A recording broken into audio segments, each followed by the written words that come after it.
All right. Ooh, damn. All right. Okay, we're back with Danganronpa. We're going to be wrapping up this really, really bad chapter. Hope everybody out there had a good Christmas, holiday, whatever it is that you celebrate. We're going to be taking care of this. And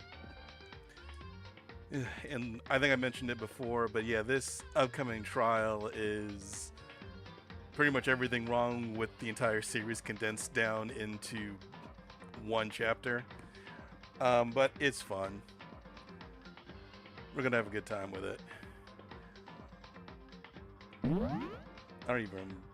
Oh yeah, last time I was kind of in a hurry. Just had a lot of stuff that kind of came up at the last minute, so I had to wrap everything up a little bit earlier than I anticipated. But don't think there should be a problem today, so we'll go ahead and proceed with this. Hopefully, it's uninterrupted. Let's get it going.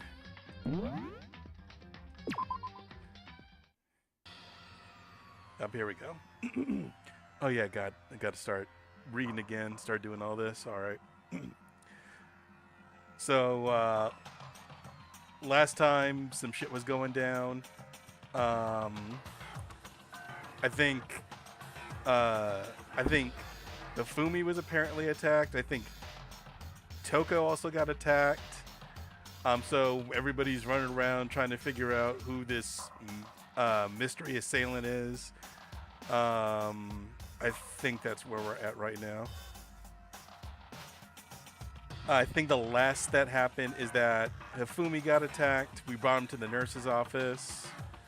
And yeah, we're still trying to find out what's going on. I think Hina is with him right now. Oh, but here we go. All right. See if I can remember how to do this. It's been a little bit. He must be around here somewhere. Let's split up and corner him. Well, but don't take any chances. As soon as you find him, call out and I'll come running. Oh, Okay, but what should we yell? just a second. Anything, it doesn't matter. So then, Then is ha, okay? what are you saying? Ha or do ya or whatever you want. Just yell loud enough so we can hear you. Do ya? I have never heard such a reaction. Okay, whatever. Just hurry up and start looking, okay? Let's go. God, I totally don't remember how to do this. He's like, hey, Mr. Robot, where you hiding? If you don't come out, we're going to decommission ya. I don't. I know my voice for Jack has been inconsistent as hell, but I don't know what to do there. Anyway, we spread out in every direction to track down the costume suspect. Oh, now it's letting me have control again.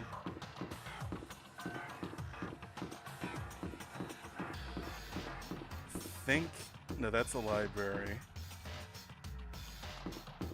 Does it want me to go up to the third floor? Because I don't think anything happens here right now. No. Oh, is it? Am I on the third? What? Let's read that again.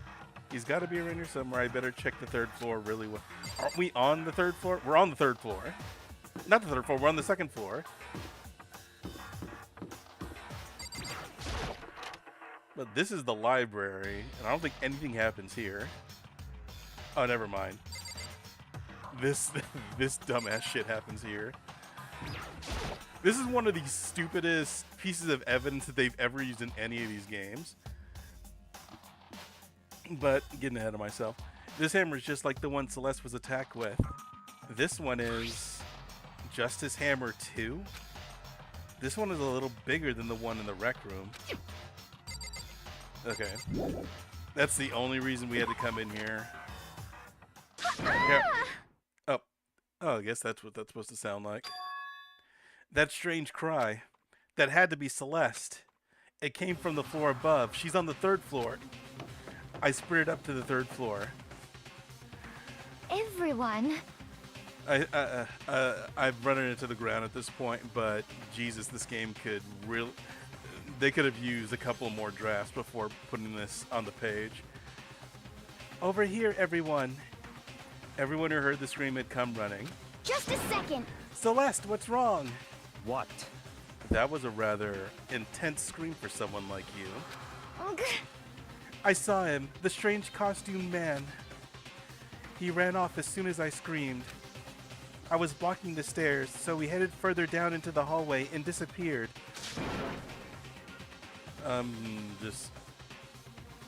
This is the floor that has the swimming pool, because that's on the second floor. But I was like, okay, so he's cornered. So I forget how some of this unfolds, but it's not going to make any sense. What is it now? Oh, here we go. Huh? Whoa, it's really true. But that doesn't matter right now. Thank you, Hifumi's voice actor, for taking care of that for me. Huh? What was that? Ugh.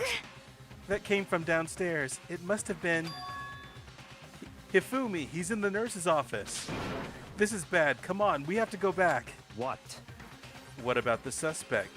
We've gone to all this trouble to capture him, right? Then why don't we split into two groups? It's all clear now. I'll lead the hunting party. Fuck off, Byakuya.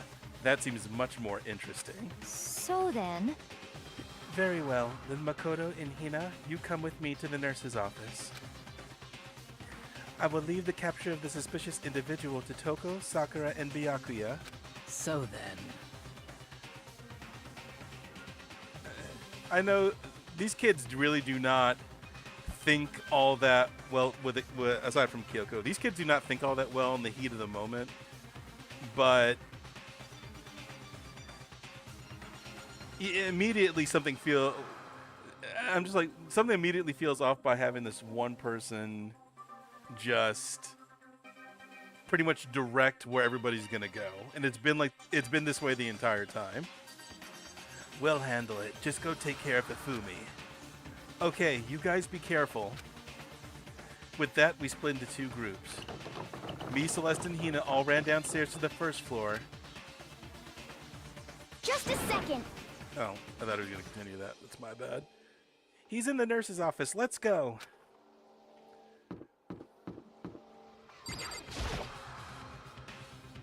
And finally, something's going to happen here. We stormed into the nurse's office, and what greeted us was a world of dripping crimson or neon pink. Take your pick.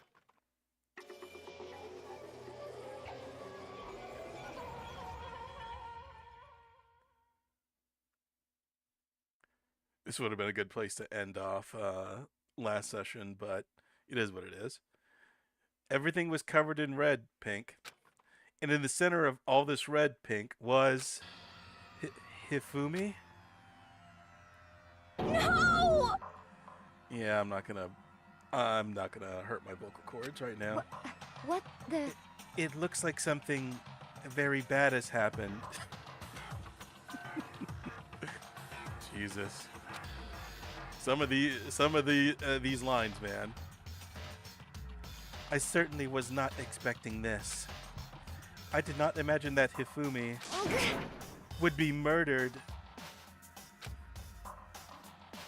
No way! I think I talked about this before too. There are definitely some people, some of the characters in this game where it's kind of like you think about it and you just kind of tell yourself, oh yeah, they're gonna die.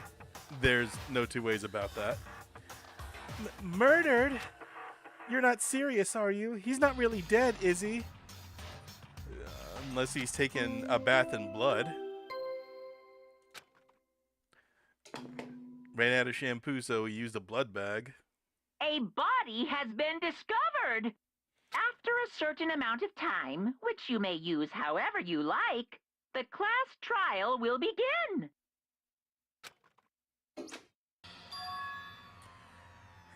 What the? That was the body discovery announcement. Okay, I have been given a lot of crap to this chapter.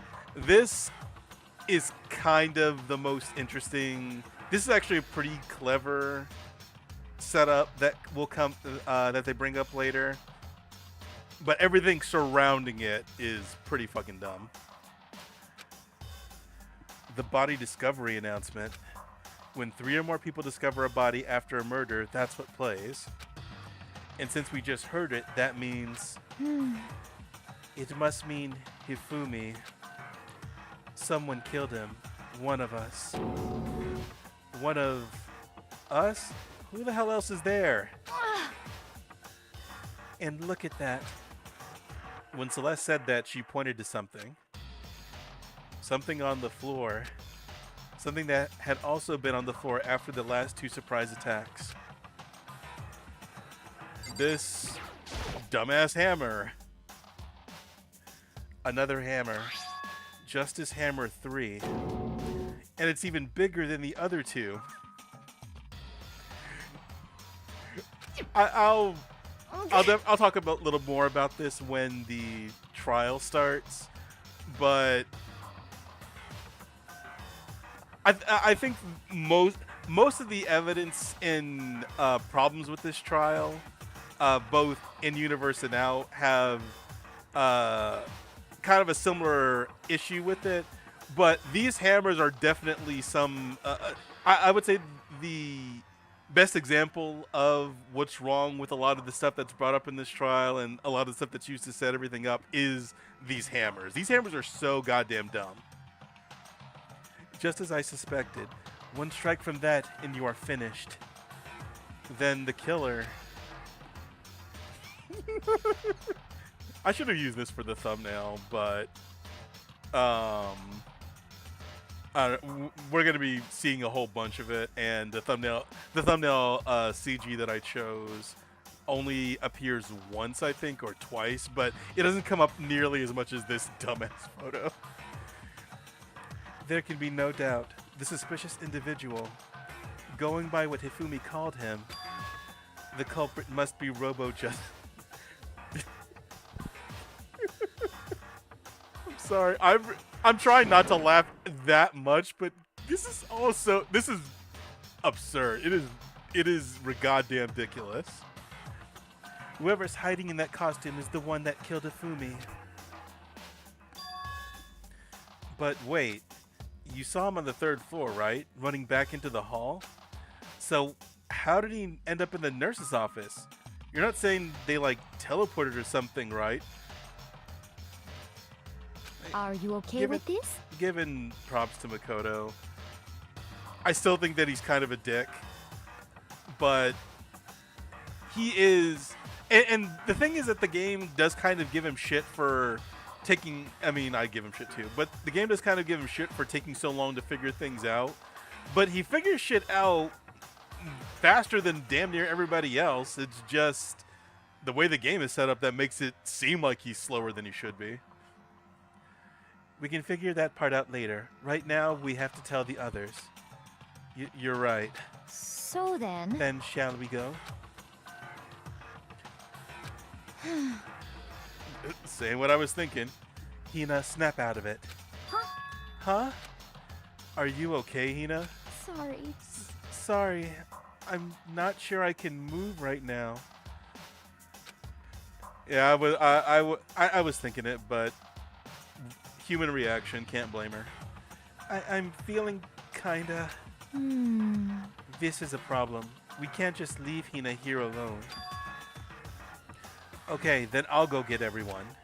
You stay here with Hina. Very well. I leave it to you then. You can just see the cogs turning. This is an inconvenience for her. Okay, I'll be back soon. I tried to sound confident and upbeat, but I still hadn't stopped trembling from what I'd just been through.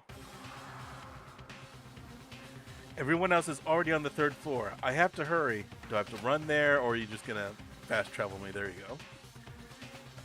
This is where everyone was chasing after the suspicious individual. Where was he headed?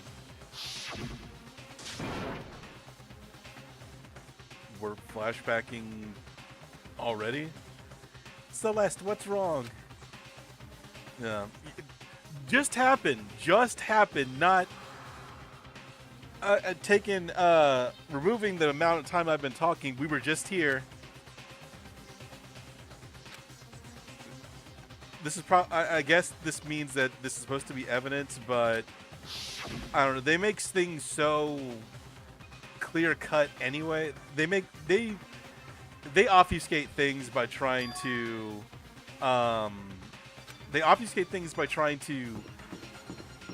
like basically convolute the process in which you would actually talk about shit. But nothing in here really takes a whole lot of, you know, a lot of thought, a lot of thinking and deducing to figure out.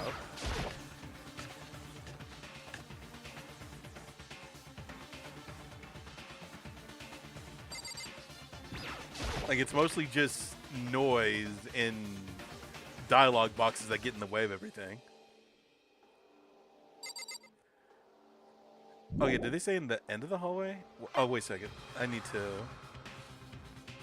Do I need to observe this first? Here we go. There are wooden mallets hanging on the wall. If I had to guess, I'd say they use them for making sculptures. Okay, I don't have to go here yet. Why even let me?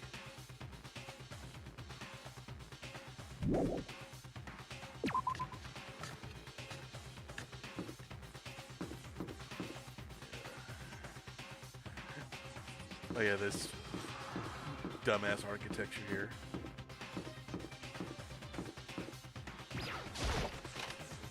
Oh yeah, I think Byakuya and Toko should be here. Yep, door's open. As far as I can tell, there's nobody here. But still, I feel some kind of presence. Yeah, I'm sure. I don't know, maybe Sayaka was a maybe Sayaka was psychic and you just inherited her gift. I can yeah, I'm sure I can feel someone's presence. This presence, is it coming from over there in the back?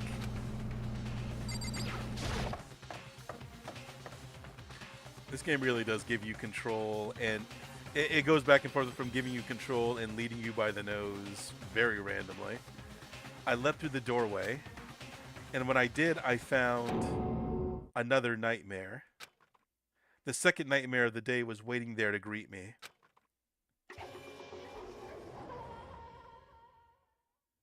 Ugh, my boy Taka.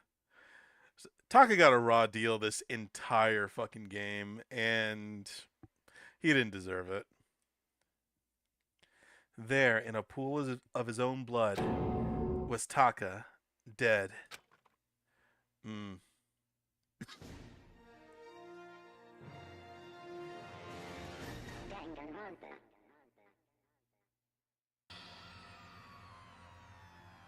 Ifumi's body discovered in the nurse's office. Taka's body discovered in the equipment room. I was witness to two nightmares, one right after the other. No, they weren't nightmares. This is harsh reality. They really do love beating you over the head with that, like damn near everything else in this game. The true nightmare is this reality, the reality I have to face every day. But still. Why is this happening? Yep. Dead people. Oh. Damn, you just skipped over everything, but I guess the dead body is the most noticeable thing in the room. Toko? Don't tell me Toko too? Relax. She just passed out when she saw the blood. The blood? Oh, that's right. When Toko is, Toko, she has a fear of blood, huh? We tried everything to get her to wake up, but no luck. Just leave her be for now. It's like you said, I should just leave her alone for now. I mean, I've heard it before, but popular theory is that they were getting paid by the word. Another hammer.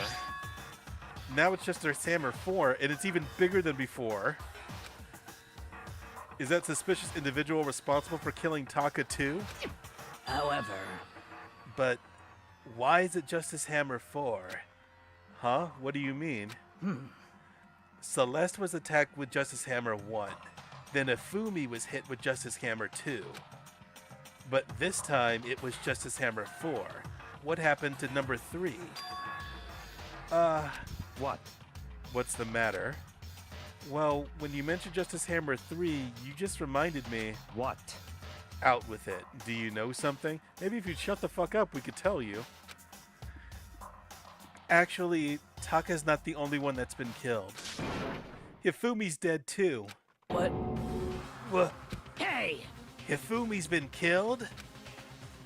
Yeah, I see. which is why you came to get us. Then we better go check it out. Damn. Of course, come on. So Sakura, Byakuya, and I rushed out of the physics lab. But as soon as we were out of the physics lab, Oh, Celeste, aren't you supposed to be waiting in the nurse's office? Something has come up. Yeah, I heard. Alright, I think that's kind of funny. Just like... I guess the player could be feeling like this at this point too, but yeah, I'm just like, yeah, I heard Hifumi. I'm just like reading, yeah, I heard Hifumi is dead, where it's like, that's kind of a point where Byakuya and the player might be, you know, of the same mind right there. It's just like, yeah, another day, another dead body, murder school, what of it? You're still an asshole, Byakuya. indeed. Well, that is not all. It is gone. Huh? What's gone? It has disappeared. Disappeared? Just out with it, woman. Hifumi's body has disappeared. What? What did you say? What are you talking about? It's disappeared? Don't be ridiculous. Come on. Are you serious? What? What the heck is happening here? Hey! Everyone, back to the nurse's office. I mean, some bull is going down. I practically leapt down this, nearly losing my balance. Was that the same exact line that he used before? I'm not going back to check, but I'm pretty sure they reused that particular line. I reached the nurse's office, completely out of breath. I couldn't believe my eyes. I don't know how many number of butterflies. I don't fucking listen to that song. Is it 1,000, 10,000, or 1,000? I don't fucking know. Ifumi's body was just there a few minutes earlier. It just disappeared. Yeah, where the hell were you this entire time? Oh, okay. Me and Celeste went to the bathroom, but we were only gone for like a minute. And then when we got back... Indeed. This must be the work of the culprit. They must have come and carried the body away. They must really be enjoying this. I mean, are you?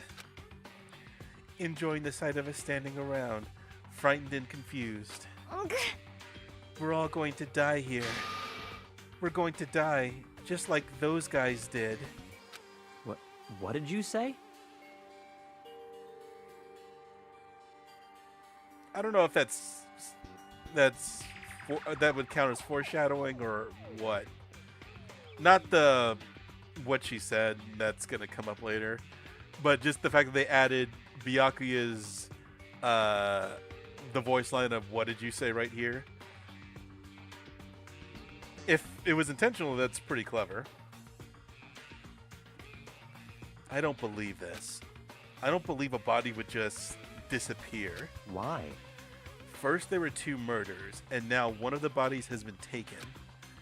This is unnatural. Huh? Hold on, what do you mean 2 murders? Hina. Taka's been killed. We found him in the equipment room. No way! It can't be. Taka too? It can't be. It can't be. No! Yeah, she's saving the trouble for that. Hina. Calm down. We're all gonna die. All of us. They're gonna kill all of us. Then who might the next target be? Toko? Huh? What? I completely forgot. She's still unconscious in the equipment room. Well, You left her at the scene of the crime? We didn't have a choice. She passed out and she refused to wake up. huh? So she is still unconscious? Damn. Wait, so you knew she was still up there and said nothing? Why? That annoying little insect that clings to me whenever I go. We'd be better off without her. Of all people, why not him? I've seen some of the some fan game, like some of the Danganronpa fan games.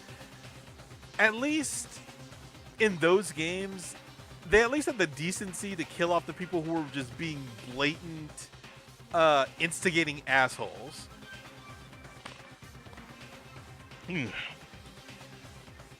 But no, Bastard! for whatever reason, the people behind Danganronpa really like Byakuya for some reason, and I don't know why.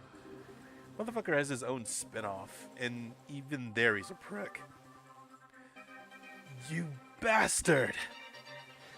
Calm down. You forgot about her, didn't you? You have no right to blame me. Everyone, stop fighting. Right now we have to hurry back. Huh? I can't take this anymore. I don't want anyone else to die. Damn. Byakuya, if something's happened to Toko, I'll never forgive you. Just give him the face palm of death. Do something. You could break him. You could break his spine and use him as like a fucking jump rope. And I'd still love you, Sakura.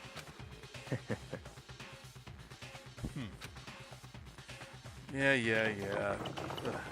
I'll be looking forward to getting to chapter 4. We shot out of the nurse's office and bolted up the stairs, heading back to the 3rd floor. We ran back to the equipment room at full speed. And when we got there... Toko! Well, she's fine. Thank God you're okay. There's no God in this universe. But there might be a God in V3, but there's no God in this game or its sequel. Anything before V3, I'm certain that there is no higher power or deity. But right away I noticed there was something very different here. This is like... These kids are playing Where's Waldo and can't find out they just cannot. They are just... God damn it, Danganronpa. Yeah, that. It was gone. Taka's body, which should have been right there, had disappeared. This is... What, this has you shaken up? This can't be happening. Are we hallucinating all this or something? No, it's not a hallucination. I know I saw it before. And what I'm seeing now is...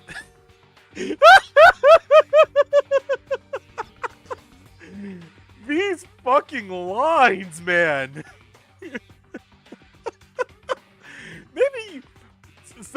Maybe y'all are on something. Maybe I'm on something. The writers were definitely on something. I don't fucking know, man. And what I'm seeing now isn't what I saw before. Jesus Christ. I've already looked up a good amount of behind the scenes information, but that mostly came from Kadaka. I might need to see if there's an interview with the lead writer, or just some of the writing staff, because goddamn. Huh? What? Are you saying Taka disappeared too? Stop talking. Stop saying disappeared. It didn't just vanish into thin air. Obviously, whoever did this has hidden the body. But why would they do to try and get away with the crime, to obscure, to hide evidence? I couldn't possibly begin to imagine. And this is why you're a fucking dumbass, Byakuya, despite what the game tries to tell us. Anyway, our costume suspect is clearly continuing his crime spree. Huh? We gotta hurry up and catch him before he kills all of us. Not possible. Oh, I don't think you have to worry about that. Because I'm about to murder your ass. Think about it. Who could possibly be responsible for killing and hiding these dead bodies? Well... When Ifumi's death cry went up, everyone here was together on the 3rd floor. It is so. After that, we split up into 2 groups. And now, this time, you all came here as a group from the nurse's office. In other words, the only ones who could have done this are Hiro and Kyoko, who are still missing.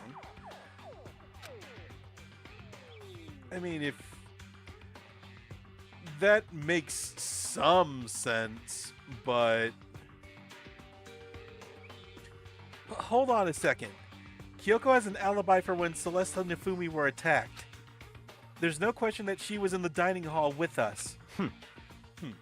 You seem very adamant about defending her. Well, she isn't. Well, she actually is kind of an asshole. I'm not going to go that far. But she's at least helpful. Perhaps you are in love. That's not it at all, Makoto. Don't kid yourself. You could do significantly worse. I mean, hell, the first girl you were smitten with tried to frame your ass, and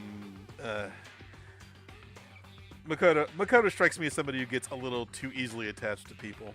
That's fine. Well, anyway, yes, I do accept Kyoko's alibi. Let's see. Which means the suspicious individual we're looking for can be none other than Hiro. Which further means there will be no more murders. The regulations are very clear about that. Oh, that's right. There's a rule that says you can only kill a maximum of 2 people. Which is a weird-ass rule to begin with. The entire point is to get all of them to die, so... But anyway, the mastermind has a really fucked up set of priorities. As long as that rule is in place, there will not be a 3rd murder. If they were to break that rule... Shing! I'd mince ya without a second thought. Mince ya, grind ya, turn you to paste. By the way, did you know that fish paste can also refer to shellfish like shrimp or crabs? Fuck you, Monokuma. Indeed. Let's see. So, since 2 people have been killed, there is no possibility of any more. Somebody could just break the fucking rules. Perhaps. You knew that from the beginning, didn't you, Byakuya? Which means you knew Toko was never in danger. You're giving Byakuya way too much fucking credit. But Sakura's a good lady. I still meant it when I said we'd be better off without her, though. In other words... Anyway, with that in mind, we can now relax and search for the 2 missing bodies. The 2 missing bodies? 2 people have been killed and their bodies have been hidden. Yes. Yes, good recap, Makoto. Just... The only one without an alibi, the only one who could have done it, is Hiro. But is he really the killer? And what about Kyoko?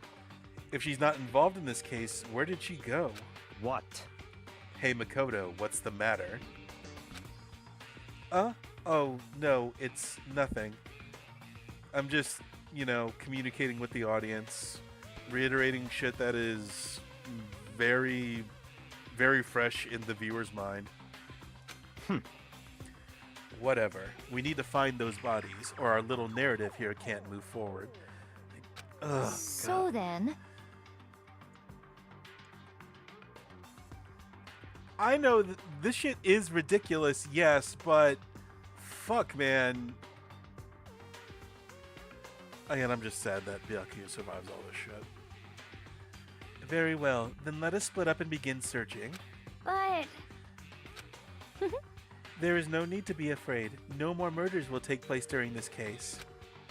I mean, I know that. I mean, I think I do, but Hina. if you're still nervous, I'll come with you. huh?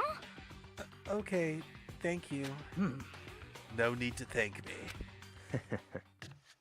I'm gonna miss her when she's gone. She doesn't deserve it either. Then let's get moving. Yell out if you find anything. Byakuya left the equipment room, followed by the others. We're still not to the investigation yet. God damn. I have to try and find the 2 missing bodies.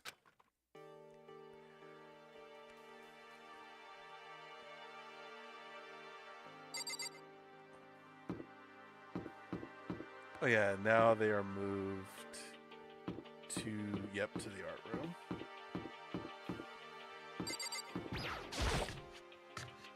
Yeah, this ominous ass entryway.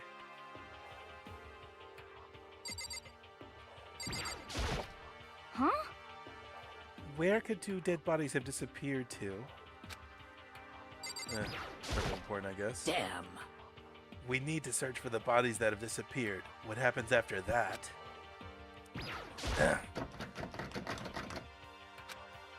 Huh? The door must be locked. What?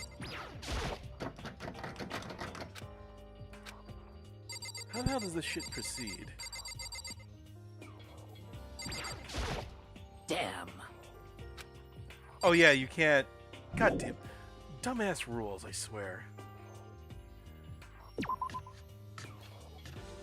Oh yeah, first we have to find Hero's dumbass. Who I think...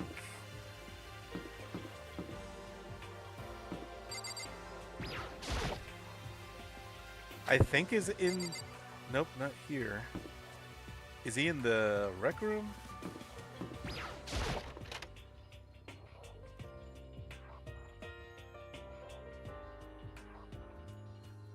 Oh wait, no, this is the first Justice Hammer, so that's not going to give me anything new.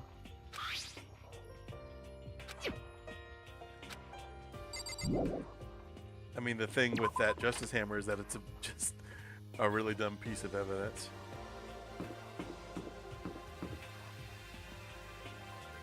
Where the hell is he?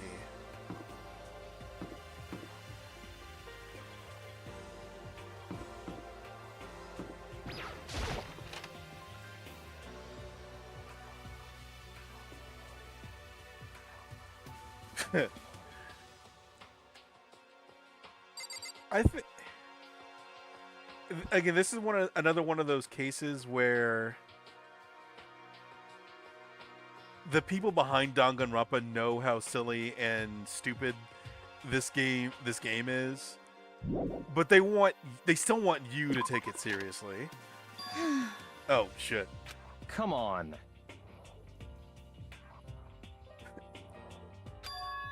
You mean okay, Indeed. what happened?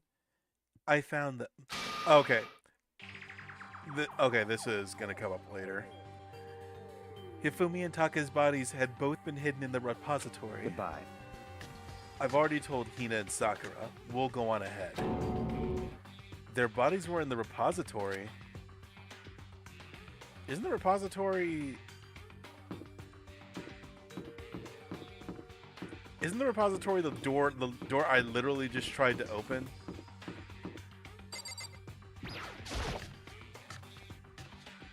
I might be getting my rooms confused because, yeah, it's over here.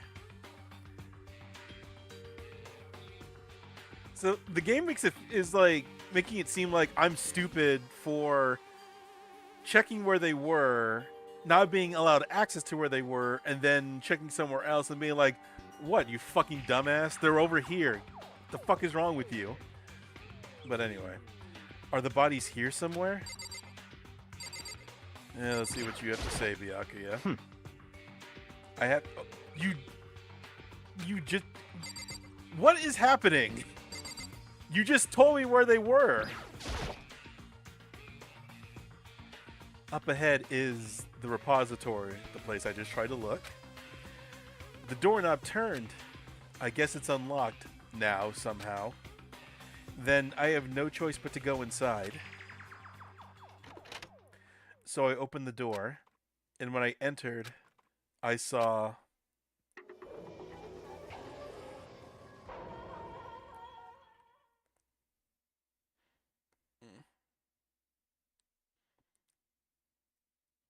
I have not read the Danganronpa manga, which, from what I understand, shows it's not exclusively from Makoto's point of view the entire time.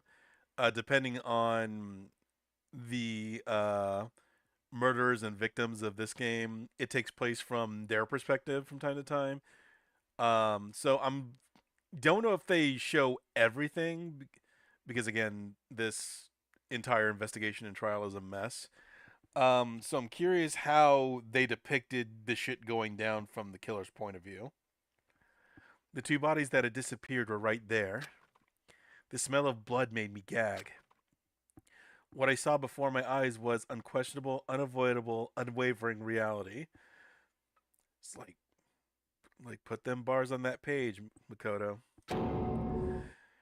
And then I heard the announcement for a second time.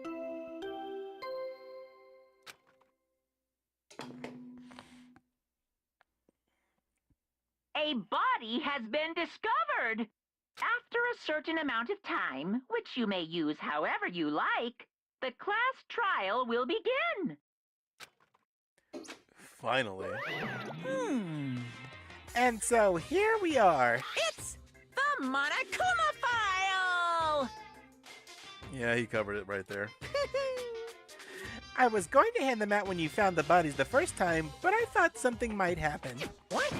It was really hard to resist, but turns out I was right. Stop talking. Just hand it over already.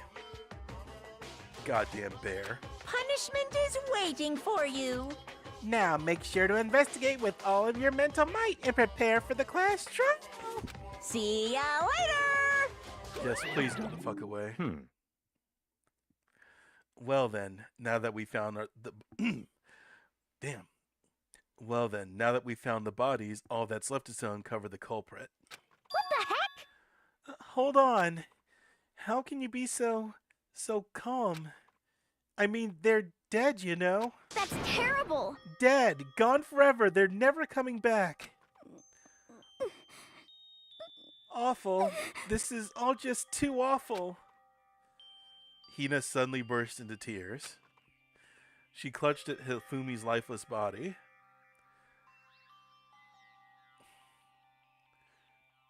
Weird that she went for him. Who would do this? It's weird that she went for him and not Taka. Considering, I don't think she was Hifumi's biggest fan, but we gotta get this crucial piece of evidence in the game somehow, so. Why? Why? Large, wet tears fell from her eyes. The tears landed on Hifumi's cheeks. If this were some world of make-believe, that might have been when Hifumi opened his eyes. But this wasn't a movie.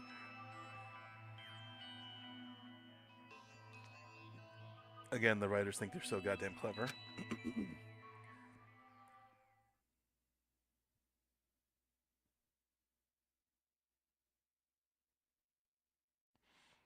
It's the ending of Rapunzel, y'all. This wasn't... He's alive again? Where am I? Cold. So cold. Is winter coming? Is it me, or does it feel like they were Hina and Hifumi illustrated differently? Like, I am no artist, but it feels like it feels like Hifumi is very blatantly overlaid on top of Hina. Like they drew him, and then they drew the they made the CG they put Hina on the background where it feels very natural, and then they had a different CG of or different drawing of Hifumi, and they just overlaid him on top of here. It feels like they are not. My point is, it feels like they are not on in the same area together. It looks really weird. Hifumi, wake up! Huh? Damn, that was some voice acting right there. That's right. I remember now. Hope's Peak. Come on, you gotta wake up! Girl, he's talking right now. You hear him. I remember everything. Before I met you all. I met you all. Oh, they couldn't get Byakuya's VA to say something here? Okay, fine. His memories are all blending together. He has nothing useful to offer us. God damn it, Byakuya. Just shut the fuck up. Just shut the fuck up, Byakuya. That's always an option. Just shut the fuck up. The light. It's reaching out to me. Like the tail of a comet. Hey, Hifumi! Who was it? Who attacked you? Who tried to kill you? Who killed me? That's right. I remember their name. Yasu. Hiro.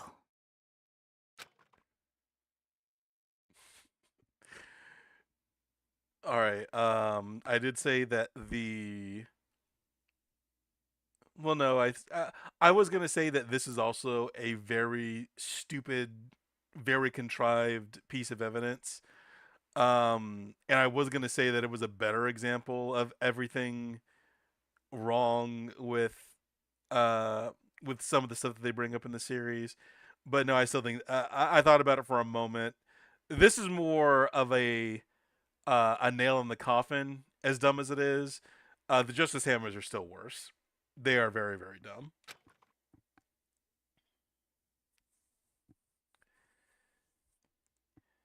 His eyes closed, and they never opened again. Death for the second time. Absolute, undeniable death.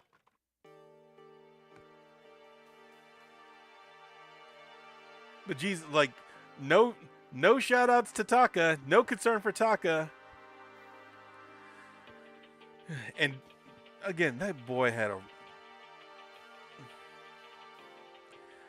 I feel similar about Taka as I do about Rock Lee. I feel stronger about Rock Lee. Rock Lee definitely got robbed, but Taka is somebody who also, while he's a little too intense for my liking, he's still like a good dude who pretty much lost his mind after seeing his best friend get fucked up. So my sympathy, I have a lot of sympathy for him. No matter how many more of Hina's tears splashed his face, there was no second miracle. Reality set in again. This isn't some stereotypical fantasy world. Tears can't restore a person's vitality. There's Byakuya again, not shutting the fuck up when he could. And again, is he able to read Makoto's mind, or is Makoto such a shitty psychic that he can't help but project his own thoughts out there? Or maybe he's talking out loud. The blue text is a lie. It's all white text. Honestly. You have no tears, do you? No blood in your veins. No calcium in your bones. At least you have your meat. You're goddamn right I have my meat. That last part is also really fucking stupid, but I love it. That's funny stupid, not annoying or aggravating stupid. Stop talking. You're just angry. Going out of his way to return just to leave us with those unnecessary dying words. Now this game has become exceedingly boring.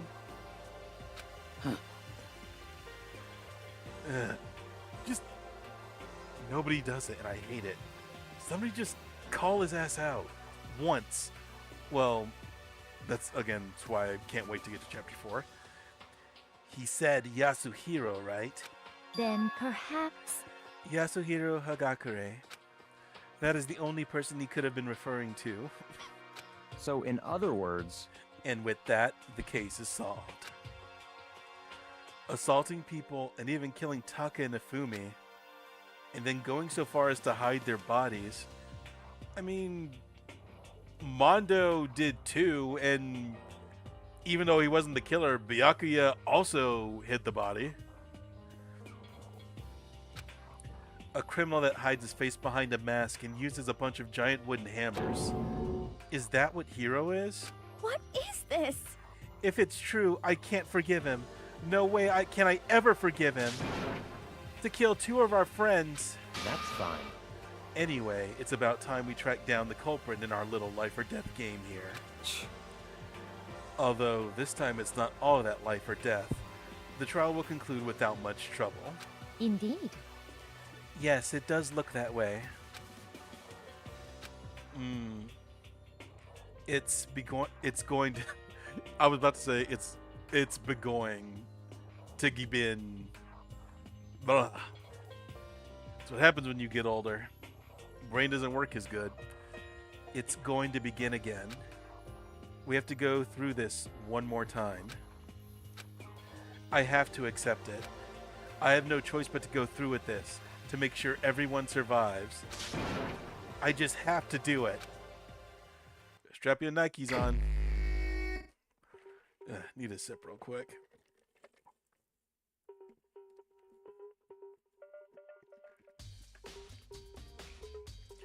First, I better check the Monokuma file. The victims were Hifumi Yamada and Kiyotaka Ishimaru. The cause of death for each was a blow to the head. It is thought they were both killed with a similar weapon. That's it? Very strange. Yeah, it's pretty strange. We got way less information this time than before. That is no problem. After all, the events of this case unfolded before our very eyes. We should know more about what happened than the Monokuma file could anyway. No, bitch, because security cameras everywhere. Maybe. Well, There's something else that's bothering me. Someone else has been missing for quite a while. Are you talking about Kyoko? perhaps. Without a doubt, she has an alibi for when Celeste and Ifumi were attacked. But what if the killer wasn't acting alone? What if they had an accomplice? An accomplice? They've been really... they've been wanting to bring that point up, I think, since the Chapter 2 trial. It was either the... Or was it earlier Chapter 3? Again, I forget. An accomplice? God damn it, you goddamn bear. What are you doing here? Monokuma appears! I know. But, Don't be rude. I'm here to answer your question. what question? Yep. You're talking about accomplices, right? I'm pretty sure I explained it before, didn't I? During the first class trial. Yeah, okay, I wasn't crazy. It was somewhere. Speaking of here. which, I'd like to ask the bear, if there is an accomplice, do they also become blackened? And oh yeah, this was probably during the actual interactive part of the trial. They're just doing it as if it was an uninteractive part. So you ask, and so I shall answer. Each murder is allowed to have an accomplice, but only the one who does the killing will get to graduate. So, in other words, 2 people can work together, but one of them has no chance of profiting from it. Then there's no way anyone would work together, right? Unless you were a complete idiot.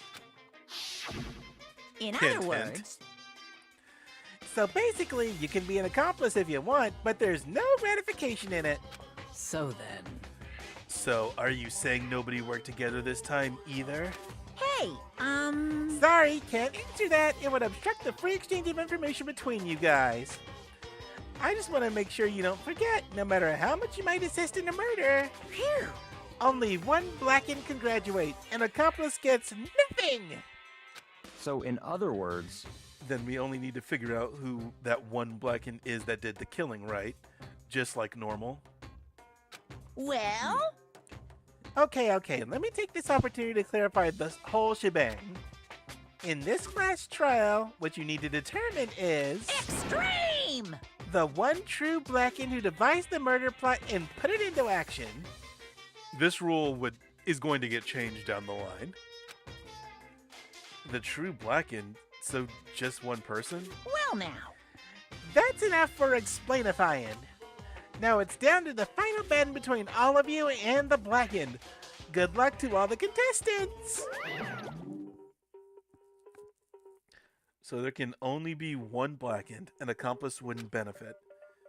Then I can't see any way Kyoko would be connected to this case after all. You may be right. If that's true, Kyoko, where are you? However, As long as she's not connected to the case, it doesn't matter. Let's get back to the investigation. Yes, the thing that... The only time you can interact with anything. The reason that this is not just a pure... a pure visual novel that you can just click auto on. I have absolutely no doubt that Hiro is responsible. But for the time being, I suppose it can't hurt to pursue further information. So, You know, don't you think we should consider a certain someone a suspect just in case? I'm talking about the murderous fiend, Genocide Jack. what? What? I'm offended! Yeah. He just kind of crops up like that. You. When did you... I've been looking all over for you, Master. When I woke up, you were nowhere to be found. You SOB! Anyway, you there, milksack Jesus. Jesus fucking Christ. Ooh. Huh? Milksack?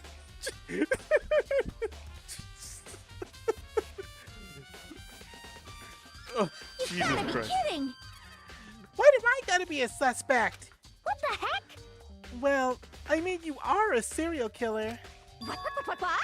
So what? I'm like a special guest suspect every time? I have an alibi, you know. She's right about that. And Byakuya is just... You can just tell he is cursing up a storm in his head. It's like, God damn it, I'm never going to be rid of this crazy bitch, am I? When we heard Ifumi scream, she was with me. And when the body disappeared, she was still lying unconscious in the equipment room. Plus, Taka's body aside, I can't imagine any way she would have been able to move Hifumi's body. Yep. Besides, I calculate every move I make. I'm not gonna kill someone when everyone knows what I look like. They don't call me the murderous fiend for nothing. What are you saying? Is that the kind of thing you should be bragging about? Let's see. On another topic, should we post a guard by the bodies like before? We can't have them disappearing again. so then, Hina and I can handle that. You don't mind, do you, Hina? Sure, I'd be totally useless on the investigation anyway. it's all clear now. Then that's that. Let's begin.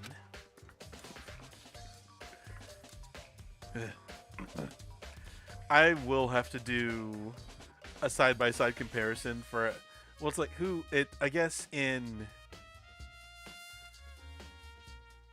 2... the most vulgar individual... Well, the overall, I guess, like... But it's like, okay, if we're talking about, like, just verbally, like, verbal vulgarity, it would probably be, in 2, it would probably be Hiyoko. And then in V3, everybody knows it's Mew. I'm kind of curious between the three who has, between Toko, Hiyoko, and Mew, who is just the most out of left field with with the shit that they say. But anyway, this whole thing is so strange. All but one of us has an alibi, so figuring out who did it should be obvious, right? But Maybe it's just me, but I don't think it's going to be as straightforward as it seems. Alright. Finally we get to do this shit. So, Hey, Makoto, I've been thinking about something. And this investigation is going to have a shitload of evidence. A lot of which does not really go anywhere. So hopefully the Chapter 2's investigation, well, actually even Chapter 1's investigation was a lot longer than I thought it was going to be. It's about the repository. Huh? What is it? After Ifumi and Taka's bodies disappeared, we split up to look around, right? I was really scared, so me and Sakura stuck together. but... And we came right to the repository to, you know, look around. But when we got here, the repository was locked. Which the game tried to make me feel really stupid about. We couldn't get inside. It was locked.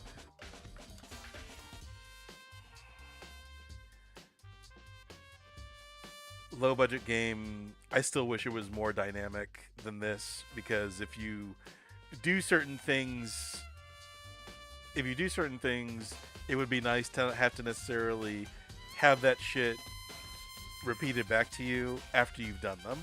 But okay. And we came here as soon as the search started, so there's no way someone could have beat us here. So if that's true, then who locked it? And why is it unlocked now? I wonder the same thing. Yes, the door was locked. Yes, locked. That's not a truth bullet? Yeah, this I investigated a little bit too early.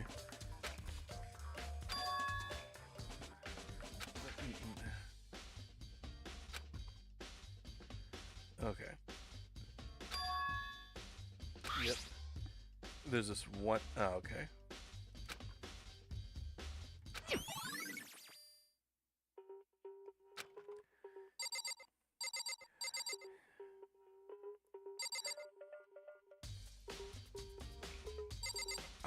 I really want to talk about it now because I'm eager to just complain about this shit. The reason this trial and investigation sucks, like I said, it's one because there's so much evidence that really leads nowhere, and second of all, it mostly just feels like a waste of time because everything that points to the killer basically hinges on the dumbest and most obvious shit that you can piece together earlier. The other ones at least had some sort of they had like some sort of in-universe complication that made sense, or at least was not annoying about it. Like the thing that made the first trial so complicated was the room switching, and again that backfired on the victim. The reason, well, okay, I may have spoken too soon. The reason why Chapter 2's trial was so complicated is because Byakuya is a fuckhead. But like all the things, but like the things that pointed to the actual killer were not as stupidly contrived as what goes wrong here. But I need to hurry up and get to the trial. There are too many aspects to the incident this time. There are many aspects to the incident this time. Too many, to be honest. Thank you, Sakura. I appreciate that. Considering that, it may be good to look back on everything that's happened. So then... Would you like my help? Yeah, let's look back on things. Holy shit! Did they seriously just implement the solution to all the repetition in this game just right here? Yes. Recap option.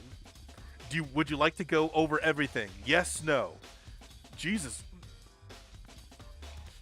I don't think they ever do anything like this throughout the entire series, but it just happened here. Fucking God, Sakura's the GOAT. This morning, only 4 of us met up at the dining hall. Hina, Kyoko, you, and myself. We waited for the others, but nobody showed up, so we decided to go look for them. It was around 8 o'clock when we began our search. And soon after we split up, Kyoko disappeared. Oh, shit. And soon after we split up, Kyoko disappeared. After that, Hina found Celeste in the rec room on the 3rd floor, then quickly came and got you and me. According to Celeste, she was attacked by a suspicious individual and lay unconscious for about an hour. God damn it, I keep fucking up. In other words, she was attacked an hour before we found her, meaning just after 7 o'clock.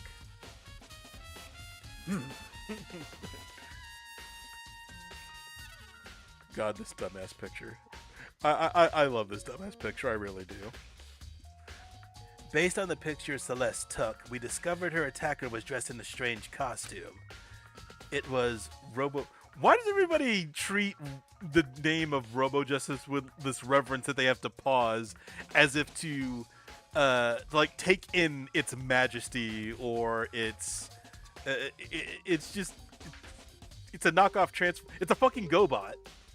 It's a GoBot. Not even a GoBot, it's a knockoff GoBot. What are... I don't know. I didn't really... I really didn't fuck with Transformers all that much. Or any of the transforming mechas of, like, that time period. What are... There has to be a knockoff GoBot. I'm certain of it. It also became clear that this Robo Justice had dragged Hifumi away. After meeting up with Toko and Byakuya, we began searching for the costumed assailant. We found an injured Hifumi in the library on the 2nd floor. We took him down to the nurse's office on the 1st floor, then resumed our search. But not long after leaving the nurse's office... Yep. What's wrong? Blah, blah, blah. Yep. Shadow, something moving around the stairs. Even without... Oh, that's spam. I got a phone call. That was spam. Even before we actually get to it, Celeste has been way too... Like, it makes sense for somebody to think that Celeste has been way too prominent in directing people where they need to go.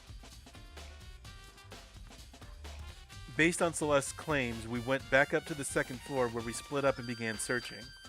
Then, right after that... Celeste again. Celeste screamed. This time she had apparently seen the suspect on the 3rd floor.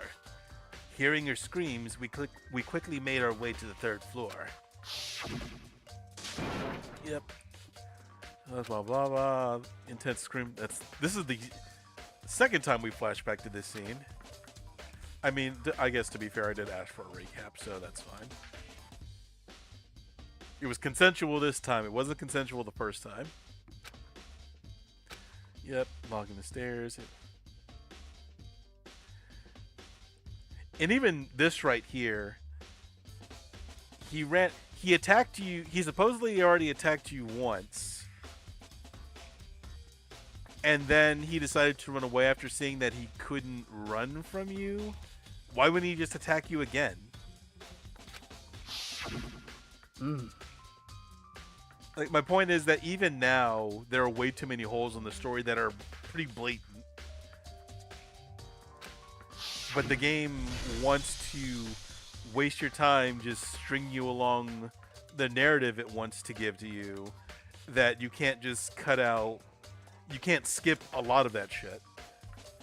Even if it's basically a waste of time. Yep.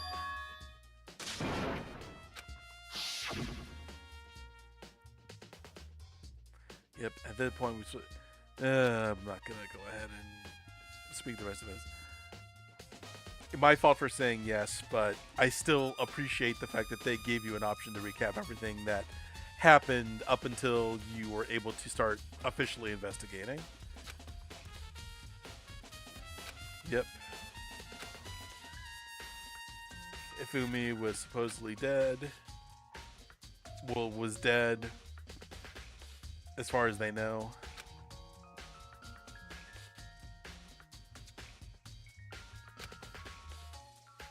However, And yep, and that's where you guys found Taka.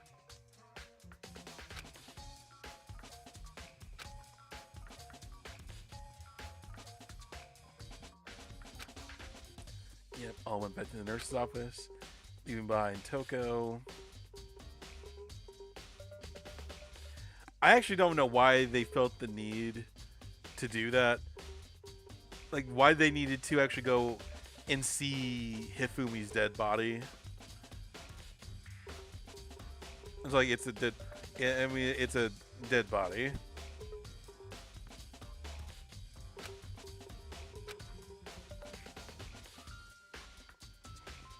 And again, there are a lot of stuff where people are just like, hey, want to check out a dead body, so... morbid curiosity, I guess. Yep, Hifumi's dead body disappeared.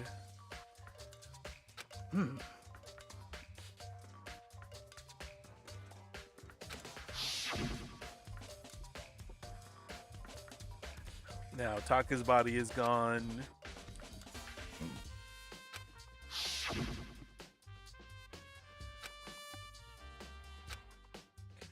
Yeah, and then we searched for those bodies. I went straight to the repository, which I couldn't get into.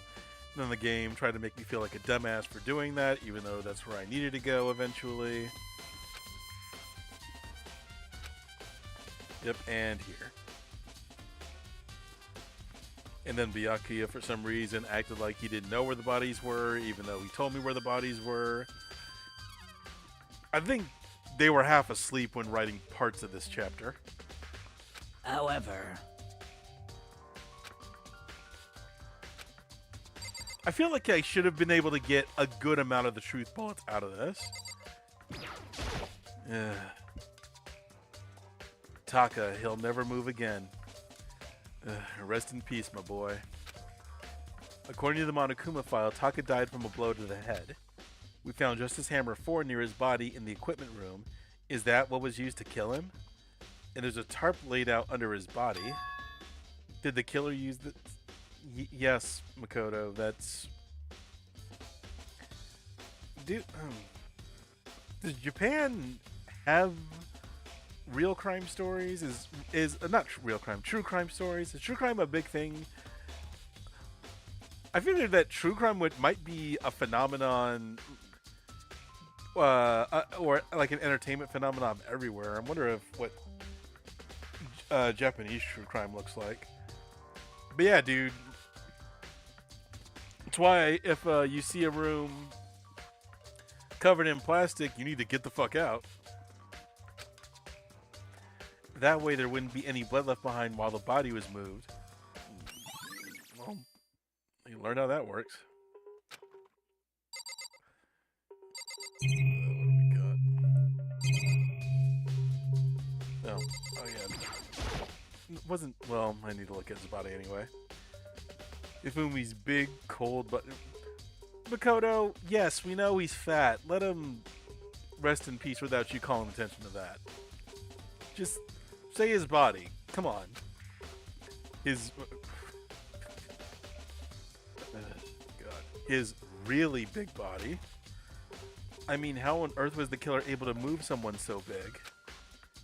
From the nurse's office where he was discovered to here, the repository, all the way from the first floor to the third, and all without anyone noticing it. How the hell? It's no good. I just don't get it. I can think about it later. For now, I have to finish investigating Hifumi himself. I mean, you've done a thorough job already. His big cold body. If I remember correctly, Hifumi's fatal injury was also a blow to the head. Probably from Justice Hammer 3, which was laying on the floor in the nurse's office. Huh? Wait. Something's off about his body. Why am I getting this feel? Because you're psychic, son. Psyche gave you the gift. She gave you the shining.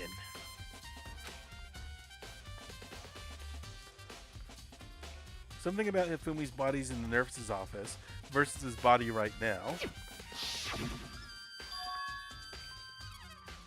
That's it. His glasses. Damn, he does have it. I mean, we were supposed to know that. We were supposed to figure that anyway, but that is some good memory. When his body was in the nurse's office, his glasses were covered with blood. But now they're completely clean. Does that mean someone wiped his glasses off? But who would do that and why? That's also not a terribly that's a pretty good piece of evidence to know. All right, let's see what this is. It's a dolly. It doesn't have a handle. I saw this in the art room before. I guess it's used to move statues around. It's kind of awkward, but if you bend down, it's not too hard to use. Huh? But wait. Wasn't this in the equipment room when we found Taka's body? And look at the wheel. There's a blood stain on it. I mean, would have been good if they reflected that in the actual background art, but okay. So there's blood on the wheel of the dolly that was moved to the equipment room to the repository. What's the explanation for that? Well, damn, Makoto. You just saw that, you just deduced that the tarp was used under Taka in order to move his body without leaving any blood behind. And now you see that there is a blood, and you found Taka's body there. And you also noted that this was originally there.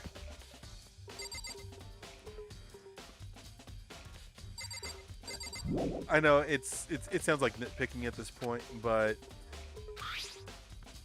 oh shit. Oh, now they're pointing out the locked door. What's the point of this anyway? It can only be locked from inside. Who designed this doorknob? It can only be locked from one side?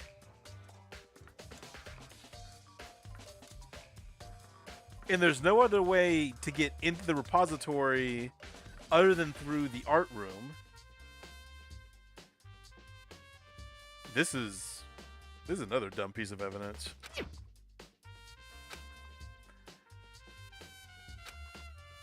Yep, it was locked.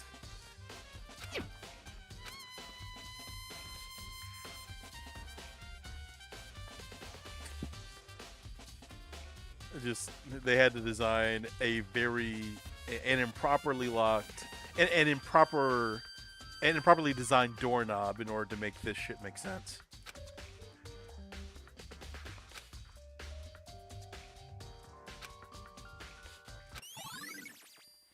Alright.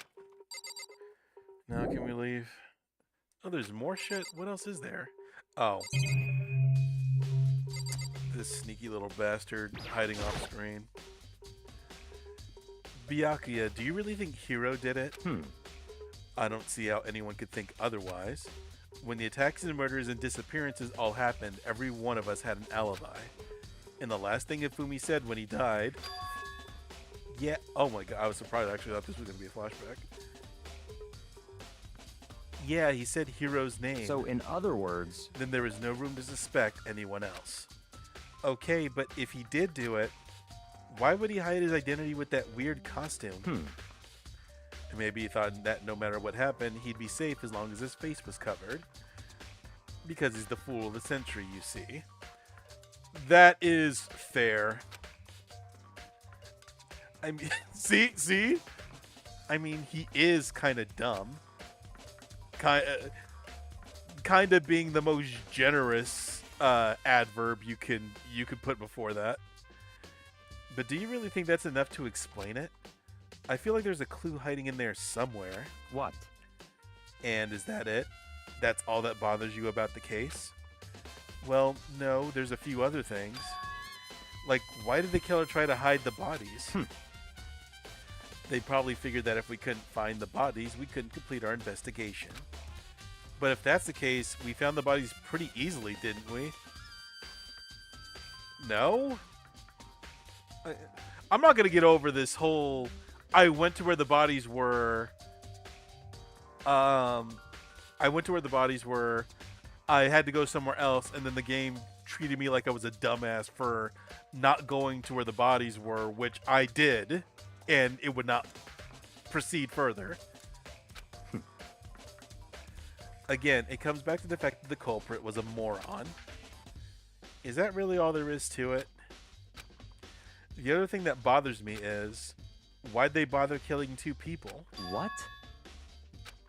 Because all the rule says is, if you can kill someone and get away with it, you graduate, right? So if you're the killer, your number 1 priority is not getting caught. But killing 2 people means more clues, more chances you'll get found out. I see. Hold on. Perhaps... This motherfucker's gonna be acting like he came up with the solution to this shit. I see. So that's what that means. Is everything okay? That's enough. Don't talk to me. God, fuck. Just...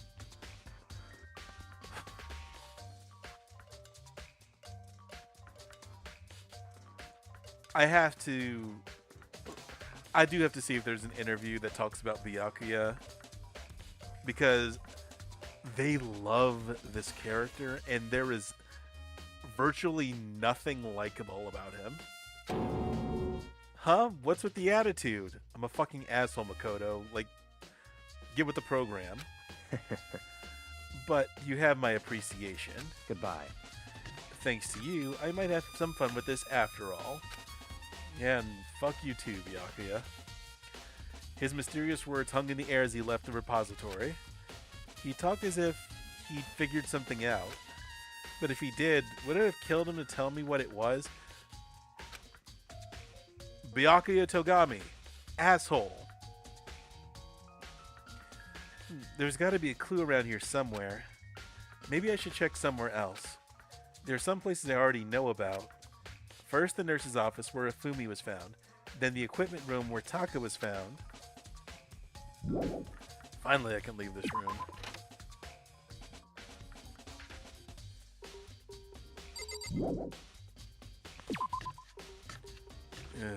And now... Well, I think, aside from here and the nurse's room, I think that's all I have to investigate. And if that's the right room, I'm going the wrong way.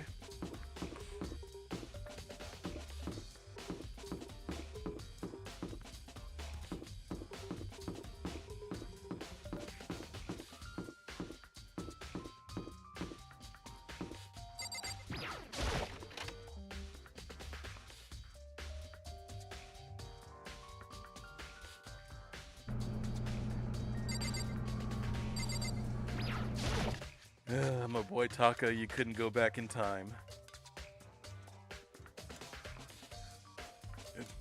Hello, Jack.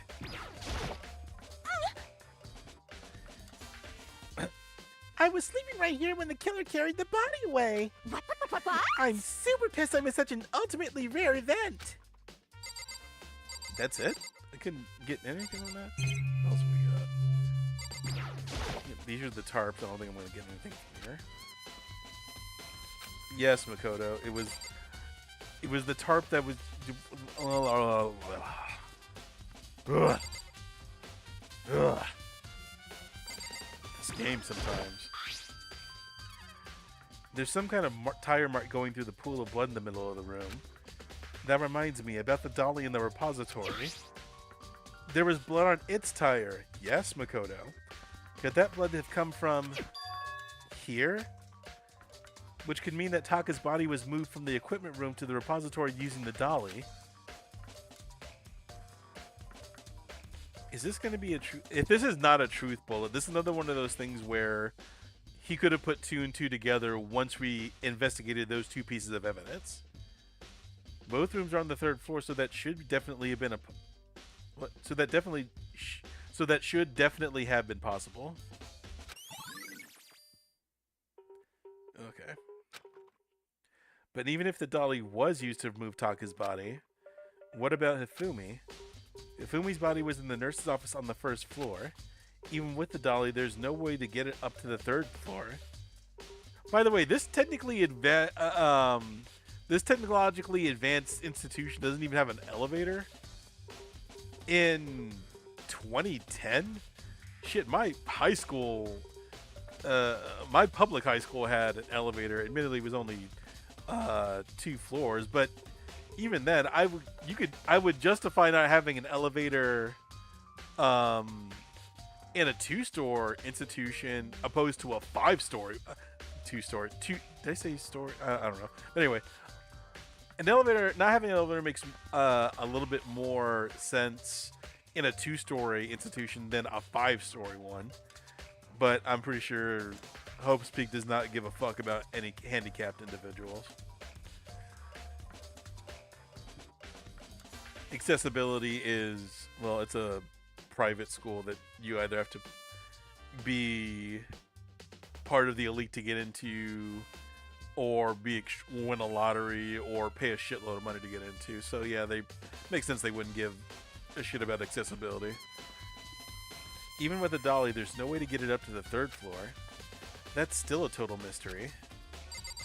Right. Dumbass hammer. Justice Hammer 4, the weapon that was used to kill Taka. The body was moved, but the murder weapon was just left here. Is there anything else? Is that it? Damn, we just came here for the bloodstain?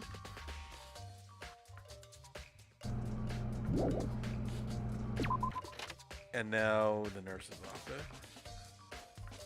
Well, I think we can. I think it's just the nurse's office, and then we have to go find Hiro, and he's gonna provide some evidence, and we can get to the goddamn class trial. Unless there's more shit I have to look at.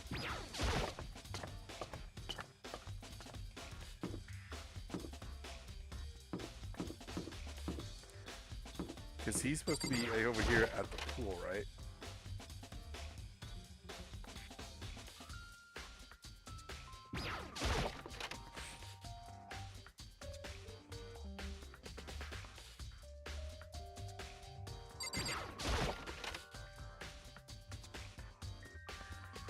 I'm just like, yo, I hope the girls' locker room also has a punching bag and a speed bag.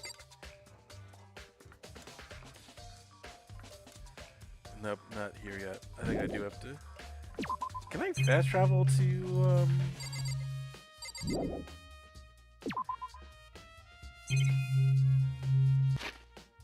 Can I fast travel to the nurse's office?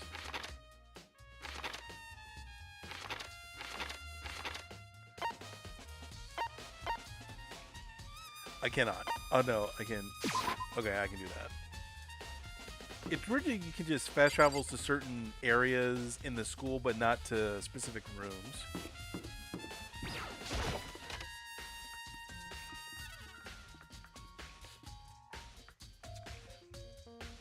Alright, here we go. Celeste? What are you investigating, Celeste? I am not investigating anything, precisely speaking. I am simply going around seeing if Hiro might be hiding somewhere. What about you? Oh, you know, just checking this and that. Investigating, one might say. The main thing on my mind is how someone could have moved Hifumi's body. Let's see. How Hifumi was moved, eh? When it disappeared, you were supposed to be in the nurse's office, right? Yes, indeed. Correct. Hina was not feeling well, so I stayed behind to look after her. But she seemed to be getting worse, so I took her to the bathroom. And when you got back, the body was gone. We could have not have been gone for more than a minute or two, though. Yeah, Hina said the same thing. So then, the killer was able to get in and move Hifumi's body in that short amount of time? Indeed. It would seem so. To carry off someone as big as Hifumi in only a couple of minutes is... I can't think of it as anything less than impossible.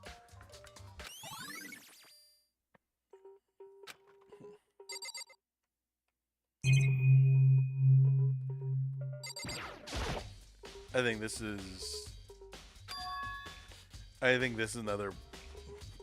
This is another weird thing that it takes them too long to put 2 and 2 together with. It's too small to be a handkerchief. It's a glasses cleaning cloth. And it's got some kind of cartoon character on it. Goddamn, I forgot what it was called. That anime, or maybe it's just a mascot that Hifumi was obsessed with. Oh. Yes, I did. I found. No, I'm not gonna say that. No. Huh?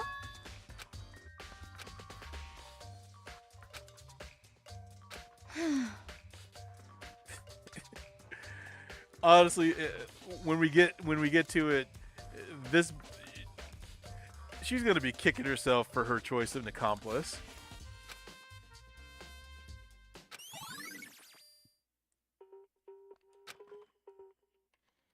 All right. Yep, Justice Hammer 3. And like I understand the idea of red herrings, but this isn't even a red herring. It has nothing to do with anything.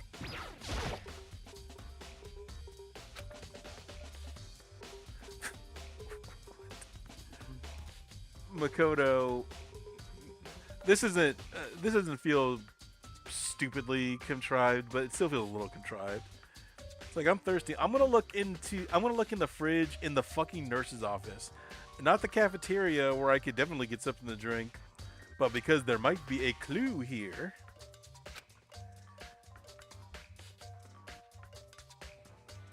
And seriously, this is a high school that does blood transfusions? Like, yo, is there any high school that isn't and I mean, I know this is a weird ass high school, but that still seems pretty advanced in operation for even like the best of the best high schools. I'm not a vampire. I'm not a vampire. I'm not a vampire. That's your takeaway, Makoto. I think that's all that we got here. Oh, here we go. Thank you, Byakuya. So this is where you were. I've been looking for you. You have? I wanted to thank you for what you did. Not that you meant to, but you ended up making this little game of ours very interesting indeed. You should go to Hero's room. Oh, and let me give you this. This is the note Hero wrote to get us all to meet up, right? You remember well. Well, the penmanship was pretty remarkable, so it left an impression. It's all clear now. Anyway, this makes it clear, right? This is a trap. What is? Things grow ever more exciting. What are you talking about? Makoto, just stop. I've already repaid my debt. I don't owe you any more explanation. Goodbye.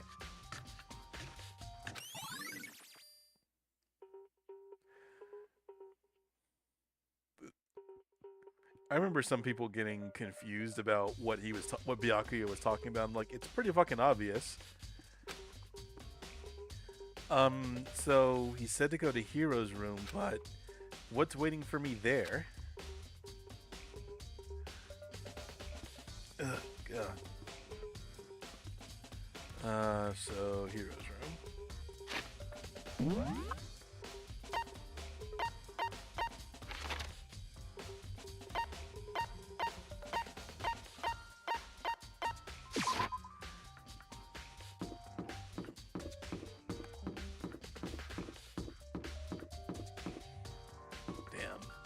A lot of motherfuckers have died.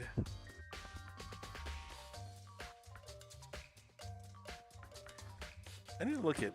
I want to look at Sayaka's sprite real quick.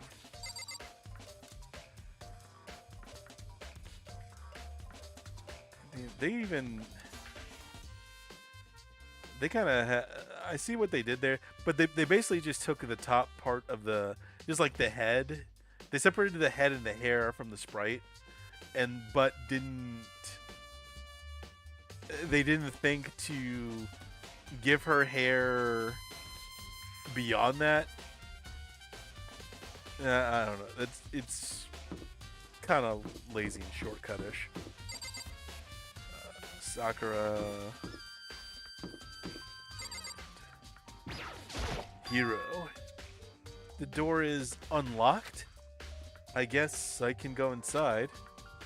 Byakuya did say to go look. It might not be a great idea, but I'm going to take the I mean, what do you expect to find in here? I think you would be more offended at the fact that you're going to somebody else's room uninvited simply because the door was unlocked. This is Hero's room. There's all kinds of weird stuff in here. Where do you even get it all from? More importantly, he still hasn't turned up. I mean, you're all underage. I don't think you guys can do that. Which means he can't really complain if I don't get his permission to search his room, right? Oh, okay, Makoto, if that's how you want to justify it. Nope, didn't hit. B. Still got Nintendo Switch on the brain, so...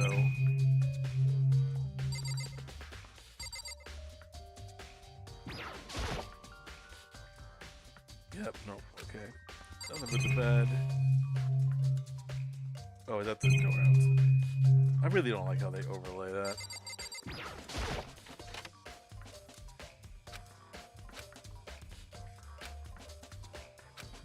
Because it's Hero. He's a nasty motherfucker. I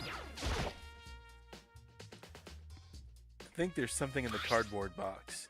It's blueprints for something, and something's made out of, it looks like cardboard, plastic, and plaster. Is this Robo Justice? They keep giving it. There's always an ellipsis before Robo Justice. And it's in Hero's room. But wait. These blueprints, something about them bothers me.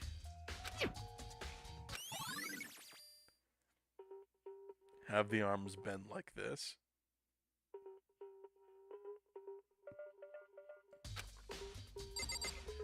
Alright, we've been... God, the evidence is so stupid here. Makoto, big news! Big news! What's wrong? We found Kyoko. What? Is she okay? Where is she? Wait, I wasn't done. There's more big news. Just a second. Robo Justice showed up too. Robo Justice? Robo Justice. Robo Justice. It's Hero wearing the costume. Okay. Anyway, as soon as you can, head to the pool on the second floor. You really cannot sequence break this game whatsoever. Anyway, I have to head to the pool. I ran off to the second floor as fast as I could.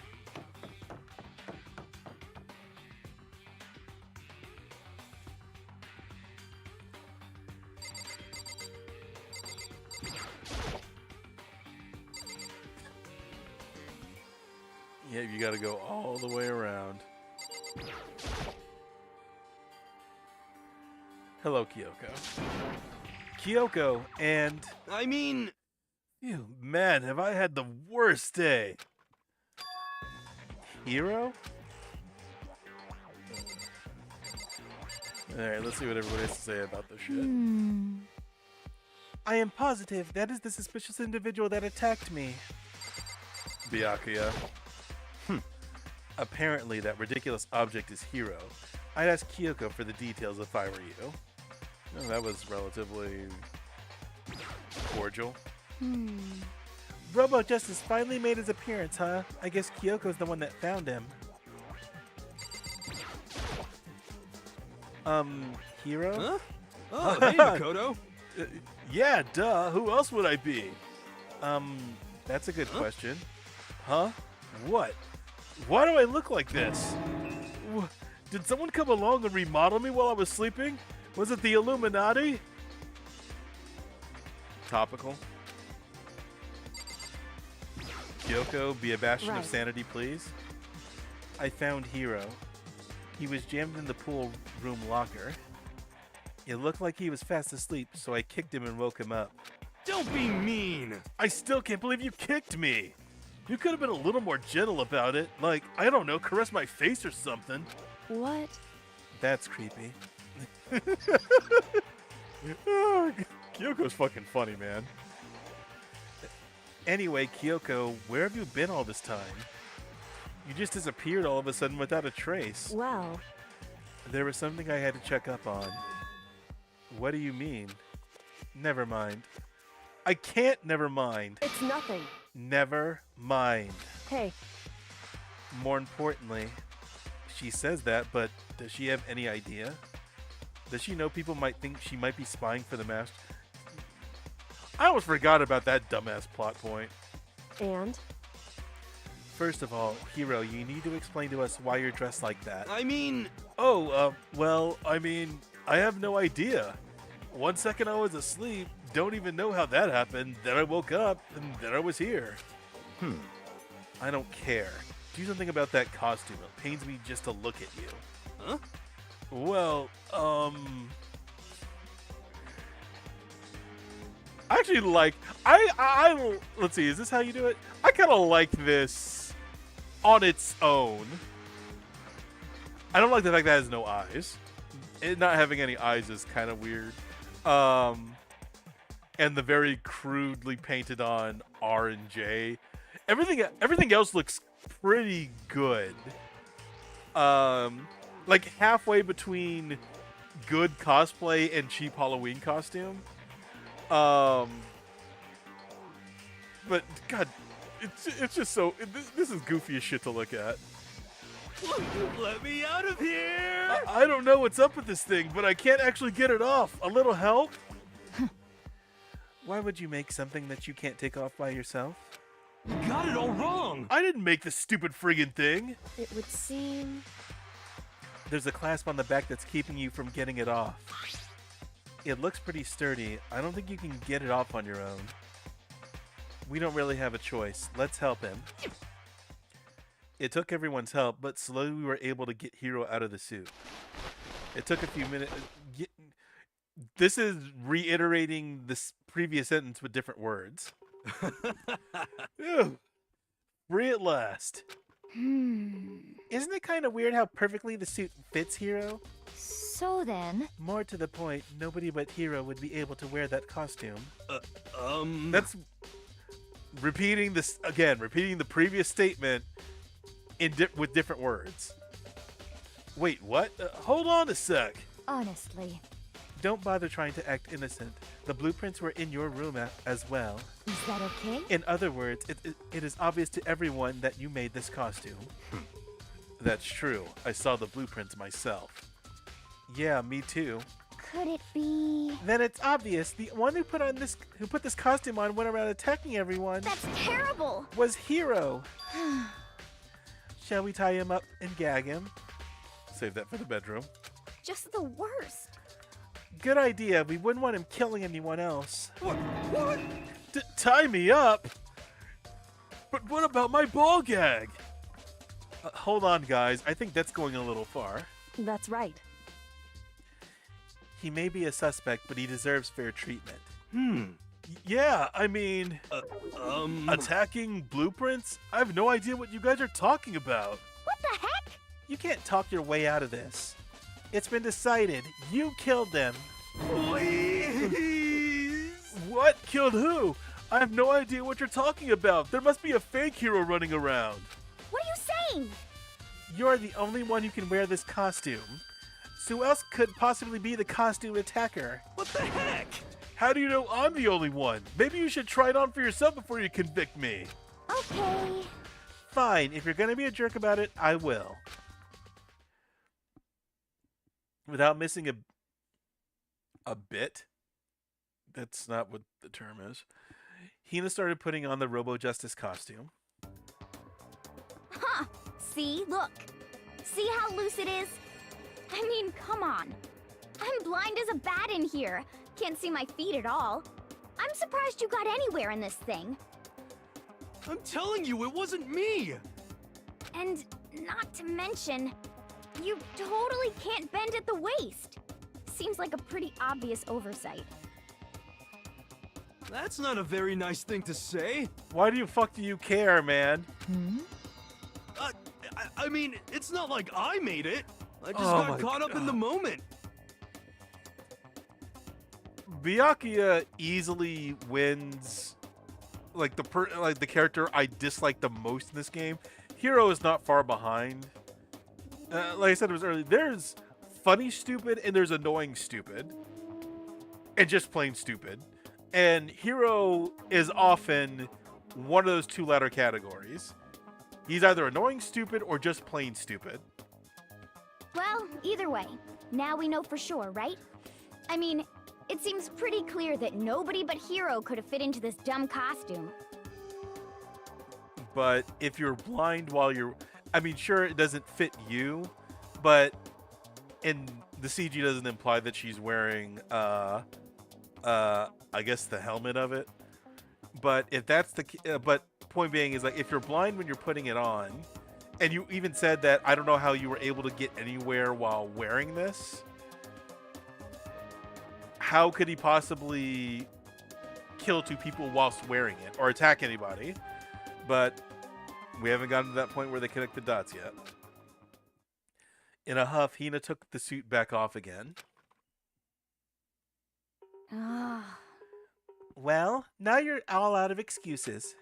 No, see, it's because you're a girl. If it was another guy, then... Makoto, go ahead. Okay, fuck you, Byakuya. I'm sure Makoto was thinking "fuck you, Byakuya" in his head. Against my will, I picked up the pieces off the floor and tried putting them on. But no CG for that.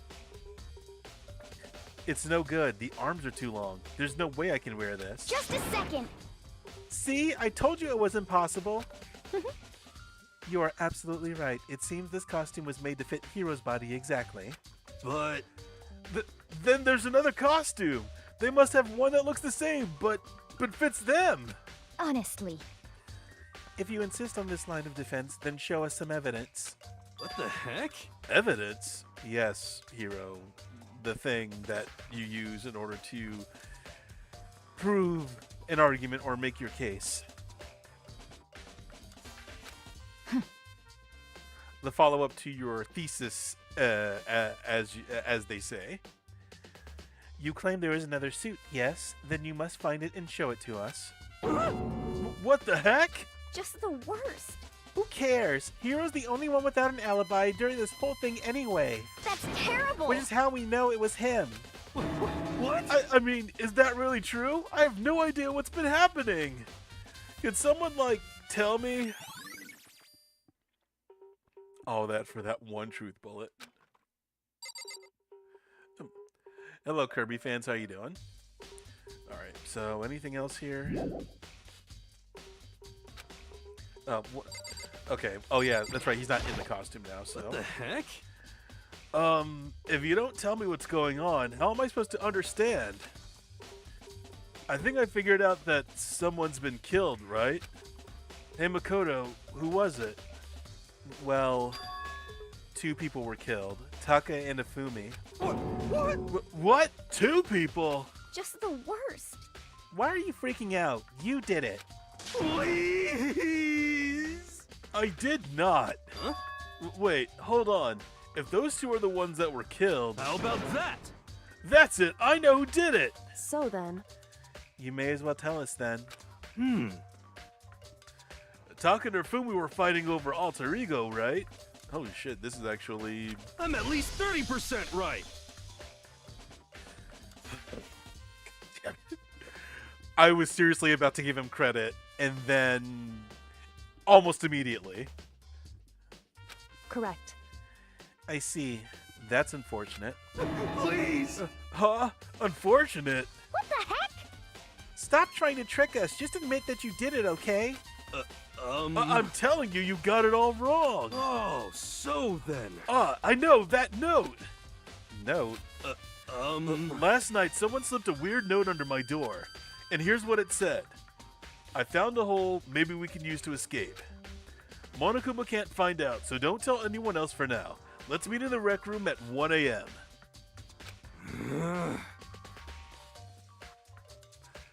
Glad you're having a good time. Hope I can entertain doing what I can.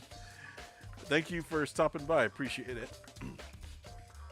But the last thing I remember is going to the rec room, then for some reason I fell asleep. Hey. The real killer probably drugged me or something. Just the worst. Not a chance. So, No, hold on. He could be onto something. The nurse's office did have chemicals that could do that. Huh? But really? I told you, someone's trying to set me up. A secret passage, a chance to escape, someone wrote all that to trick me. Yes, I did. Very, very many. A lot. It has to at least been 10 years ago now. Early days of YouTube. Even if that's true, you must be one dumb fish to bite every piece of bait that floats in front of you. I mean, when she's right, she's right.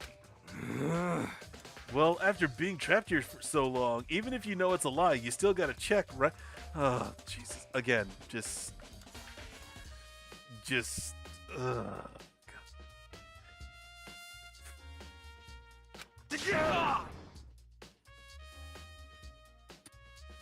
is how you know Darwinism is a lie, because this motherfucker is still alive somehow.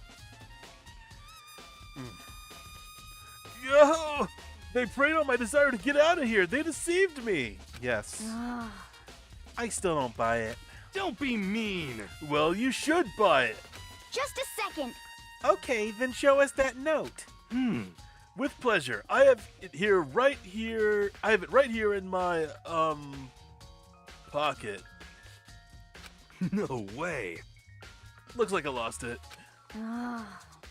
Yeah, sure. Please! You gotta believe me. I would hurt a fly. As I said before, if you want us to believe you, you must produce evidence. Can you show us the note? I have no particular issue with what you claim, but if you want us to believe you, give us a reason. What the heck? For serious?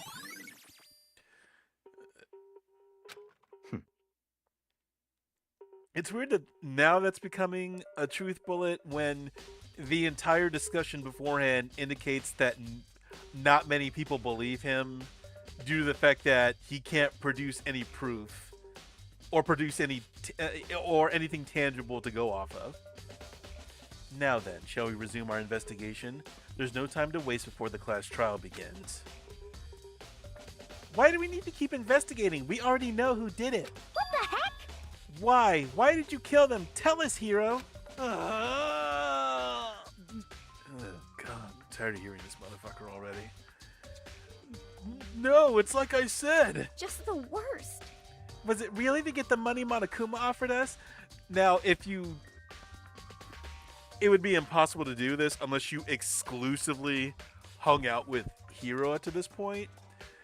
That would honestly not be out of the realm of possibility for after you learn more stuff about him. Yeah, that must be it. You must be totally broke, and that's why, again, not wrong. Wait, that's a false accusation. Someone help me. What are you saying? Just be thankful we haven't bound and gagged you. But I want that. If you have time to yell and carry on, you have time to search for your evidence, right? What? You're right. I need to look for the second suit in that note. Feet don't fail me now. One nation under a groove. Nobody's gonna get that. Somebody might get it. I guess I better get back to guard duty. I was gonna ask Toko or Genocide Jack to switch with me. But if she and Sakura got into a fight, we'd have a catastrophe on our hands. Well, bye. One by one, everyone peeled away. Makoto. Do you have a second? I want you to help me with the investigation. It would seem... It looks like I got a late start on this one, so I need to make up some ground. Sure, I don't mind helping, but can you promise me something? Later, when you have time, will you tell me why you disappeared? Why is that? No. To reject me so soon. Anyway, Again, I'm glad that some character in this game is blunt and to the point. Anyway, I need your help. You don't mind, do you? Okay. shall we go? Thanks. Now then, shall we? Hey, So Makoto, first I'd like to examine the corpses.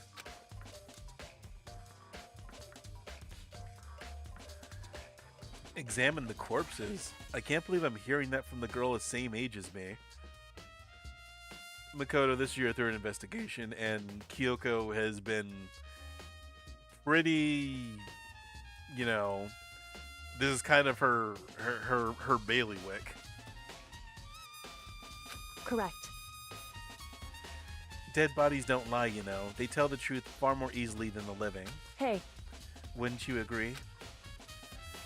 How am I supposed to answer? anyway, Thank you very much for the subscription. Trying to be a little bit more consistent on here, but you saying that gives me a lot of motivation and enthusiasm. Thank you very much. Anyway, we have to hurry before the class trial begins again. Yeah, you're right. Okay then, show me where the bodies are. They're in the repository. Then I guess we should head that way for now. So we can fast travel here, but we can't fast travel to the repository? Fine. Fine.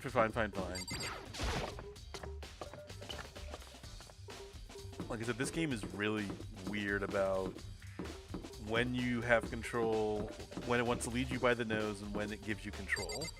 And the control is already extremely limited, so I don't know why it bothers. Oh god, no. 2 hour mark, we still have not gotten to the goddamn trial yet. Ugh. Game loves talking at you. Hifumi and Taka. For a moment, Kyoko seemed to go rigid, but only for a moment. so then, Well then, let's get started. She crouched down next to Taka and without hesitation began poking and prodding the bodies. I knew it. The Monokuma file was right. They were killed using similar weapons. Her movements were so smooth. She was so calm. Seeing how comfortable she was actually made me feel a little bit more comfortable. Again, Makoto be simping. Talk to her, or do I I talk to see. the bodies? Okay. I talk to the bodies, god damn it. Makoto, I found something. You did? Hey, You remember the wristwatch Taka always wore on his left hand? He did? Just let her keep talking. Do not ask dumbass questions, Makoto. whew, Are you so oblivious to the people around you? Do you dislike other people that much?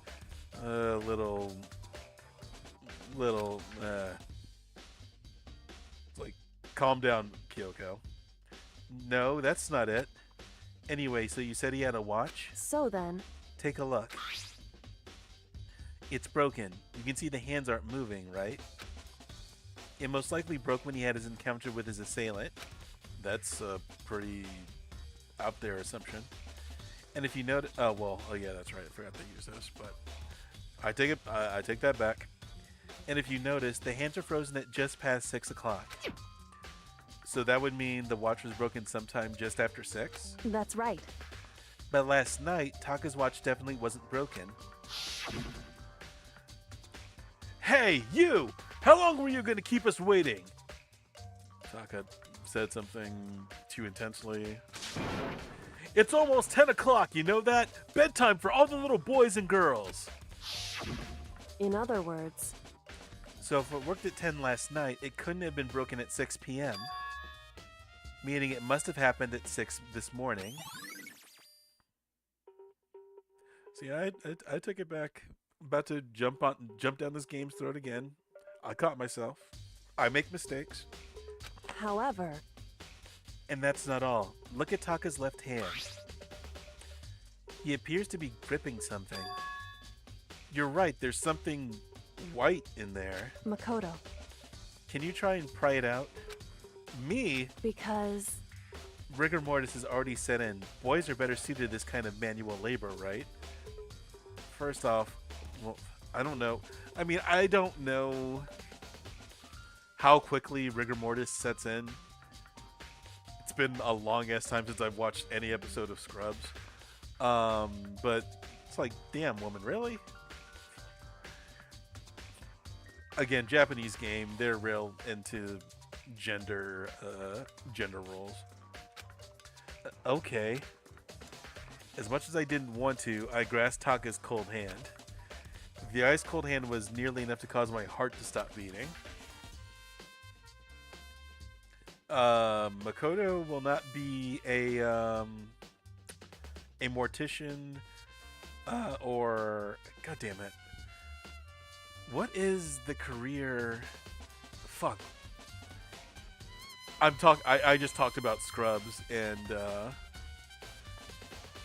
I talked about Scrubs just now, and fuck, what is the person who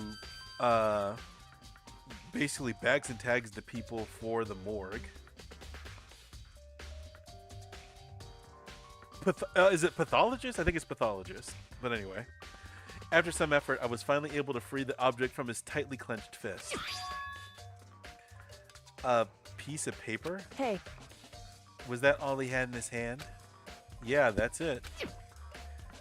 Just a little scrap of paper. Doesn't seem like much of a clue, does it? is that right? I wonder about that. Kyoko then turned to Hifumi's body. So then, Let's check Hifumi's body now. Perhaps he's left us a few clues of his own.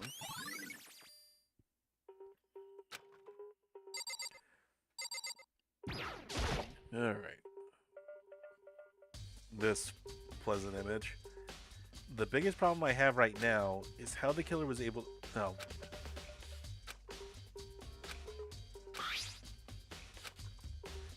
Okay. Oh, there's... What?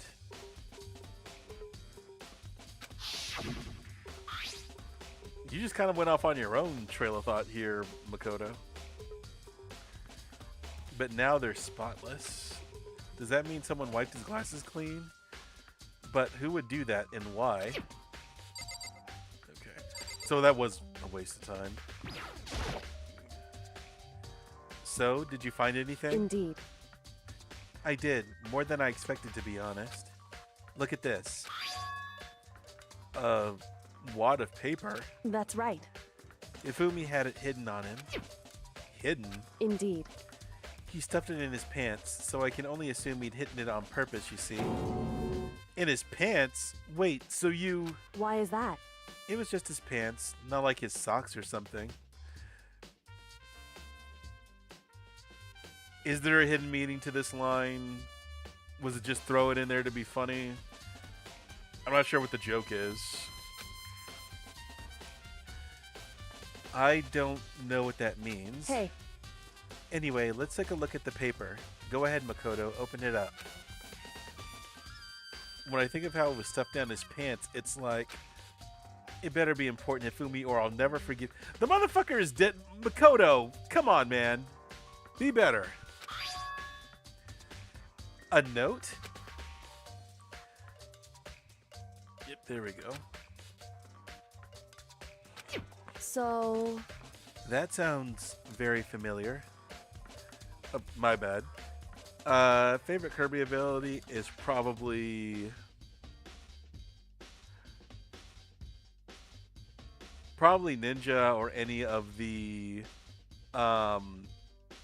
elemental bombs from Squeak Squad. That's it. That's the same. It's the same thing Hiro said. Then he was telling us the truth. However, Although, it's not exactly the same, is it?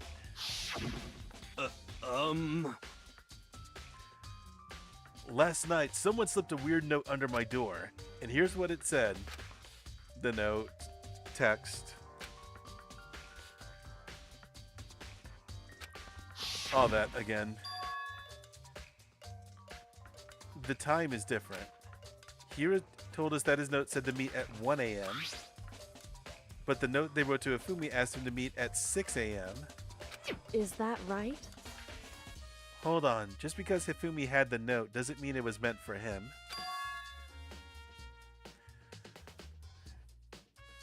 Huh? So, Part of it has been torn off, right? I think there's likely some meaning there. There's some meaning to part of it being ripped? Let's see.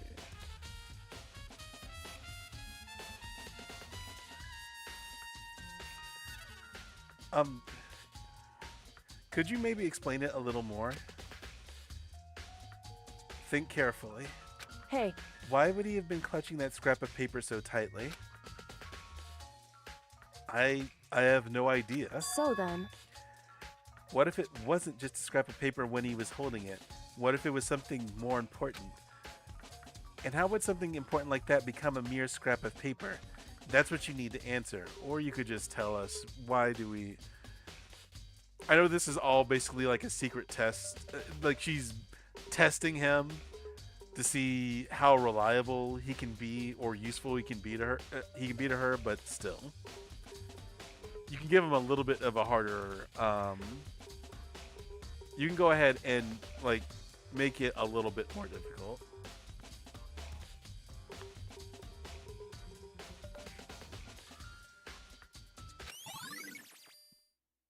The note Hifumi had.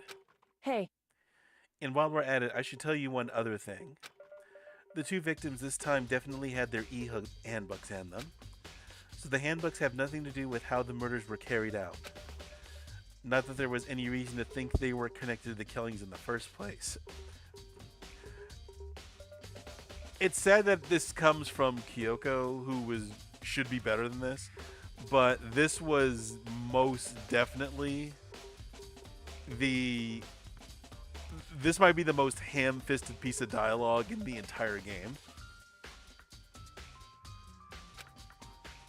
So you're saying I don't have to think about the handbooks this time, right? is that right? If you didn't have to think about them at all, I wouldn't have gone out of my way to mention it.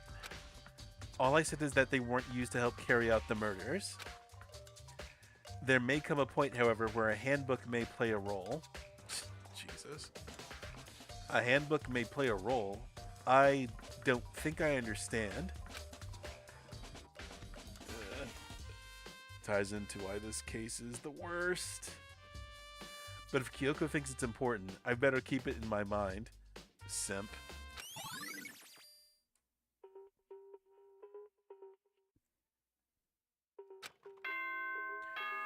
Finally! Jesus.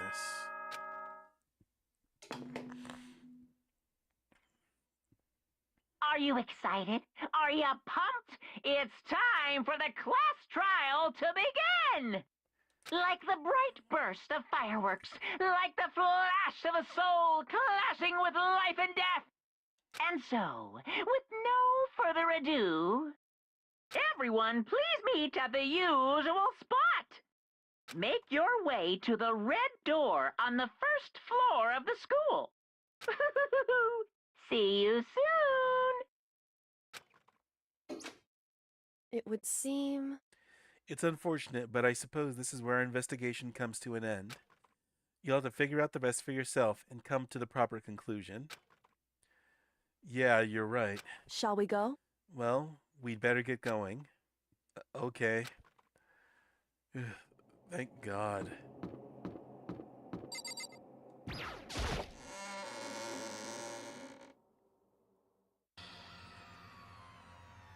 Everyone had heard of Monokuma's proclamation and they were gathered by the red door. And as soon as we were all there, Monokuma appears! I don't want to do this. He's multiplied. Wrong. Nope, not multiplication. It just looks that way because it's of an illusion. I'm moving so fast it only looks like I've multiplied. Can you guys tell which one is the real Monokuma? I don't want to guess. I don't want to be near you. Can we just get on the Thank you, Kyo. Also a go. Boy, tough crowd. Well, you... Being around you or knowing that you're a thing is just painful. Stop talking. We're not here to play with you. Okay. Yes, go away. Hey! Then if everyone's here and ready to go, please board the pink train. Or elevator. I'll see you guys down there. Let's go. Okay then, shall we? Please! Hold on! I'm not mentally prepared yet! What the heck? You'll never be mentally prepared. You can't run away anymore, hero. You're gonna pay for your sins. What the heck? With the holiness. I told you already, I didn't do it! For serious! That reminds me. Did you ever find the other costume or the note? Well, no, but... How unfortunate. Then it would seem we have our culprit. Hey, This isn't the place to talk about it. Save your accusations for when we get to the courtroom. That's right. She's right. Let's get down there first. Then the story can really begin. Yeah, good idea. Please, just talk when it actually advances something. I have to do it. I can't let whoever killed Ifumi and Taka get away with it. For everyone who's still alive, and for the two that lost their lives.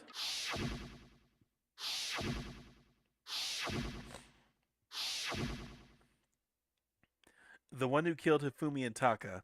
The one who killed two of our friends. The killer is... someone right here. Damn.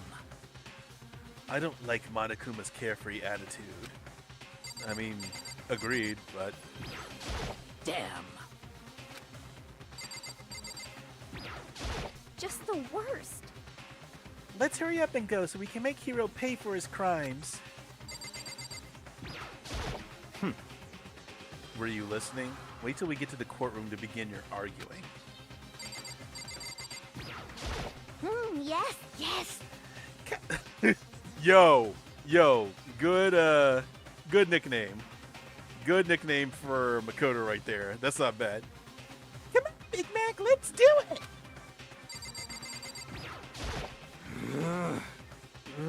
It wasn't me, you gotta believe me! It would appear the culprit has been confirmed. This trial will be over in no time. hey, The story begins when we get down there. I took one last deep breath and exhaled slowly. I began to walk toward the elevator. Once everyone was aboard, the doors closed on their own, and the steel box began to move.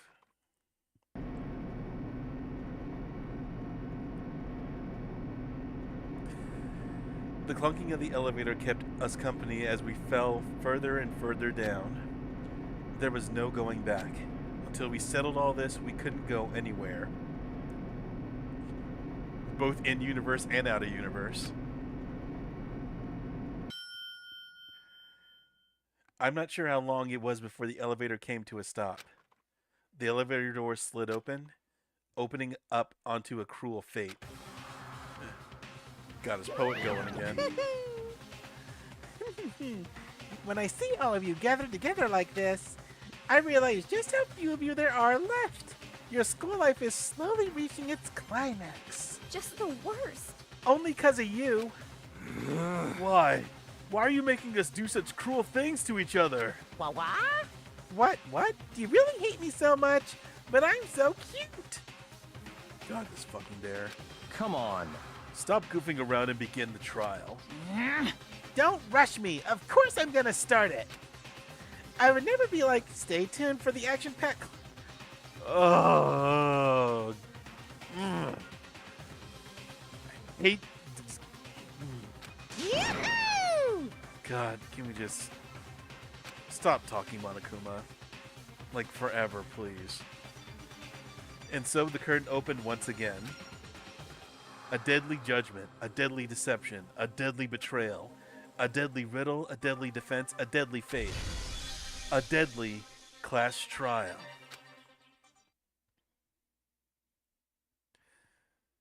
Ugh. Finally, we get to this shit.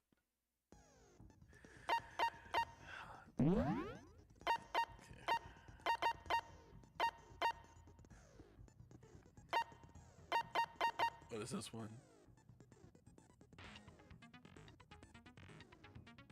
That costs 5.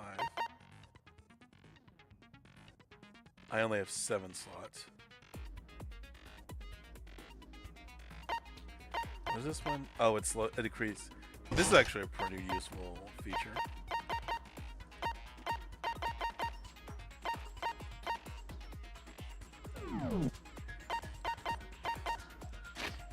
Anything that makes bullet time battle go by faster, I am all in favor of.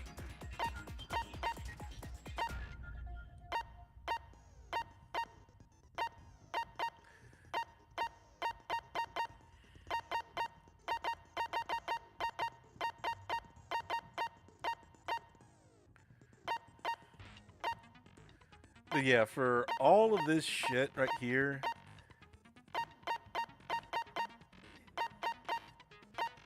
it really only comes down to pretty much 2 things. Well, I guess 3 things. It comes down to this piece of evidence, this piece of evidence, and this piece of evidence. That's basically it. That's basically it. That's all this trial really comes down to at the end of the day.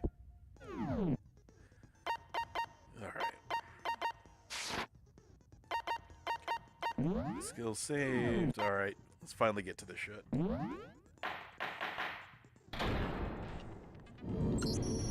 Let's begin with a basic explanation of the class trial. So, your votes will determine the results. If you can figure out who done it, then only they will receive punishment. But if you pick the wrong one, then I'll punish everyone besides the blackened, and the one that deceived everyone else will graduate. Now then, to begin with... We already know who did it! Was that? It was Hiro. He does not have an alibi for when the murders took place, and we found him in that suit. God, that fake-ass accent that she's trying to go with. Alibi. Don't try and deny it! You killed them! I didn't! Someone knocked me out! I was asleep the whole time! I don't know anything about it! Shut your murdering mouth, murderer! Who are you calling a murderer? I am sorry to say, Hiro, but we do have evidence. Blueprints for the suit. Parts we assume were used to build it. And all of it was found in your room. You have to admit, the evidence is quite compelling. It points to you as having created the suit and wearing it while committing crime after crime. How many times do I have to tell you? I don't know! Is Hiro really the killer? Or, before anything else, we have to make that clear.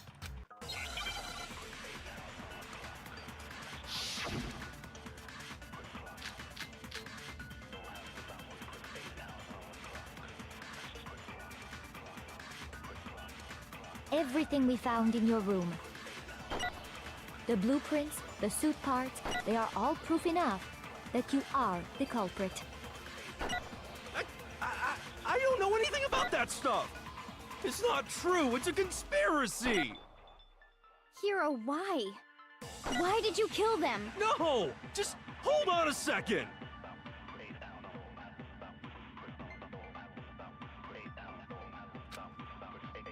Everything we found in your room. The blueprints, the suit parts, they are all proof enough that you are the culprit. I don't know anything about that stuff! It's not true, it's a conspiracy!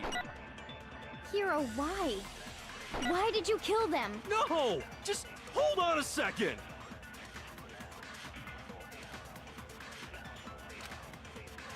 I may need to look at this again.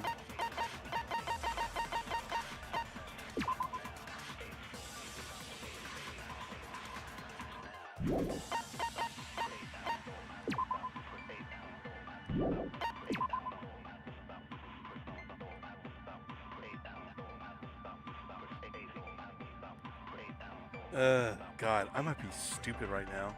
I might be really fucking stupid.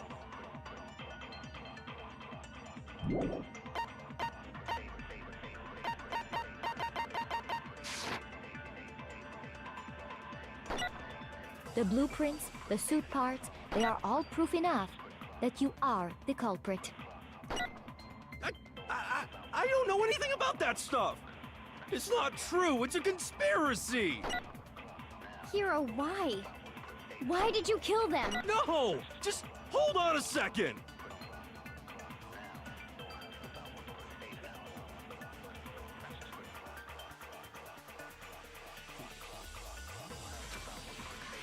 Everything we found in your room. The blueprints, Damn it, the I suit forgot. parts, they are all proof enough that you are the culprit. Hey, shit. What the hell are the controls again? Faster than B is. It's not true. It's Hero, why? no. Just hold on a second. Everything we found in your room. The blueprints, the suit parts. I actually they don't are know. all- No, that isn't. No, that's wrong. I don't know how these two sure link up. Hero really made those blueprints? What do you mean? Well, take a look at this. It's the note that Hero wrote, asking everyone to meet Oh, the up handwriting after is Alter different. Ego disappeared. The handwriting's obviously different, wouldn't you say? When you compare it to the blueprints. There's no way you could think the same person made both of them. Unless that person made it a point to disguise their handwriting. No, the differences are bigger than that, I think. Come on! I'm not smart enough to think of trying to change my handwriting anyway. I hate how this entire case pretty much, or at least the misdirection for this case, relies basically on this right here. So Makoto, are you saying you don't think Hiro's the culprit? And he's not the only one. I think Hiro's innocent as well. What? Then who was in that Robo-Justice suit? Is it like Hiro said? Was there really someone running around in a second suit?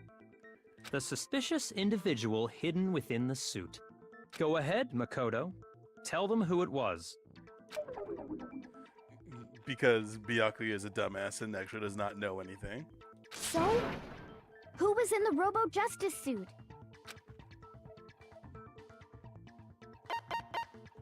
I got it! Other than Hero, I can't think of anyone else it could have been. They're going to be taking an awfully long time, or a longer time than necessary, to say that yes, he's in the suit. He's still not. That doesn't mean he's the killer, though. Obviously, he was the one in that particular suit, and we never found any kind of second suit. Then there can be no doubt. Hiro is the prime suspect. That doesn't make any sense. You just said Hiro didn't do it. It makes perfect sense. Hiro was the suspicious individual in the suit, but he's not the culprit. So what you're saying is... That's right. The culprit in this case has nothing to do with being in the Robo-Justice suit. What? Now that's a bold assumption. Not really. And what reason do you have to make such a statement? You do have a reason, yes? Of course. But before we get to that, there's something else we need to clarify first. So let's get that out of the way. Hey, stop trying to boss us around. All things have a proper order. So what is it? What needs to be clarified? We must clarify the method of transportation for Taka's lifeless body. They jump around a whole bunch here. It would seem that his corpse was moved using certain Well, I particular know why items. he's doing it like this, but it's still very roundabout and obtuse. Makoto, can you tell us what they were?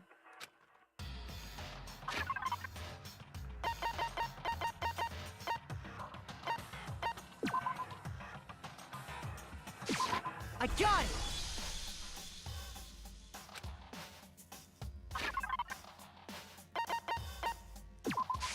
I got it! They were a dolly and a tarp, right? Yeah, don't ask me to answer shit if you don't want to hear it. So, let's see if I can explain. Taka's body disappeared from the equipment room, and then we rediscovered it in the repository. And when we found it for the second time, it was wrapped in a blue tarp, right? It was the same tarp that, up until then, was stored in the equipment room. I'm actually listening to Bryce Papenbrook speak, and no surprise, he also voices Nagito in the second game. But I'm just listening to it more and more, and it's weird how they can sound virtually the same but still sound distinct from each other. I mean, hey, good voice acting. I think I've said that. So the killer must have seen it there and decided to use it when they moved Taka's Out body. of all the protagonists, Hajime is my favorite protagonist of the series, but Bryce Papenbrook gives my favorite performance out of all the protagonists. That way, they wouldn't leave any bloodstains while they were moving it. Okay, that explains the tarp. And the dolly? Same thing. I mean, what do you... I'm sure the dolly was in the equipment room when we first found Taka's body there. Sakura, But you're when smarter the body than this. disappeared, so did the dolly. Later, when Taka's body reappeared in the repository, so did the dolly. In other words, you think they used the dolly to move the body, am I right? But are you sure you are not mistaken? Huh? Are you absolutely positive the dolly was in the equipment room when we found Taka's body? That dolly was made specifically for moving large objects between the repository and the art room. And what is a body if not a large object to be moved? It would be very strange indeed to discover it had made its way to the equipment room. Is it not possible that it was in the repository all along, and you simply didn't realize it? She's raised an objection. How do you respond? There is no shame in being wrong. Nobody expects much from you anyway. We have all accepted the fact that you rarely understand what is going on around you. Wow, I've never had anyone sound so nice while being so mean. But maybe I can change her mind. If I can just explain to them why the dolly must have been moved from the equipment room to the repository. Absolutely. I didn't have to reload in the last? Maybe I didn't.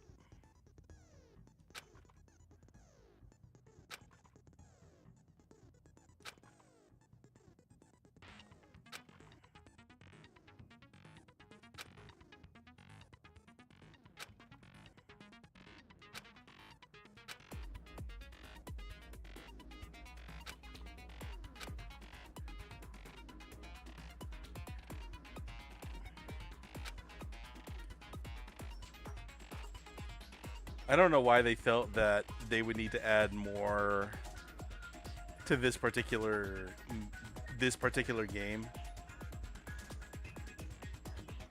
I don't know. This game could have easily been carried entirely by just the nonstop debates and the closing arguments. If they wanted to, I mean, I think personally, at the end of the day, they need to decide if they wanted to focus more on interactivity or it just being a standard VN with little little interactivity aside from making like certain choices maybe during the free time events. But more than that, the Hangman's Gambit and Bullet Time Battle are just pointless and have the least amount of flavor to either of them, especially Bullet Time Battle. I think I dislike Bullet Time Battle a whole lot, not even just because it's unnecessary, but because I do like rhythm games. I'm not able to keep up with rhythm games like I used to. I like rhythm games, and this is just a bad rhythm game.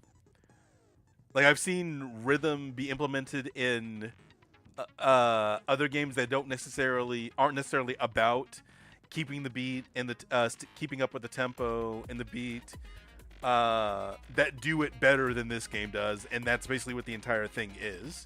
Like, WarioWare has a rhythm element behind it, but it implements that in that series better than this game, which has a minigame revolving around rhythm, implements it here.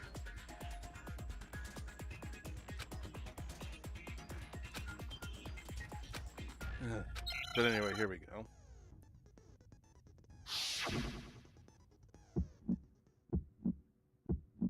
You have it wrong. I cannot agree. You are a fool. So pathetic. Lies will get you nowhere. Do your worst.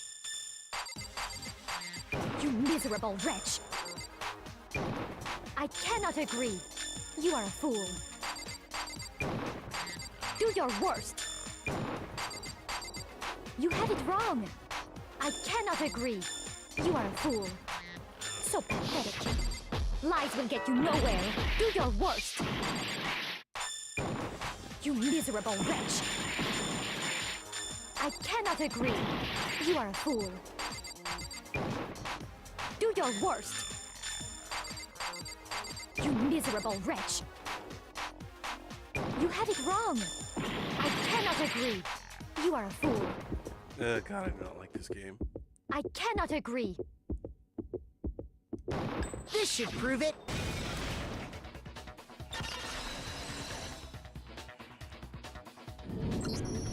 If you're asking for proof that the dolly moved, I have it right here. When I found the dolly in the repository, one of the wheels had a blood stain on it. There was a pool of blood in the equipment room with a tire mark in it that matched the dolly wheel's tread. The killer probably rolled the dolly through the blood on accident as they wheeled the body out of the room. And as the blood dried on the tire, they moved the body into the repository. So there's my proof that the dolly was used to move Taka's body. Jeez, does Celeste really hate me that much? Well, anyway, that was just something we had to get out of the way. Let's get back to the main subject. Byakuya just saying, yeah, that was a waste of time. Let's get back to the meat. Yeah, the subject of how Robo Justice didn't do it. Because if it's not a killer robot, then... This game is going to get significantly more boring. What kind of robot is it? I'm not sure that really matters. Let her down gently, Sakura. I'd be happy to explain why the occupant of the suit couldn't possibly be the killer.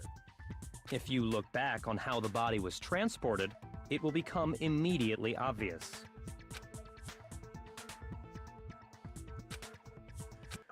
Makoto, you should know, Hina should know. Everybody should know this.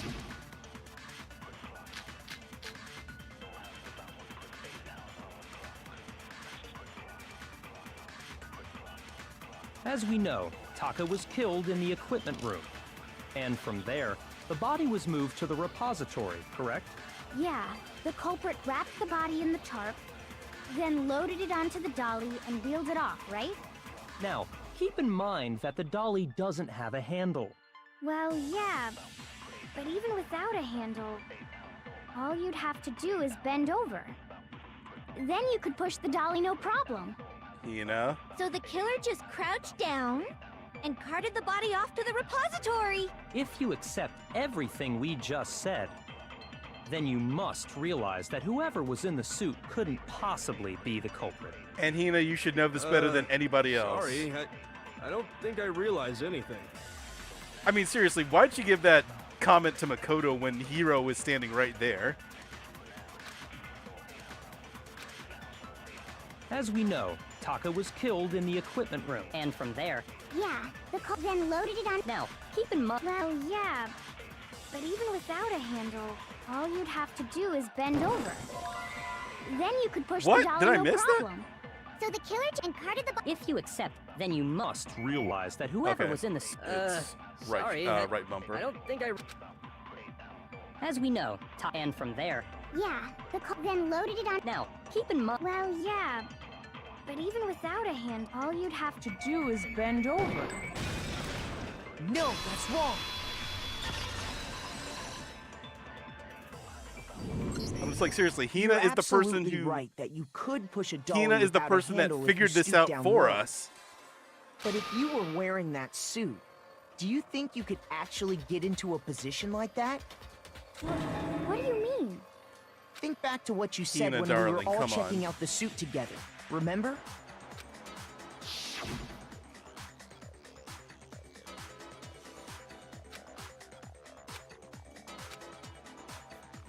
It's like- They couldn't have had anybody... I mean... I guess if we're talking about the order of how stupid characters are, it's Hiro who's not going to say anything because he's the one who's trying to prove his innocence. Then it's Hina, and then it's Byakuya, and that's about it. And yes, Byakuya is easily one of the stupidest people who's still alive. I don't give a fuck what the game tries to tell me. When you're in that suit, not only can you not see your feet, but you can't even bend at the waist. Am I right about that? Now that you mention it, yeah. It seems like it'd be awfully hard to push that dolly if you couldn't bend over. Well, what's to stop you from simply pushing the dolly with your feet? When you can't even see your feet? You really think someone could kick the dolly all that way? Well, yeah, I'll leave that alone. I was gonna say, because my mind immediately goes to, well, the costume didn't properly fit Hina, but maybe it did properly fit Hiro, so maybe he's not as restricted by it. The game is kind of skipping some shit here, as it is wont to do, so. Yeah, it'd be totally impossible. Not that I can say for sure myself. On top of that, if you were wearing such a rigid, cumbersome suit, it's very unlikely you would have the dexterity to go about wrapping the body in a tarp. Well, I mean, isn't that just a matter of taking off the suit when you're ready to move the body?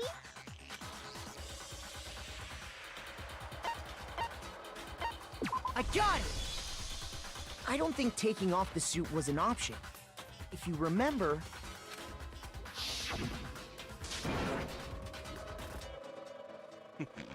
God, this stupid ass image.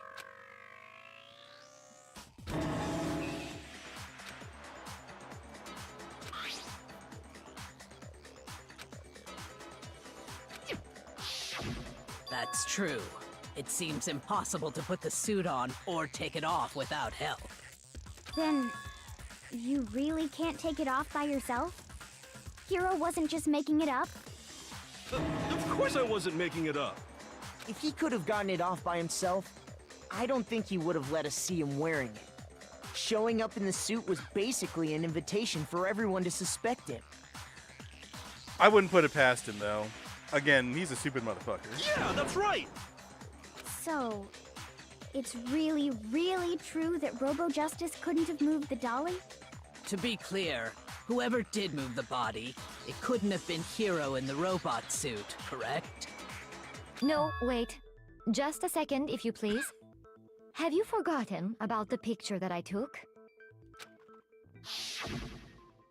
You all got a good look at it, did you not? The image of Hifumi being dragged away by Robo-Justice? If whoever was in that suit is not the culprit, how do you explain that? Besides, do you remember what the now deceased Hifumi said?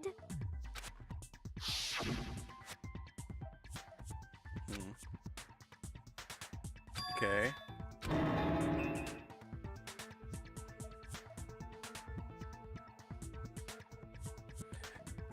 Like, worse. It's gonna be hilarious. So long as those facts exist, the proper conclusion is beyond question. It's gonna be hilarious once we get to the point of how incompetent the accomplice is. The individual inside the suit and the culprit are one and the same. It was Hiro, without a doubt. Yeah, that's gotta be right. Hold on a second! It's still far too early to reach that conclusion. Besides, there's no hurry to decide who did it. Before we rush to a verdict, shouldn't we explore every single possibility? Instead of seizing on one viewpoint, the truth is uncovered by analyzing things from every angle. Also known as an investigation. Perhaps, but where do we go from here? Let's review this series of unfortunate events from the beginning. Maybe we'll uncover something new. What a pain in the ass! I don't disagree, but our lives are on the line. If this is what it takes, we have to do it. Like I said, I actually really do not dislike Genocide Jack. And it bothers me that they don't use her, well, until the final chapter, but they really do not use her all that well in the entire game outside of chapter 2 when she's introduced. Excuse me. Plus, maybe we'll get to find out where the heck Kyoko was when everything went down. All right then, let's take another look back at what happened. I suppose we could start with this morning. 4 of us gathered together in the dining hall. Makoto, Hina, Kyoko, and myself. We waited there for quite a while, but nobody else showed up, so we went to look for everyone. That was around 8 a.m. And as soon as we split up, Kyoko went missing. Soon after that, Hina found Celeste in the rec room and quickly came to get Makoto and me. It seems I was unconscious for about an hour after I was attacked by my mystery assailant. I know it was an hour because I remember being attacked a little after 7. That was when we saw Celeste's picture and discovered that her assailant had been wearing a strange costume. As it turns out, it was Robo-Justice. Okay.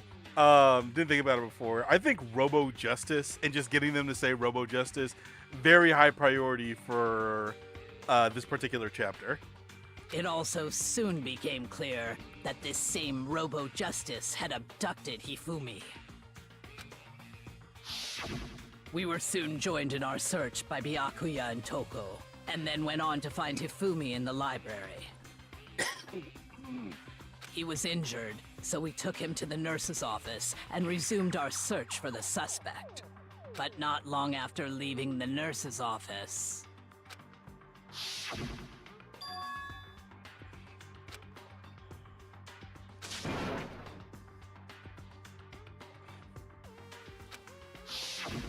When Celeste told us that, we decided to split up and search the second floor. I have no idea how this bitch didn't think that she was gonna get caught. And soon after that, I saw someone moving around on the 3rd floor, and I yelled out to everyone as soon as I did.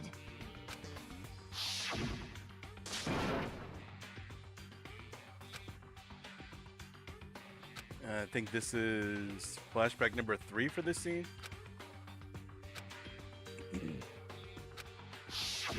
and then...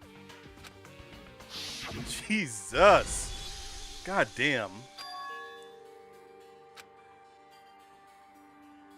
I'm like thinking about the construction of all of this, and it's so...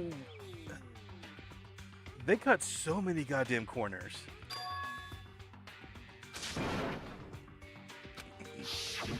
At At that point, we decided to divide up into 2 groups. Celeste, Hina, and I went back to the nurse's office. And we still haven't gotten to chapter 5. While Oh my Sakura, god. Byakuya, and Toko chased after the suspect. When we got back to the nurse's office, we found Hifumi, dead. And that's when we heard the body discovery announcement.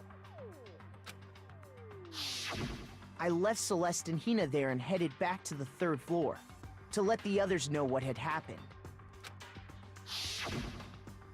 Meanwhile, we had just discovered Taka's body in the equipment room.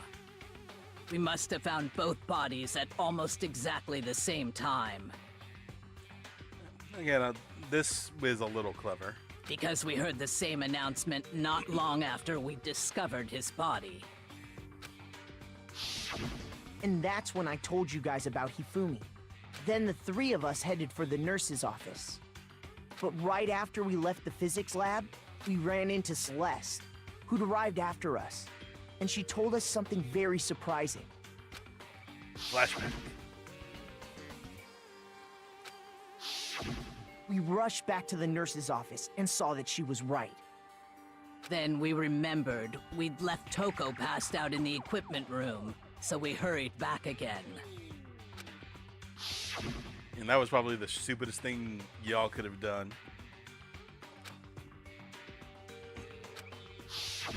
But when we got there, we discovered that now Taka's body had also gone missing. Next thing we knew, we were searching the school for 2 missing dead bodies. Didn't we literally just go over this in this trial too? I can't believe I didn't just... I just now picked up on that. And after some time... Celeste informed us that she'd found the bodies, and we all headed to the repository, which is where we rediscovered the corpses. Like, you would think that in some point in recapping all of this again, they would have allowed you to bring up, like, hold on a second, this shit doesn't make sense. I think that about covers it. I see. The whole thing sounds exceptionally complicated. And the Danganronpa team smiled at that line. It certainly seems to me that these are not a simple series of connected events. Okay, well, if that's true, then what? Rather than a single series of events, I think we have to consider each murder a separate situation. And from there, we can uncover the contradictions surrounding all of them. Now then, let's get started, beginning with what happened to Taka. The contradictions hidden in what happened to Taka. In order to uncover the truth of this case, I have to find them no matter what. Yes, Makoto. That is why you are here.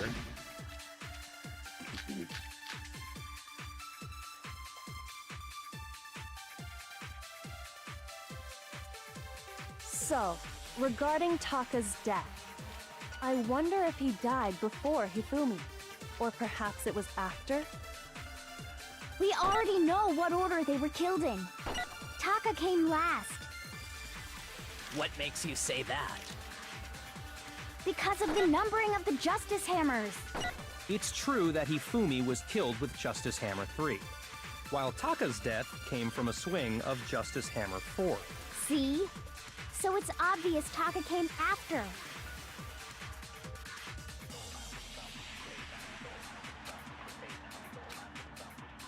So, regarding Taka's death, I wonder if he died before Hifumi, or perhaps it was after? We already know what order they were killed in. Oh, that one's wrong. Shoot!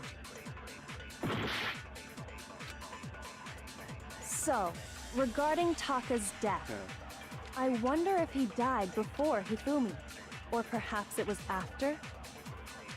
We already know what order they were killed in. Taka came last. What makes you say that? Because of the numbering of the Justice Hammers. It's true that Hifumi was killed with Justice Hammer 3, while Taka's death came from a swing of Justice Hammer 4. See? So it's obvious Taka came after.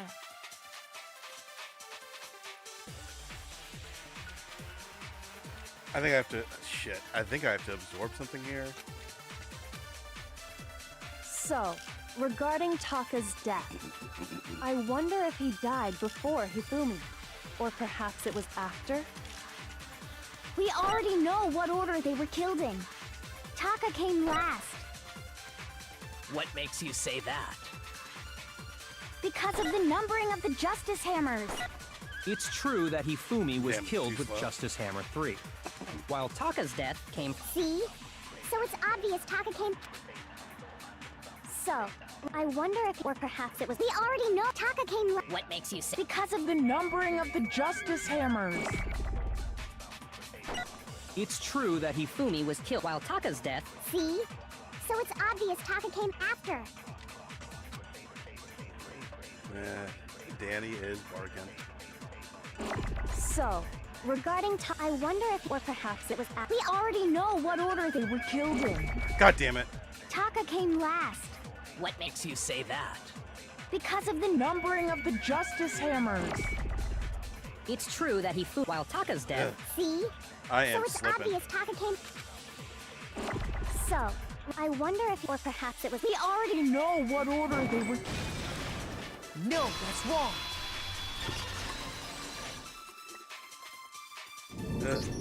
This game Hold on. fucks with you after a There's while. no reason to assume that the hammers were used in the same order as their numbers. If anything, that's just another way the killer tried to disguise their actions. So you're saying the culprit wanted us to think the hammers were used in order, but in reality, Taka was killed before Hifumi? Okay then, let's see the proof.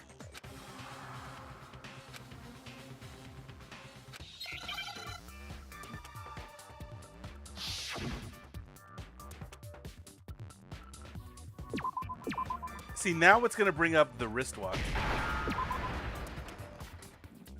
Where it's like, why even have it as a truth bullet?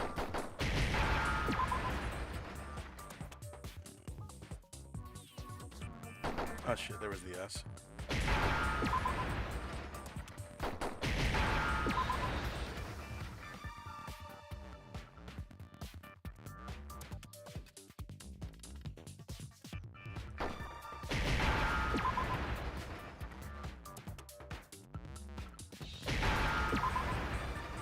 Oh, God.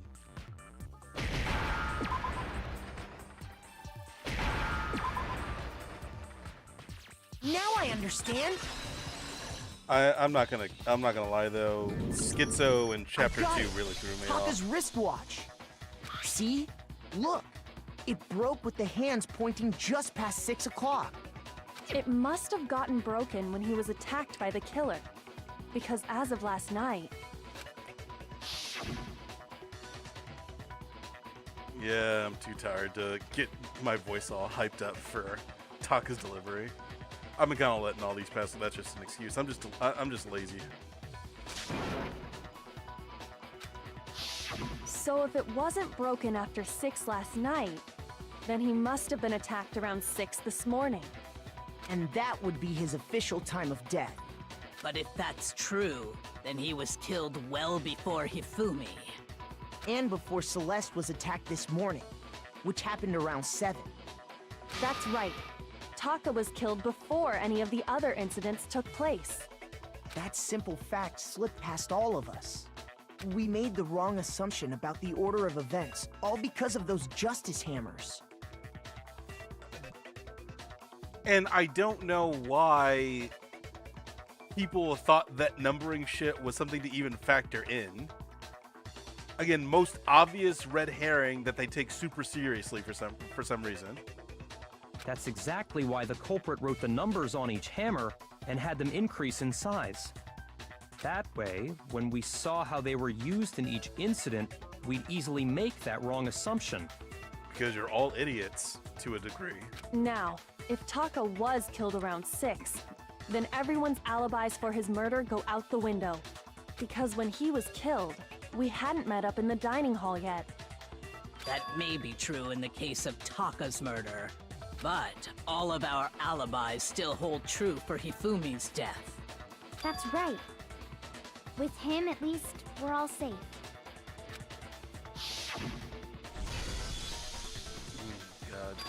here again.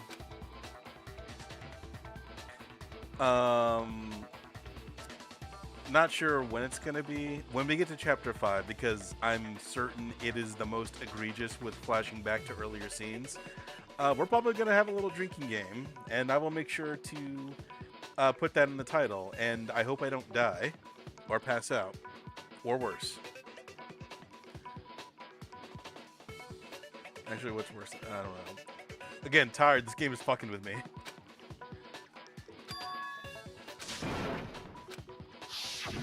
When we heard Hifumi screaming, we were all together. Except for Hiro and Kyoko. Then we all ran down to the nurse's office, and that's where we found his body. That's totally true. We're all in the clear. Oh, I know! They must have recorded him screaming on a tape or something, then played it later on! If that's true, where's the tape? I don't know.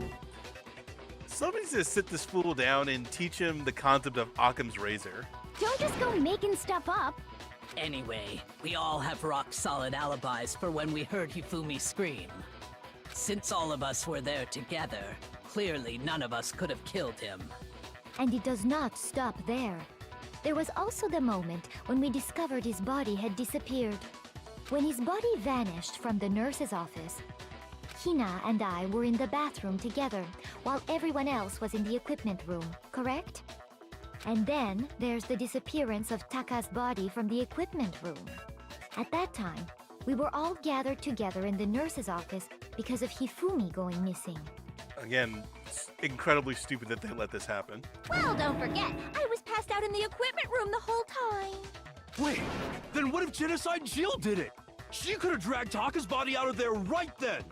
Even if she could pull that off, there's no way she could have done the same with Hifumi's body. Because, as we just established, she was passed out in the equipment room when his body disappeared. Besides, I didn't do either of them anyway. In other words, it is impossible that any of us could have killed Hifumi or moved either of their bodies. On the other hand, Hiro and Kyoko had disappeared, so they most certainly could have done those things. So what now, Kyoko? For now, we can't get fixated on who did it, or we'll just keep going around in circles. So instead of who, I propose we start talking about how. In particular, I think we need to figure out how Hifumi's body got moved. That's true. We searched everywhere, but we couldn't figure out how to explain his body disappearing. And according to what Celeste said... Flashback. I think this is the first flashback for this particular scene, though. Or maybe it's the second. His body apparently disappeared in the 1 minute her and Hina took their eyes off of it. I have been playing Danganronpa too much in one day.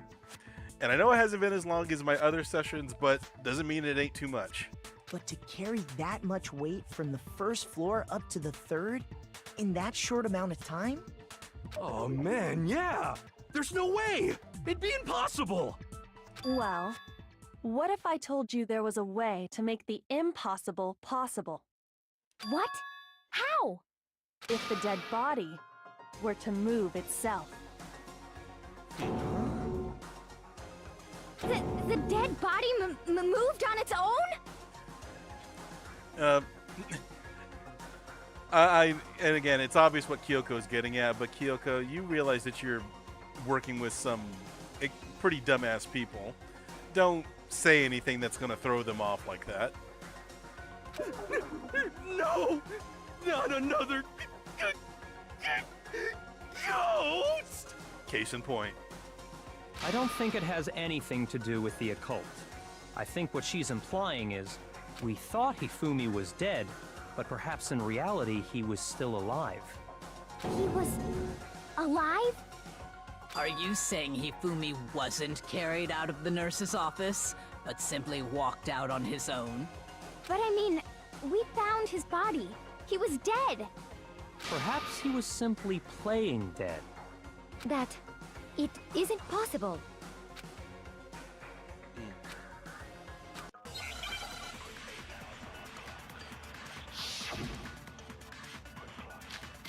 Like, this trial has some clever stuff on its own, but as a whole, it is really fucking stupid and Are aggravating. you saying that when we first found Hifumi in the nurse's office, there's a chance he was actually still alive? No, it is impossible. Hifumi was dead, without a doubt. And you know that how? Surely you heard the body discovery announcement along with the rest of us. Hifumi's dead body had been found. And that is why the announcement was made. Are we really so sure about that? Maybe the announcement was intended to signal someone else's discovery. Damn it, I was too slow.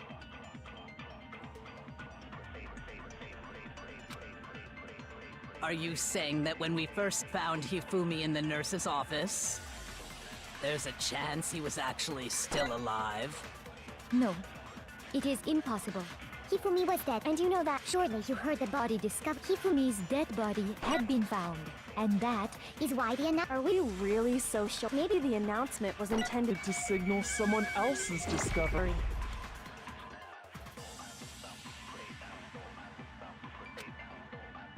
Are you saying that when we first found Hifumi, there's a chance he was actually still alive? No, Hifumi was dead. And you know that how? Surely you heard the body discovery announcement along with the rest of us. Hifumi's dead body had been found. No, that's wrong.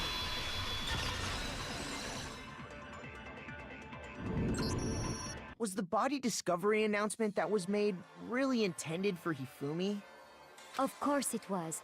The announcement played right after we discovered his body. And for this to work, that requires an extreme amount of timing and coincidence. Another fucking thing wrong with this trial. Maybe. But that was also the same time that Taka's body was found. That's right. It wasn't long after finding his body that we heard the announcement. So there's a good chance we've made a mistake in there somewhere. Good idea, poor execution. Really, really poor execution. I think we've confused whether the announcement was for Hifumi or Taka. First of all, if 2 bodies had been found, there really should have been 2 announcements. Maybe Monokuma simply got lazy and rolled them together into one. What do you say, Monokuma? Any comment? Well, it's a very sensitive issue, so I can't go into too much detail. But what I can say about the body discovery announcement is that it's only broadcast when 3 or more people find a dead body for the first time. That didn't answer our question, man. We're asking if you're a lazy bum. I mean, kinda. No, actually, that was plenty. Huh? He said it's only broadcast when a body is discovered for the first time, which means even if we find the same body again later, he won't make the announcement again. If that's true, then why was the announcement made again later on? Huh? Later on? Exactly. We heard the body discovery announcement twice.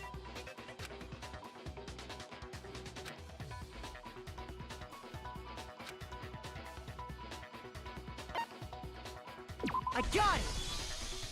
We heard it a second time in the repository, when we rediscovered the 2 bodies.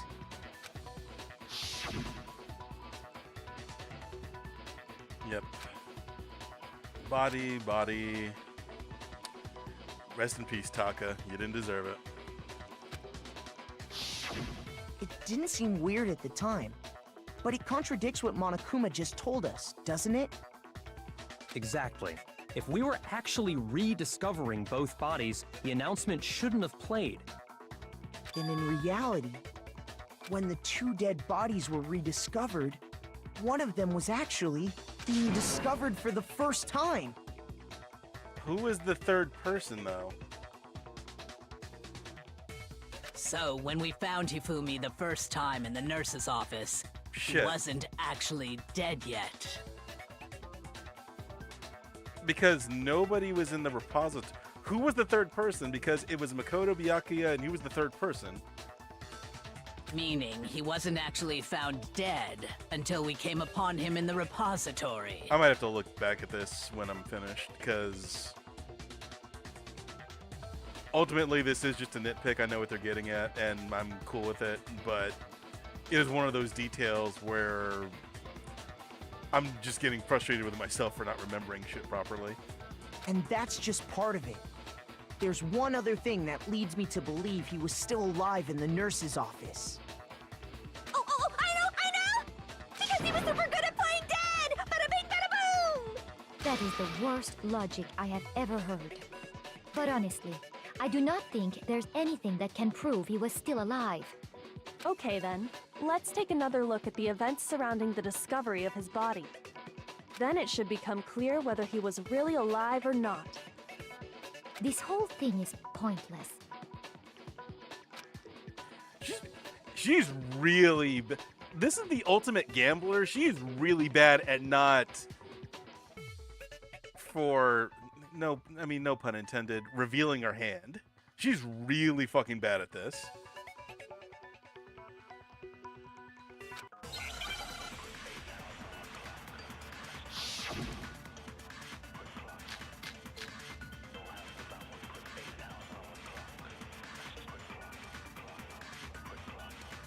Well, here's one thing we do know. The first time we found Hifumi's body was in the nurse's office. And then, while me and Celeste were in the bathroom, his body disappeared. And the next time we saw his body, it was in the repository. But when you compare his body before being moved and his body after being moved, other than the change in how it was positioned, there was no notable difference. Then, was he really still alive? Of course not. It is impossible. This is ridiculous.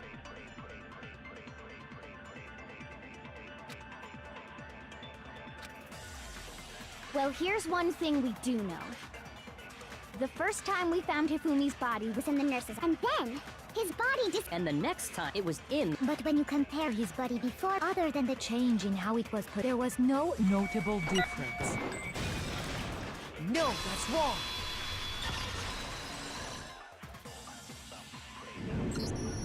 In fact, there was one clear difference between Hifumi in the nurse's office and the repository. His glasses. That fact alone proves that he was only playing dead in the beginning. I mean, that's still kind of a leap, but... Perhaps you'd like to fill the rest of us in? When we found Hifumi in the nurse's office, his glasses were covered with blood. But when we found him again later in the repository, they were spotless. He really does have some twiggy little legs. I found the item he used to wipe them clean in the nurse's office trash can. This is one of those. This is one of those few times where they're actually using evidence that hasn't necessarily been brought up through an interactive sequence alongside something that we're just going over. It's really rare when they do this. They should probably do it more, or should have done it more.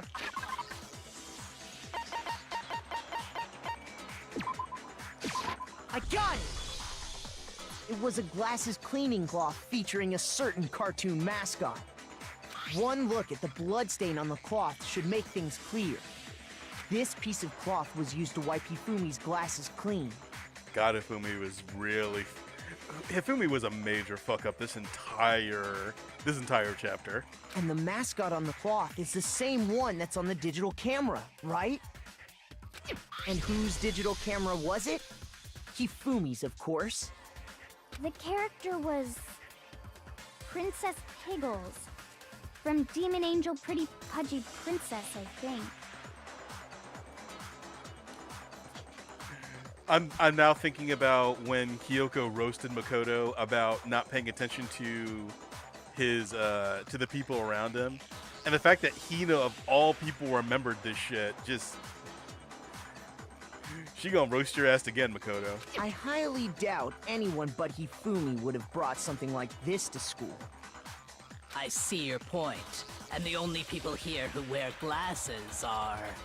I wouldn't be caught dead using a tacky piece of garbage like that.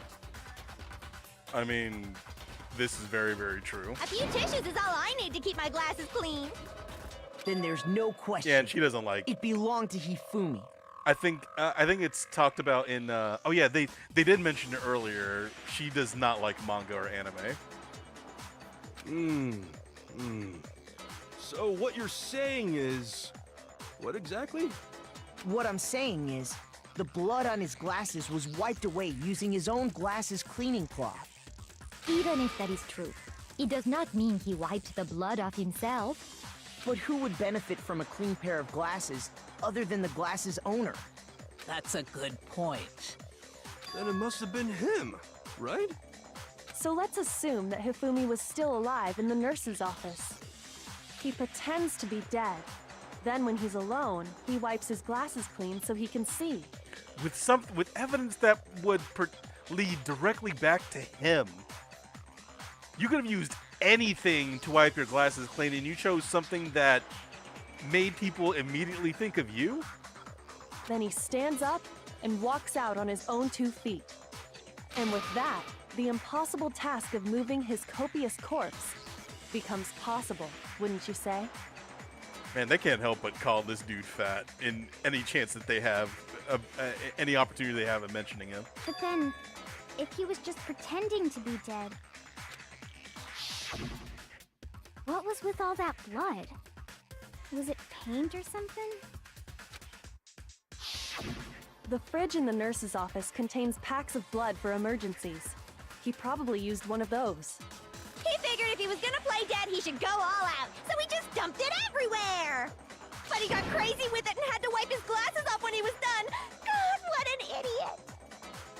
Again, not an inaccurate statement. And if Hifumi was still alive at that point, the disappearance of Taka's body is easily explained. It should be perfectly obvious who must have moved Taka's corpse. I got it! It could only have been Hifumi. While we were all gathered in the nurse's office, he went to the equipment room and took Taka's body. That also explains how the door to the repository got locked. That dumbass doorknob. That dumbass improperly designed doorknob. The door was locked? Well, after the bodies disappeared, we all went looking for them, right? So me and Sakura headed for the repository. But when we got there, the door was locked. And the repository door can only be locked from the inside. Which means when Hina and Sakura got to the repository, someone was already inside. And it could only have been Hifumi, who just finished stashing Taka's body there. He convinced us all he was dead, and when he saw his chance, he dragged Taka's body to the repository. So, Hifumi wasn't just another victim in this case. He was one of the assailants. I don't necessarily think that is 100% bulletproof. Just because he could have just moved it. I know that's actually what happened, but just because he moved the body does not necessarily mean that he killed somebody. He was an accomplice, sure. That doesn't mean that he murdered anybody. But that means he took part in the murders. I just can't believe it. Yep, you cried over that fat bitch. If you're having trouble, would you like me to show you one more piece of evidence?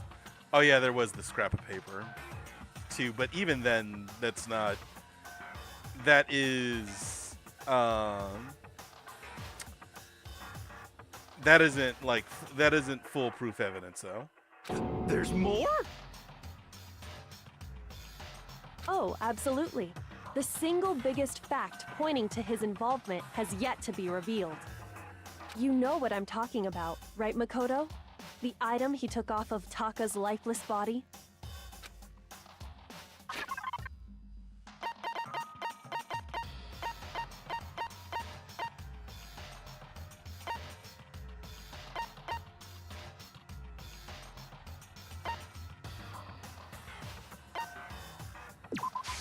I got it! You're talking about the note Hifumi had hidden away, aren't you? Had to search his drawers for that. Hidden note? That's right. We found it stuffed in his pants.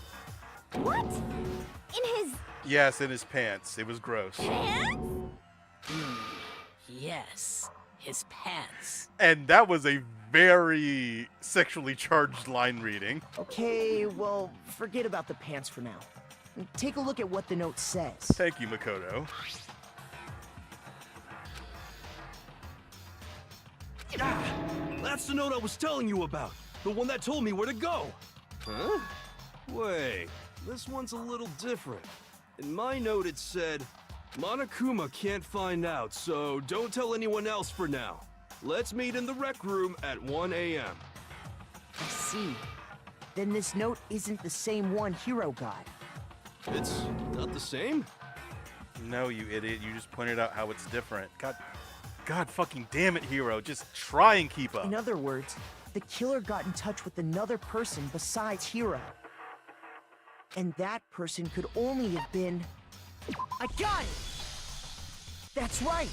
Taka! The killer used this note to draw out Taka and murder him. Hello? Over here! Objection! Objection! I don't really understand what's going on, but Hifumi had that letter, right?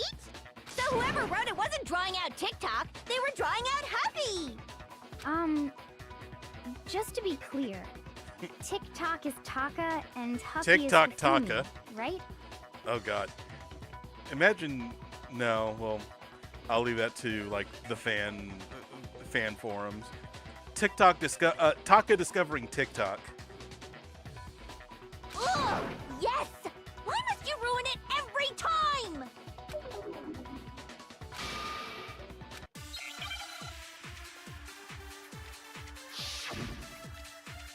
Ugh, feels like it's been forever since one of these.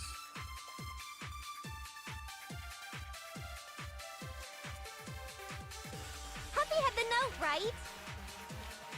Then the person it was intended for must have been Happy!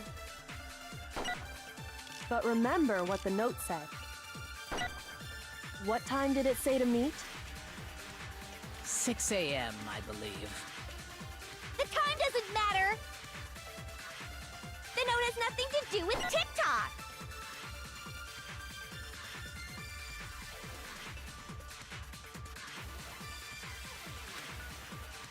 Happy had the note, I was right? right. Okay.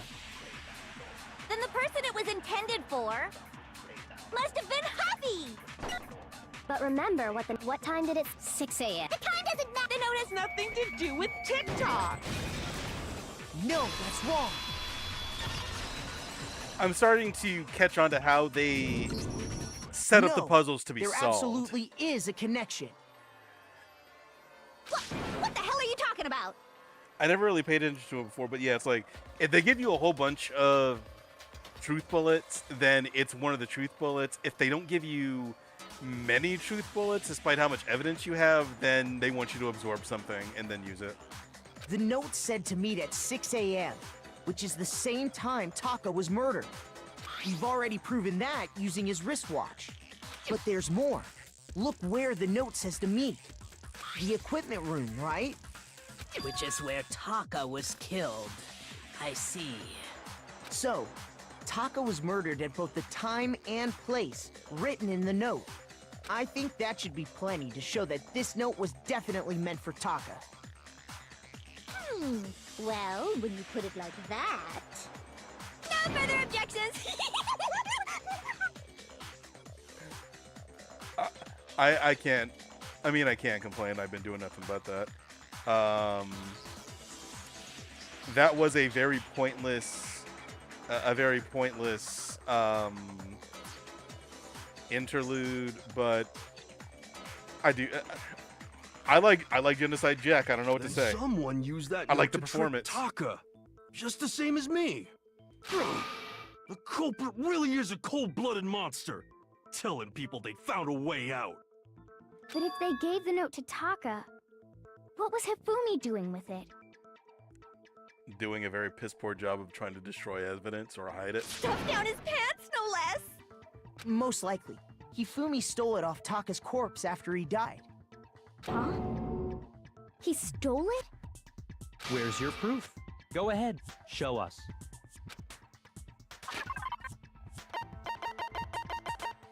God, this is dumb. I got it! When I searched Taka's body, I saw that his lifeless hand was gripping a small scrap of paper. If I'm right about this, the sheet of paper this piece came from is... I knew it! It fits perfectly with the note we found hidden on Hifumi. Here comes a great line from Aoi. Then Taka's scrap and Hifumi's note.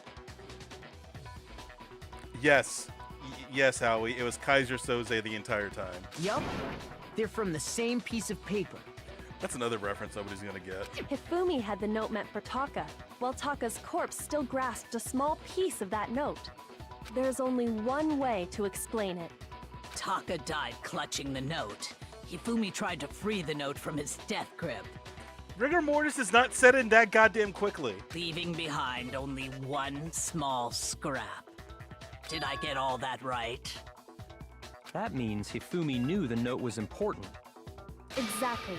Which proves that he was an accomplice in the murder.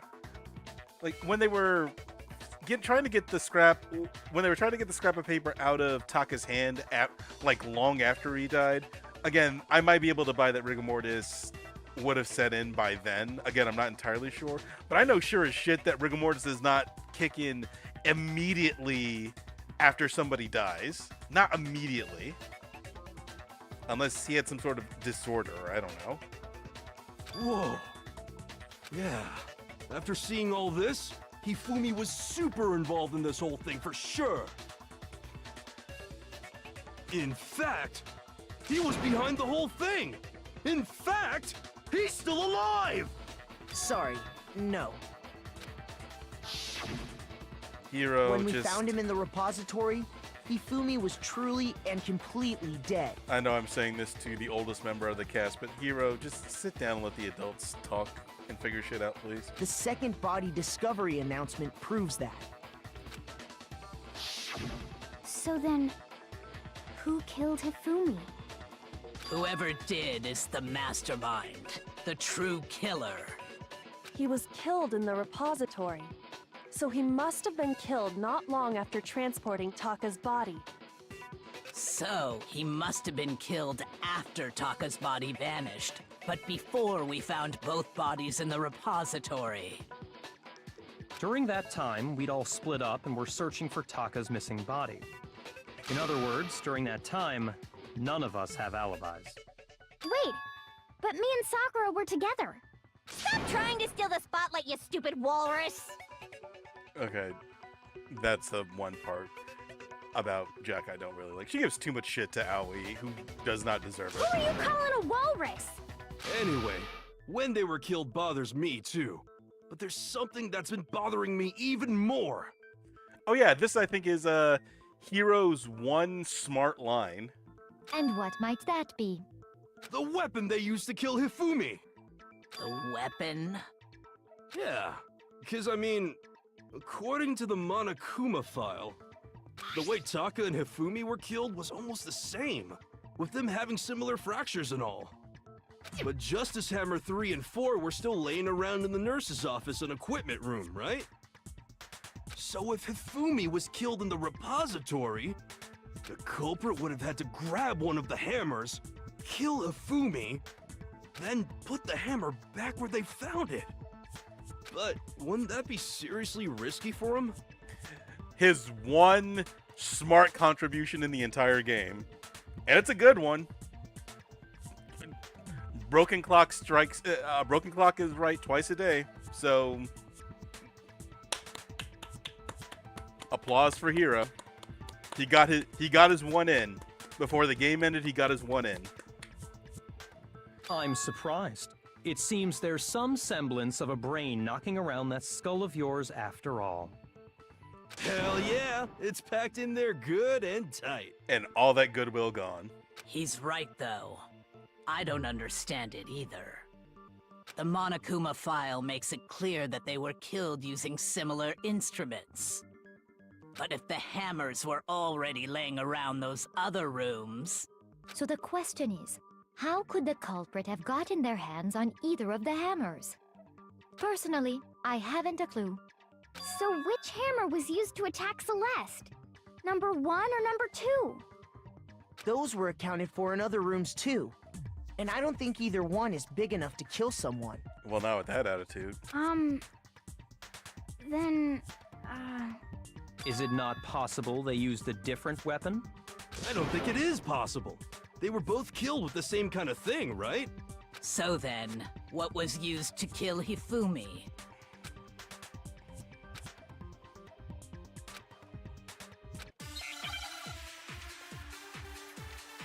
All right, how many bullets you giving me? Oh, okay. They made this one pretty simple. What was used to kill Hifumi? Was it Justice Hammer 3? Maybe Justice Hammer 4? Well, whatever it was, there's one thing we have to figure out. How was the culprit able to move around so freely with the weapon? How did nobody witness them carrying it? Sounds like a Justice Hammer 5 is about to make its appearance!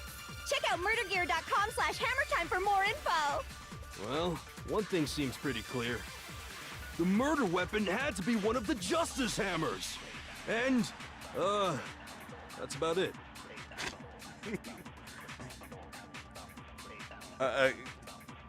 I will, as much as I don't like Hiro as a character, I will say his performance What is was great. used to kill Hifumi? I do like his voice a whole bunch. Was it Justice Hammer 3? Maybe Justice... Well, there's one. How was the culprit? How did nobody...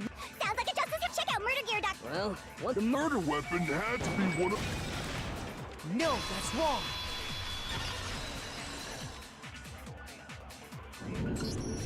The murder weapon wasn't a Justice Hammer at all. No, it was something completely different. These stupid fucking... They have to call it Robo Justice. They have to call them Justice Hammers. Why are they giving so much reverence to this shit? I don't know. But, seriously? A different weapon? Specifically, a hammer from the repository. The killer could have easily used that to kill Hifumi. Now, all the hammers in the repository were covered in flecks of grit and debris. But for some reason, one of them had been scrubbed clean. Huh? And the reason it had been scrubbed clean was most likely because it was used to commit murder. If the hammer got covered in Hifumi's blood, of course they'd have to clean it off. I'm curious how they managed to do that. It was a locked door. It was a locked room. I might be forgetting a detail about the room, but... I'd also like to point out that the repository has all kinds of hammers. Big ones, small ones, and even some flat mallet-like ones.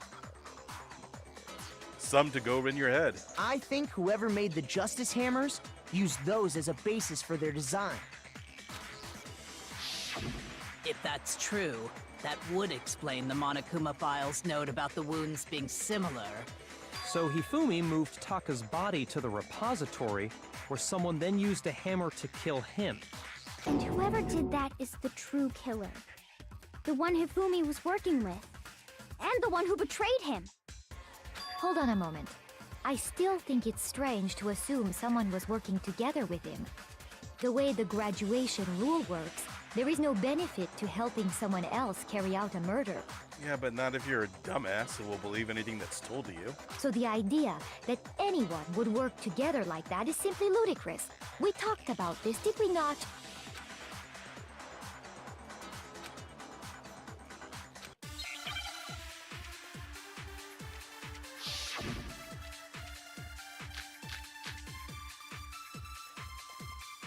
Alright, this is an absorb one. Based on the rules that have been laid out for us, even if more than one person is complicit in the murder, only the one who actually carried out the act can graduate and survive. Assuming the rule holds true, it is simply impossible that two people work together on this. That is how the rule was explained to us. But that only really applies if there's one murder, right? In this case, however, there were two murders. Alright, that's what I gotta absorb. Well, there are only two things in here. I feel like this didn't Based need to on the be rules that have been a laid out for non-stop us, debate. Even if more than one person is only the one who actually, assuming the rule holds true, that is. But that only really applies if there's one murder. In this case, however, there were 2 murders.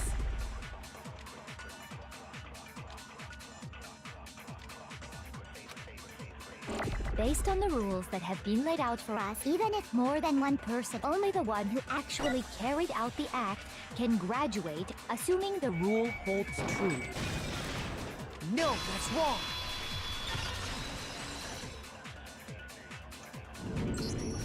Since there were 2 murders, it's at least plausible that more than one person was involved. What do you mean? If there'd only been one murder, then yes, the idea of an accomplice isn't really worth considering. Naturally, if only one person can be saved per murder, an accomplice has no risk versus reward benefit.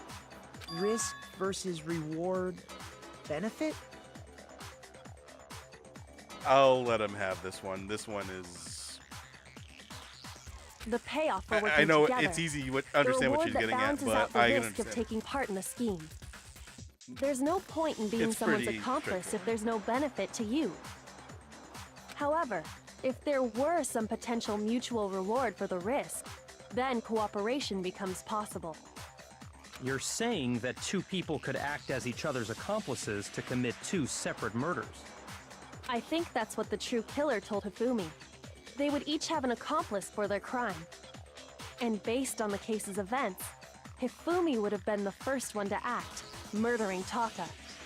They made him carry out the first murder so he couldn't back out of helping them later on. So in this case, there wasn't one single person committing multiple murders. Instead, each person killed someone, creating 2 separate incidents. And it only looked like one person because that's how the true killer designed it to look. A single suspicious individual, a similar weapon used in each crime, disappearing bodies. By creating one seamless set of circumstances, they made it look like one person was behind it all. And this should I'm hoping this gives you... This allows you to go to directly who it is, because it can only be one person at this point. The mastermind picked their target and managed to convince him to go along with their plan. And then, to avoid the no accomplices rule, they simply killed their accomplice. Which, if true, means that betraying Hifumi was part of the plan from the very beginning. That's just awful. How could anyone be so cruel? Murder school, Owie. You think so? I can't help but admire its cunning. Still, their choice of accomplice seems odd.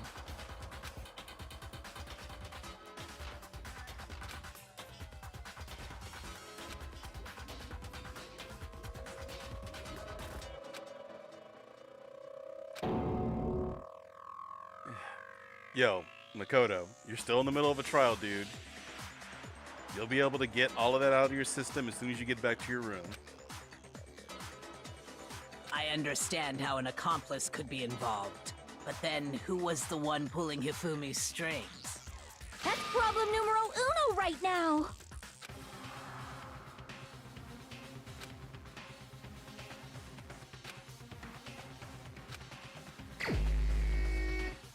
Yeah, I'm just like, even before all this, I'm like, come on, she's been way too present in everything that's been going on. Everything. Here's my answer. It was Celeste. Ah, so I'm the suspicious individual now, am I? I really do hate this kind of joke. A joke? I wonder. So what you are saying, then, is that I specifically chose to work together with Hifumi. The idea that I would choose to spend any amount of time interacting with him, that I would go within 10 feet of that shit for brains, that lazy, worthless goddamn idiot! Pardonnez-moi. Again, this is supposed to be the ultimate gambler. She has the shittiest poker face. Just to be clear, there is evidence to support it. Is that so? It is. Throughout the investigation, there was certain behavior that was common only to the 2 of you. Considering what we've learned so far, it only further proves that the 2 of you were working together.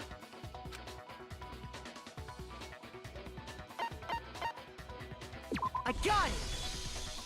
The behavior they had in common has to do with the suspicious individual in the suit, doesn't it? The only ones who ever actually saw Robo-Justice firsthand were Celeste and Hifumi. Shush. The adults are talking now. Sorry. God damn it, Makoto. Just...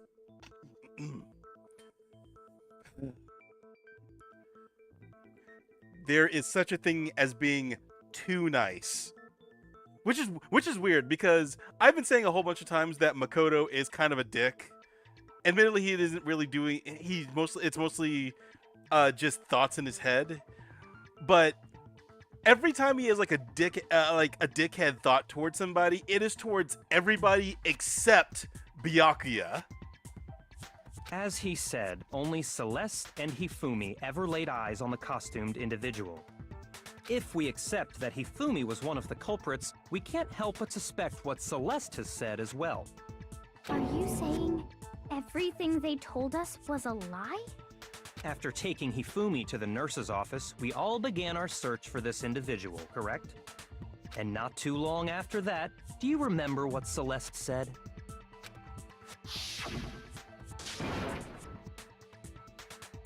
See, this is... like I mentioned at the beginning of the trial, this is one of the very few things that the entire case pretty much relies on to get to the solution. We headed to the second floor specifically because of what she claimed to have seen. Next, to draw us all to the physics lab up on the third floor, she let out a blood-curdling scream. And when we'd all come to see what was wrong, what was it she said? This is, like, this shit right here is so dumb. Oh, this is like, what is this? Flashback 4 or 5 for this one? And I'm getting ahead of myself. We haven't actually gotten to the really stupid thing that makes her entire story fall apart. Once she'd done her job of getting us all up to the physics lab, it was time for her partner to get to work.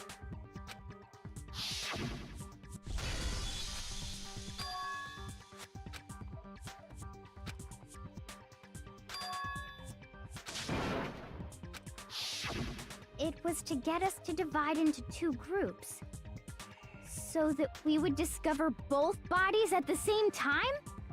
Again, ridiculous amount of coincidence and chance on this, which, yeah, gambler, I guess that fits, but Jesus. In fact, Celeste was precisely the one who proposed that we split up.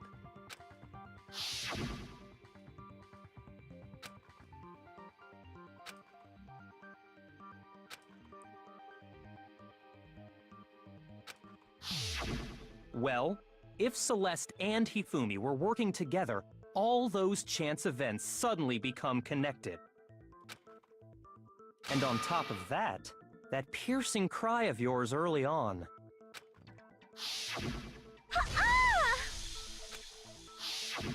That was to signal Hifumi, wasn't it? It was your way of telling him, we are on the third floor, everything's going according to plan. Why else would you let out a scream that could have carried across the sea? I mean, it was fairly tame. That's like if you have like a sudden shiver up your spine, like be it a scary one or a pleasurable one. I just realized another strange thing. When we found Hifumi in the nurse's office, who we now know was only pretending to be dead,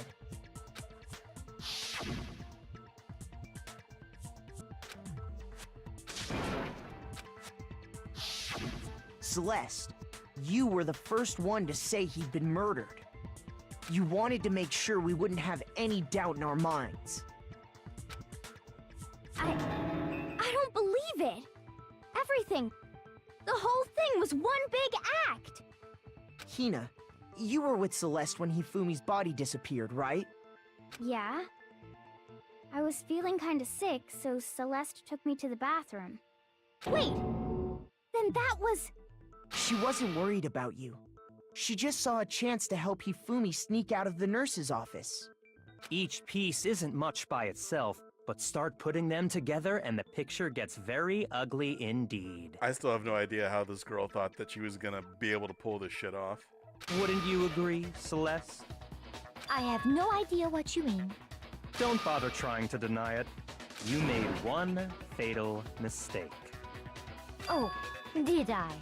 I didn't even catch it myself when you first said it, but looking back, I can say that that one little slip-up was your undoing. What are you talking about? I'm talking about what you said after Hifumi's body disappeared and we returned to the nurse's office. God, it's even worse that Byakuya has to be the one that points this out.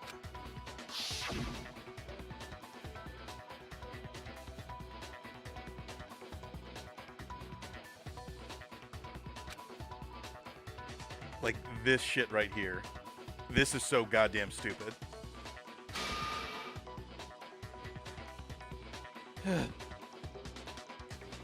There's a reason there's a reason why they pointed out that she's very quick, that she's very good at lying on her feet. But how can I mean, we were all kids. Some of you are listening to this might still be children.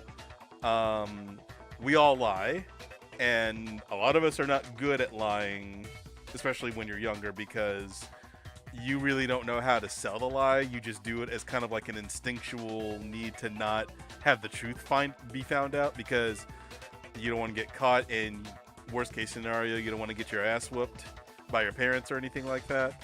But there's a difference between being a fast liar and a good liar.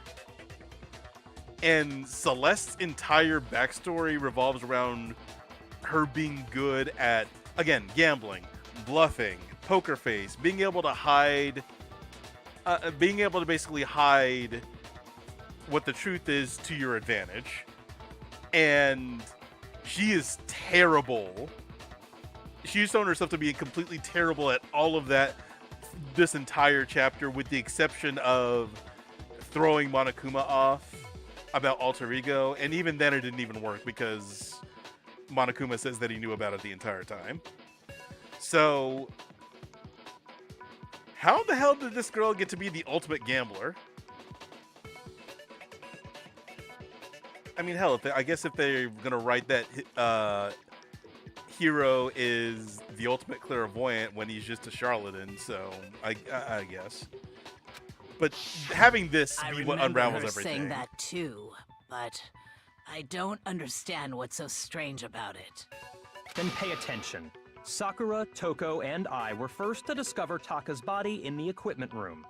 Then Makoto showed up and told us Hifumi had been killed. So Sakura and I left with Makoto.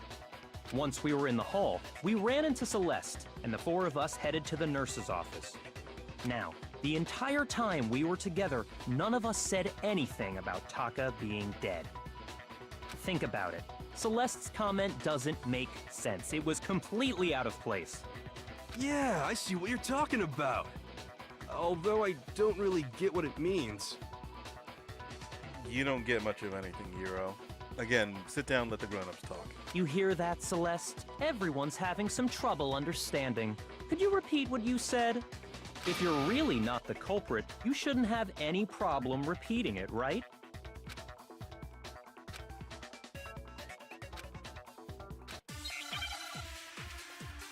Makoto. Okay.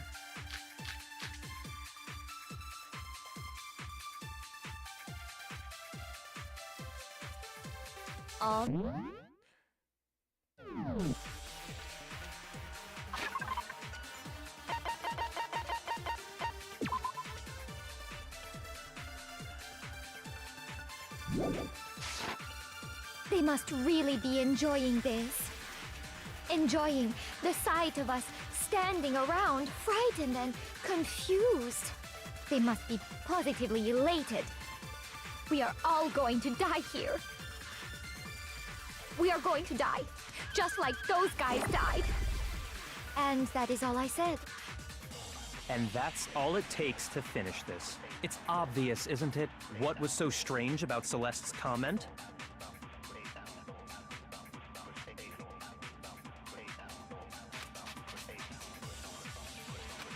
Oh, that's the All wrong I thing. said was, They must really be enjoying the sight of us. They must be. We are going to die. And that is. And that's all it takes. What was so strange about Celeste's comment? Alright. All I said. They must really be enjoying the sight of us standing. They must be. we are all going to die here. We are going to die. Just like... No, that's wrong. I can't. God damn it. That's right. There's no reason Celeste should have said, just like those guys died. When she said that, none of us had told her Taka was dead. We literally just went over this. Why did we need a nonstop debate for that? Exactly. And we didn't run into her until after we were all out in the hall. So there was never any chance for her to have seen his body in the equipment room for herself. So how did you know, Celeste? How did you know more than one person had been killed? And how did you know they were both guys? Because Kyoko had also disappeared, right? So she could have been dead too.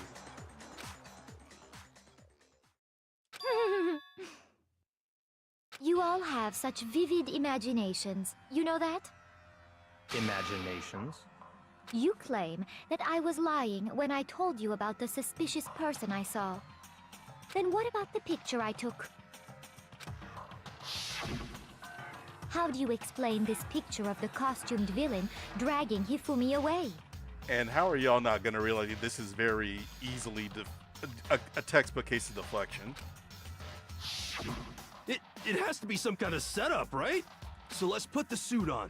And then she used the camera's timer to set up the picture. Have you so quickly forgotten? You are the only one who could have possibly fit into that suit.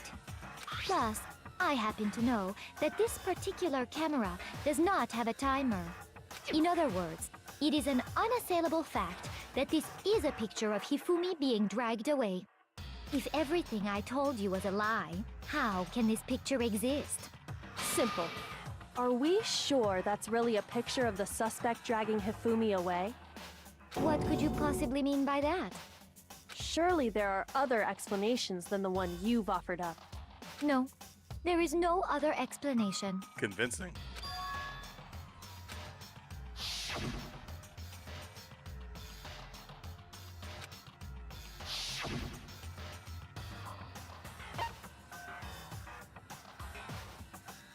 I got it! It's not a picture of the suspect dragging Hifumi away. I would say it's a picture of Hifumi dragging the suspect away. That's certainly within the realm of possibility. The one being dragged off in that picture isn't Hifumi, but the person in the robot suit. I mean, better us seeing this ridiculous-ass picture than a flashback to the events that led up to this. We've simply been led to believe that it's the other way around. And the strange costume might only exist to lead us astray even farther. If you saw someone wearing something like that in this situation, of course you'd notice and be suspicious. That's what happened! You put me to sleep and made me out to be the bad guy in all this!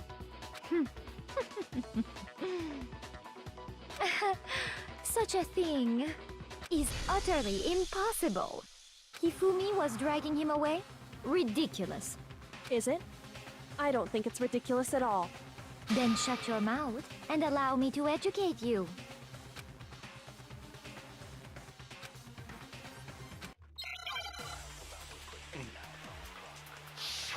I really feel like I've been going nowhere in this trial for a bit now.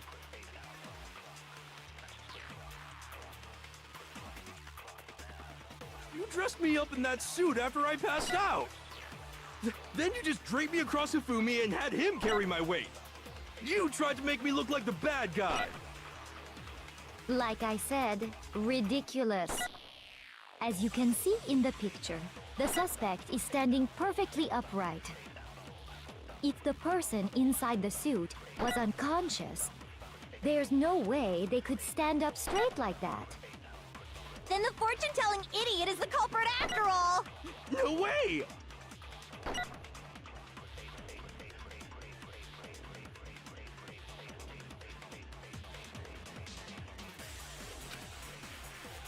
dressed me up in that suit after I passed out. Then you just draped me across Hifumi and had him carry my weight.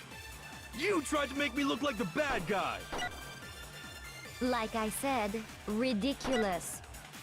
As you can see in the picture, the suspect is standing perfectly upright.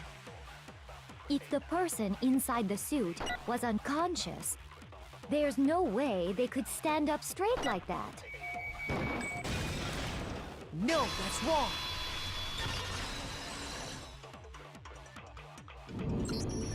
No. Even if the person inside the suit were unconscious, they could still stand up like that. Because that Robo-Justice suit had a certain characteristic.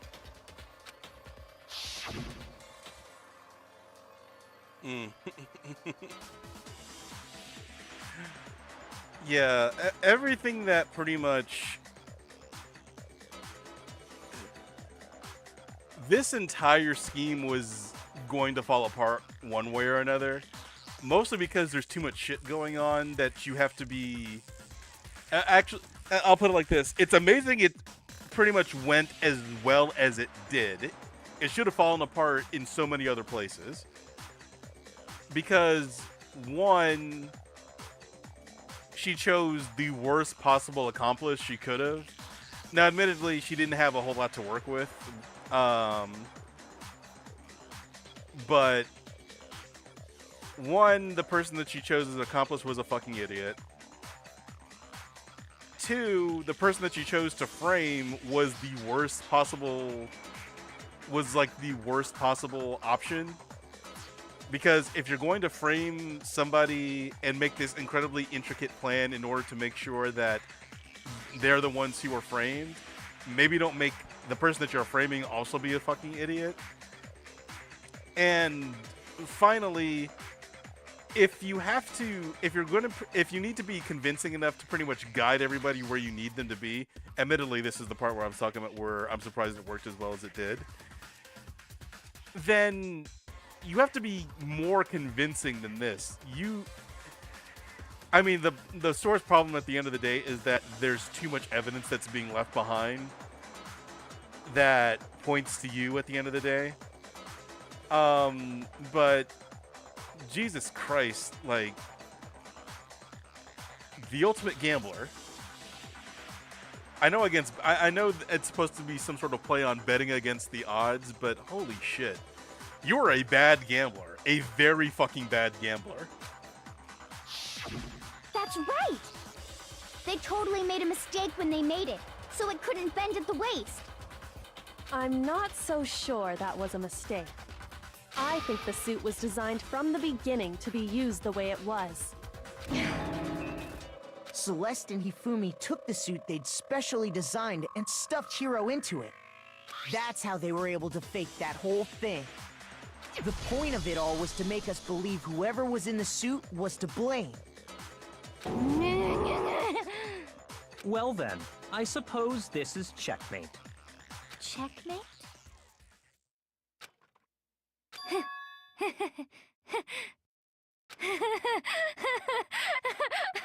Don't make me laugh, you idiot! What do you mean, checkmate? Celeste? Yeah. And now we finally get, Tycho has finally entered the scene. Clearly!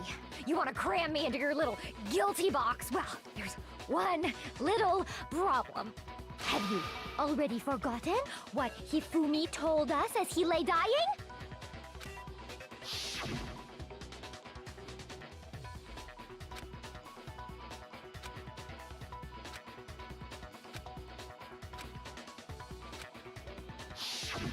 When we asked him who had attacked him, his answer was quite clear, was it not? This is also another really stupid part of the trial. This might be amongst the stupidest. He said, and I quote, Yasuhiro. In other words, Yasuhiro Hagakure! Wait, but my name isn't really Yasuhiro. It's actually Taro. I think that's a reference to something, but I don't know what it is. Your confusing statements don't make any sense. You're only making things more complicated. He did say Yasuhiro, but are we sure he was really pointing the finger at Hiro? What the hell are you talking about? I'll burn you alive! foreshadowing. Kyoko, what do you mean by that? Think back to how Hifumi used to talk to us. Now, I can't take credit for figuring this out on my own. I saw this in a compilation. Well, we'll answer How this did question. he refer to each of us? I got it! That's right! Our last names! He called us all by our last names! Okay. This was in the last session.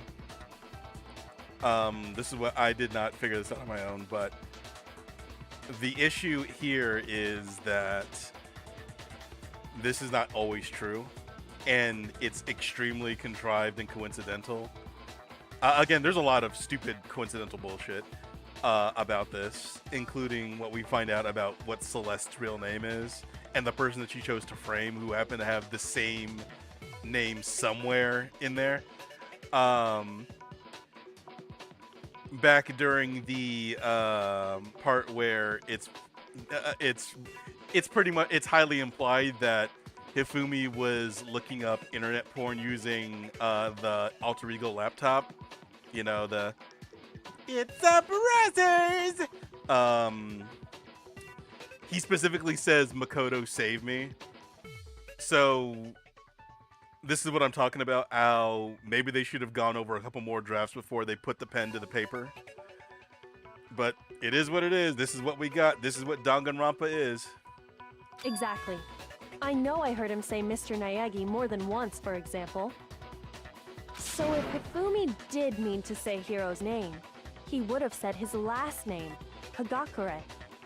I'm sure it was just incidental. By chance, his first name. By the logic of the game. I mean, not even by the logic of the game. By what happened in the game, this is true. Indecent? Don't talk. Random chance. Now isn't that a convenient explanation? I mean, that's basically what her entire plot relied on. No. There's no reason to think he would have said the name any different than normal. But he must have run out of energy before he could say any more. So Hifumi was trying to tell us the last name of whoever killed him? But the name he said doesn't apply to anyone here. Well, no. Hold on. There's one person it could apply to, and that's Celeste. She never actually told us what her real name is. What did you just say? To think you'd take your false accusation so far, I don't know whether to laugh or spit! Come on! Enough with your idiotic blather! Yasuhiro is a loser's name! Do I look like a loser to you? There's a lot of context that's also missing from this that's only explained in the manga version, which I don't know if they were working on the manga version at the same time. I don't know if it was like a side note that they never implemented correctly, but... Well? Do I? What? I think I've earned the right to be a little on edge. Okay, then fill us in. What's your real name? Fine. Make sure your ear holes are wide open and listen up! My real name is Celestia Ludenberg. Could you please stop making me repeat myself over and over again? I mean, you're in a Danganronpa game. I don't know what you were expecting.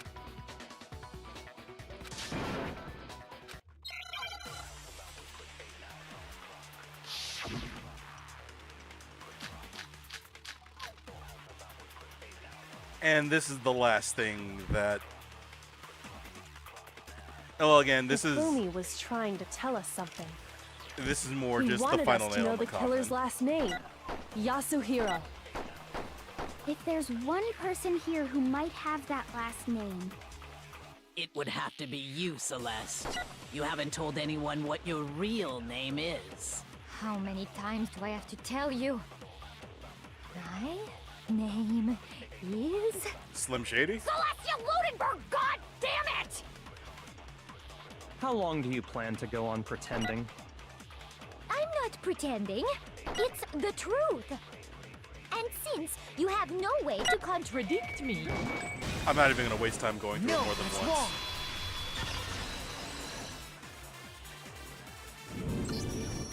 That's it! The handbook! What? Anytime you turn your handbook on, it shows the owner's name when it boots up, right? Monokuma told us all about it before.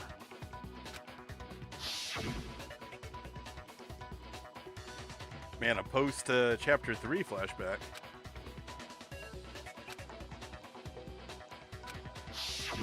So all we have to do is check her handbook, and that'll clear up everything. That's how we can find out Celeste's real name. That's an invasion of privacy. I refuse to cooperate. Celeste, can you please just tell us what really happened? Please, just tell us. Even when I'm put in check, it's just my nature not to give up. Because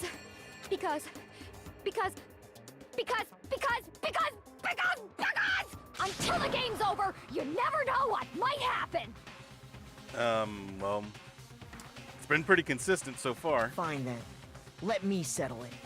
Let me go over the case again, from the beginning, and shed light on all your crimes. And that'll bring everything to an end.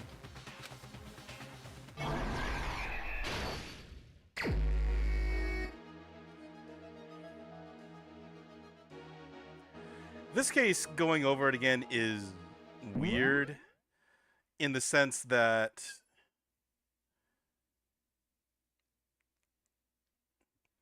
it doesn't feel like you really get stuck on anything because there's so much shit going on that you can always just hop on from one thing to the next, unlike Trial 2. But at the same time, it's just a whole bunch of just nonsense.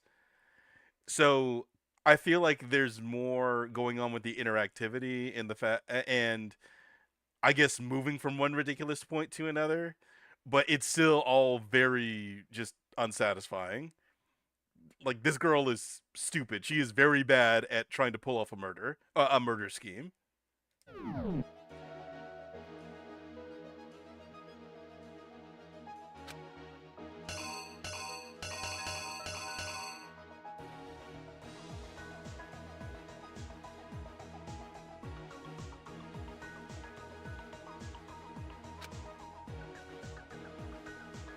Oh no, that's him moving the tarp.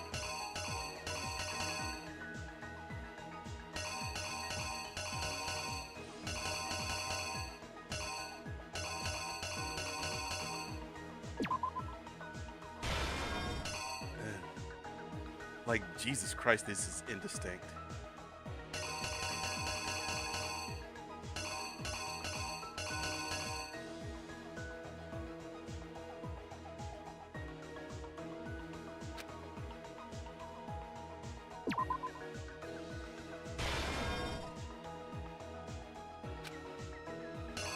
Is there another picture of Hero? No.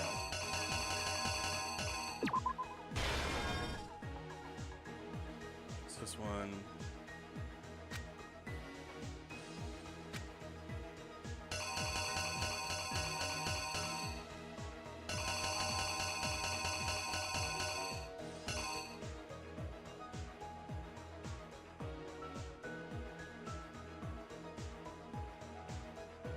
Say what?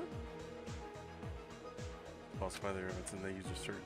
Oh, I thought they were talking about a certain item to falsify or to knock him out, not falsify the evidence.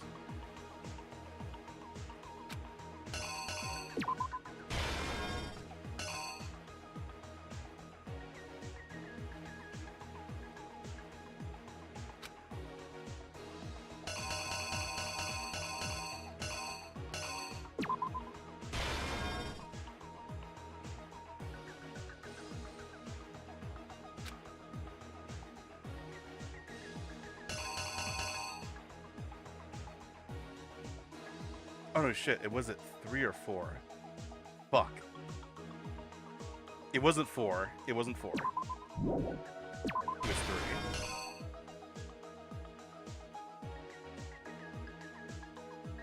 To fake the existence of a shadow criminal.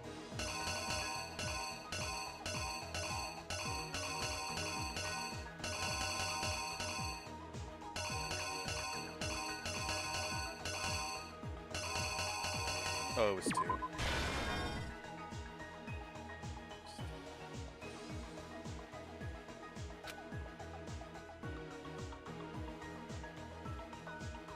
Oh no, it was. I was right.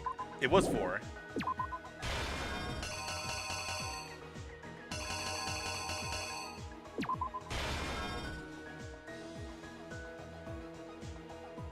That is right. Had to have been 3.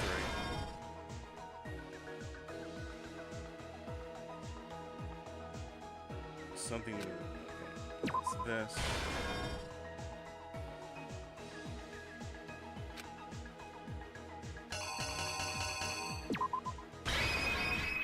All right, I think I got this killer right. is you! Before anything, the killer persuaded someone to help carry out the murder. And that person was...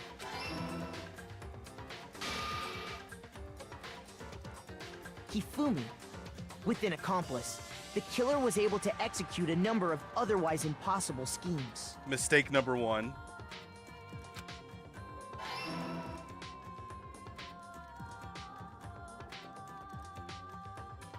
First, they convinced someone to meet them in the rec room last night at 1 in the morning. That someone they met with was Hiro. Jesus Christ, he is. They make Hifumi look terrifying in this art. The murderous duo intended to pass Hiro off as the prime suspect. So when they met up with him, they drugged him, knocked him out, and stuffed him into the Robo-Justice suit. Oh, now the Robo-Justice suit has eyes. Next, Hifumi positioned himself to make it look like Robo-Justice was attacking him, while the killer used a digital camera to take pictures of the assault. They did all this just to create evidence that would put the suspicion on Hiro. When they were done with him, they shoved him, still unconscious, into the pool room locker.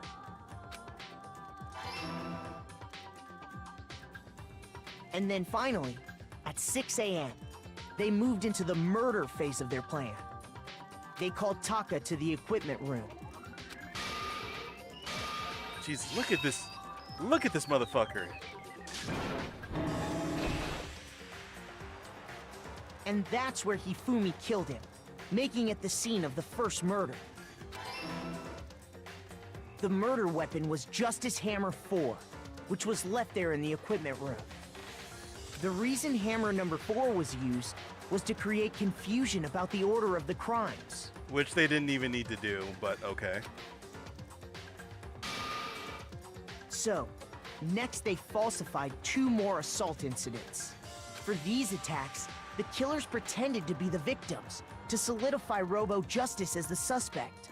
The first fake incident was the attack in the rec room. There, the killers wanted us to see Justice Hammer 1, and the Robo-Justice pictures they'd taken. They wanted to make sure we bought the surprise attack story. The second fake incident was the attack in the library. This time, they planted Justice Hammer 2 and an injured Hifumi to sell us that story. With these 2 incidents, the killers were able to create a certain preconception in our minds. That the suspect was increasing the size of the hammers and attacking people in order as they did. Which I don't know, again, why. We fell right into their trap and started looking for the suspect based on that. But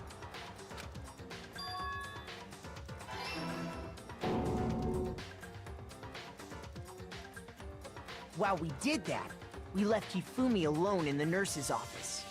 This was exactly what Hifumi was hoping for. He took a blood packet from the refrigerator and Justice Hammer 3 That fucking sound cue. and turned the room into a crime scene in which he himself had apparently been brutally murdered. He let out a scream to draw us back, and when we returned, that's what we found. Meanwhile, the other group that had been out searching found Taka's body at the same time.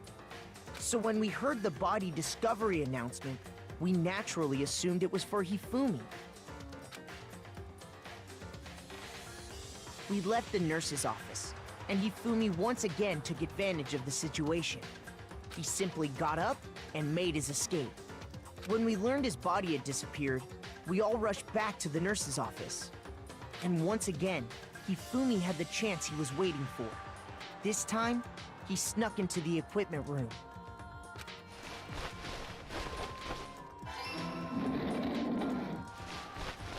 He wrapped Taka's body in a tarp and used the dolly to move it all the way down to the repository. That explains how each of the bodies disappeared. But even Hifumi didn't know what the true killer had in mind for their final act.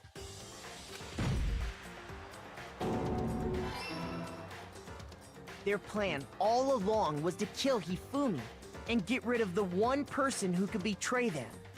And they did it using an ordinary, everyday hammer from the repository. That should cover everything that happened in this case. And the villain behind it all is...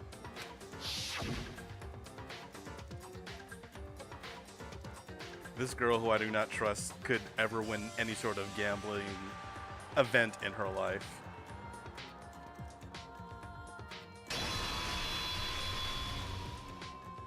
Celeste! Sorry, you lose. I lost? I lost? When was the last time I was forced to utter such words? They hang heavy around my neck. Then you admit it? You're the killer? Listen to you, trying to take charge, as if you're my private instructor. I, Celestia Ludenberg. Actually, no. Taiko Yasuhiro is fine. Again, so much context lost on this. Taiko? So, you finally accepted it. I'm the kind of person, once I've lost, I don't like things to drag on. Interesting.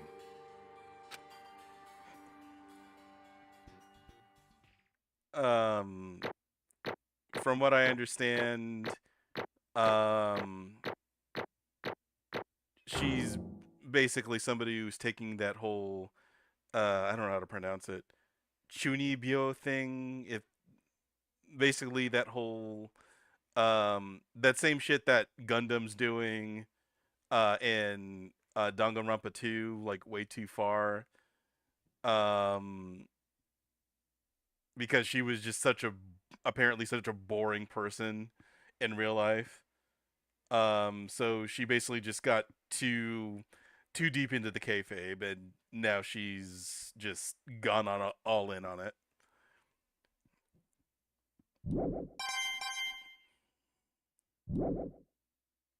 Okay, Monokuma. I'm ready to begin. Or, no. I suppose this is the end, isn't it? It is indeed the moment we've all been waiting for. Time to vote. Okay? Okay. I haven't heard his voice in a while. I liked it. If you would, please locate your lever and cast your vote. And when the votes are tallied, who will become the blackened? Will you make the right choice or the dreadfully wrong one? What's it gonna be? What's it gonna be? And I gotta get ready to start talking as the characters again.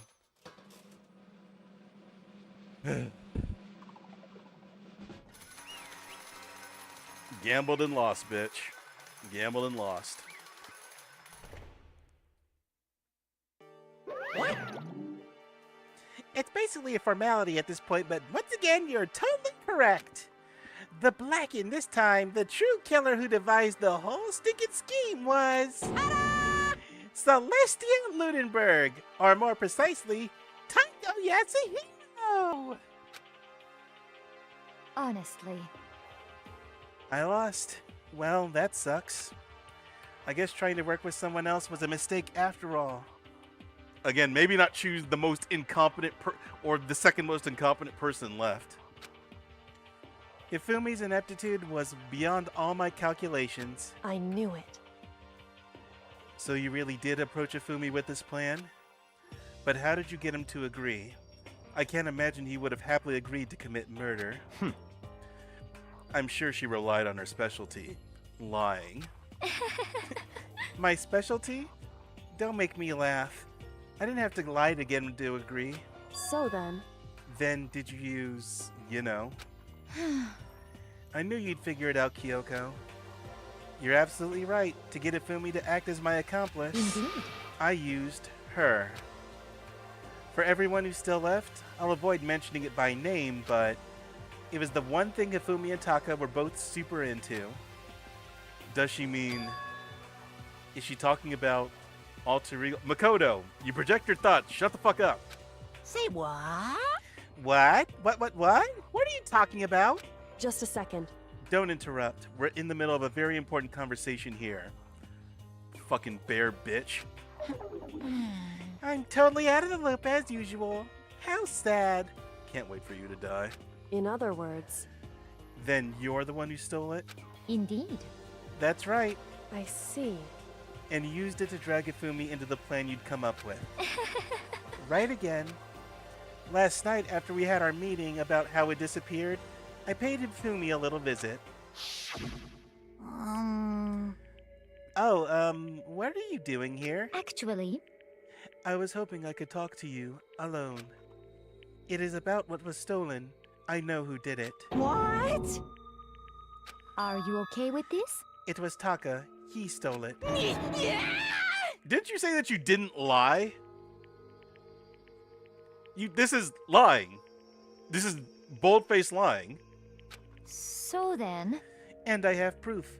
Would you like to see it? As it turned out, I had found a use for the digital camera. I'd taken you-know-what to Taka's room earlier and took pictures of it there. I deleted the pictures as soon as I'd shown it to Ifumi, of course. Damnation! So it was him!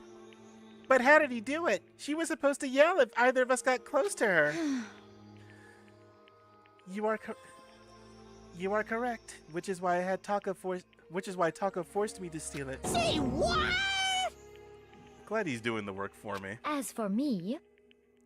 Please forgive me. He threatened me. Oh, He did? As for me... He came to my room last night unannounced, and then... It's hard for me to even say.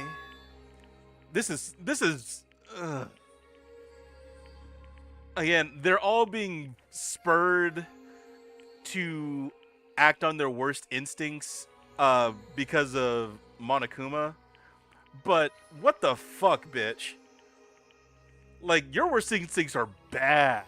Real fucking bad. What? And he took pictures. He said if I did not do as he asked, he would show them to everyone. So I had no choice. Damnation! That's a crime! An absolute crime! I know he'd gone a little crazy, but... Say what? I never imagined he would go that far! It was amazing how completely he bought it. I can't imagine how enjoyable that was. I'm about to say something I've never said before in my life. Completely unforgivable! I am going to kill him! I'm going to fucking kill him! I actually thought this was an edit. I did not know this was the actual line. It's been a while. Most unfortunate. Wait, please. If you go now, you'll be playing right into his hands. Huh? Actually... Taka is planning to use her to escape. And he has made you his target. What? Escape? You don't mean... Taka is going to try to kill you. That's a good enough substitute. Indeed. And also he can keep her to himself. That This bastard! Is unforgivable! Completely unforgivable! Bastard! Honestly. Can we allow him? What? I guess they're missing. Go over your drafts, people. Can we allow him to continue with these barbaric acts? Absolutely not. How could I? I swear I will save her! That works too. Actually, Then, would you like to join with me? It just so happens I have come up with a plan. Huh? I have devised a way to reclaim what he has stolen and escape this dreadful school. Like, damn, you got some really fucked up worst instincts. And with that, it is complete. Hmm? Huh? What are you talking about? Oh, nothing. Ifumi agreed without a second thought. The effect that item had on him was remarkable. The power of love, even a love as twisted as that, can still drive people mad, it would seem. You disgust me. I see. I have another question for you. Was that strange costume Hifumi's creation? indeed. Yeah, it was a real pain in the butt, too. All I asked him to do was make something to hide the face and general body size. I had no idea he'd make something like that, but it's my fault for picking him in the first place, you think? But... So, why'd you decide to make me the suspect? 3 guesses, the first 2 don't count. Because you're stupid. And she is not wrong. That's it? Let's see. And in that regard, I made the right choice. I'm so glad your stupidity surpassed my every expectation. I mean, did it? I mean, they don't really bring it up, but could anybody, knowing what they know about Hiro at this point, think that he could pull any of this shit off? Life must have been tough on your parents, though. I feel like I could cry. Well, But when you were explaining your plan to Ifumi, how did you explain the part about him playing dead? What she's asking is, let her speak for herself, you goddamn prick. What was Ifumi supposed to do after that, assuming you had actually let him live? Are you okay with this? That's simple. After he did his part and pretended to be dead once someone showed up, I told him to say he'd been seriously wounded, he was on the verge of death, but he just barely held on. And he really believed that? Well, of course. That wasn't all there was to it. As I explained to Ifumi, the plan was, while you were all questioning him about what had happened to him, I was going to murder someone else. At that point, Ifumi would have an alibi, so no one could doubt him. I told him that, and he believed it. It all seems very straightforward, stereotypical. That is everybody in this game, including you fucking stuck-up asshole. I just matched the lie to the level of the opponent. In fact, Hifumi ate it up. So you did... you can't help but lie, even when you're really bad at it. He believed the lie wholeheartedly, right up until the moment of his death. so in the end... So you had planned to kill him all along. But of course, there would have been no point to my plan if the one who pretended to be dead did not end up dead himself. What the heck? How can human life mean so little to you? Well, That's a non-issue. I simply did everything in my power to win. Don't be mean! Now you sound like Byakuya. Shit. Fuck. If that doesn't, like, stain your soul a little bit, then I don't know what does. I wonder about that. No, he derives his pleasure from the thrill of the hunt. In that aspect, we are nothing alike. Why? Then, what made you take things this far? What the heck? Was it really just for money? Are you talking about the $10 million Monokuma offered us? That is a lot of money, it's true. But that's not all there is to it. From the moment our new life here began, my only thought has been escape. But all along you've been saying how we have to accept living here. She's a liar. She lies. She lies constantly. She lies compulsively. She cannot stop herself. You little bitch! Obviously that was a lie. Hey! I couldn't take it. I hated it from day one. More than anyone else in here. You little bitch. I wanted to get out. Every day was fresh torture. And you want to know why? Huh? This is fine. Because I had a dream. And accepting a life here would have meant nothing less than giving up on my dream forever. Honestly. And there was no way that I could ever do that. In the underground world of gambling, I risked my life to make a metaphorical killing. As for me... And it was all for that dream. And what was this dream of yours? Isn't it wonderful? To live in a European castle. Castle? This was my other... this was my other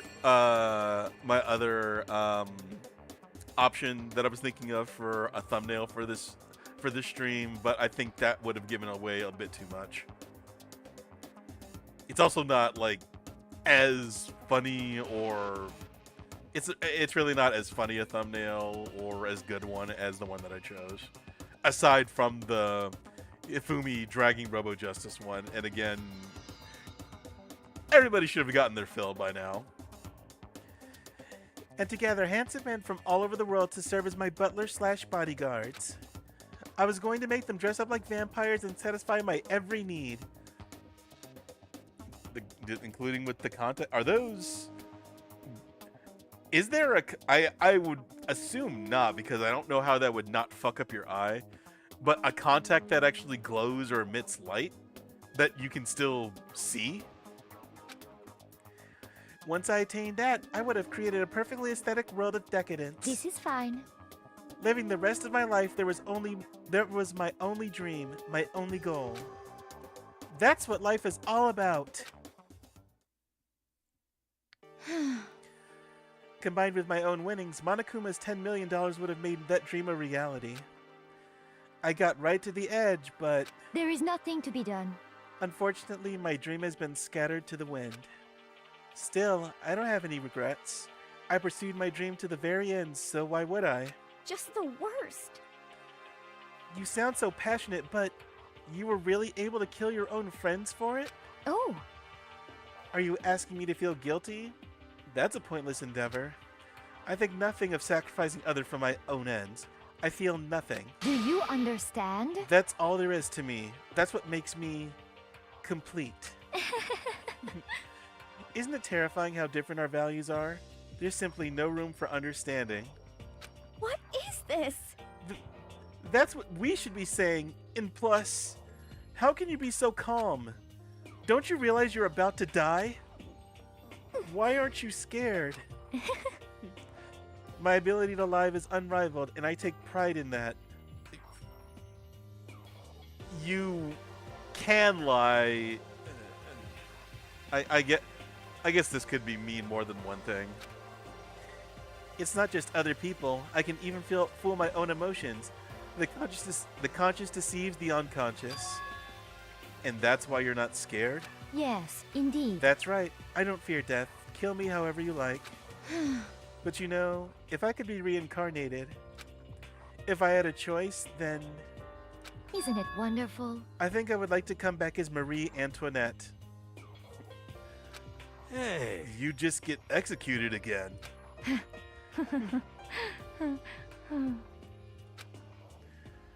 Celeste smiled then, and when she did, it looked to me like a poor effort to force it. She claimed she could fool her own feelings, but that statement itself must have been her final lie. And that weak, fake smile is what betrayed her. Thrills, chills, kills! You all done? Okay, then let's get rolling. The Black deserve the peace and must pay the price. Now then, I've prepared a very special punishment. For her, the ultimate gambler. Let's give it everything we've got. It's punishment time! And like everything else, we're going to be missing a lot of context from this. I guess I'll let Kyoko hold on to this. What?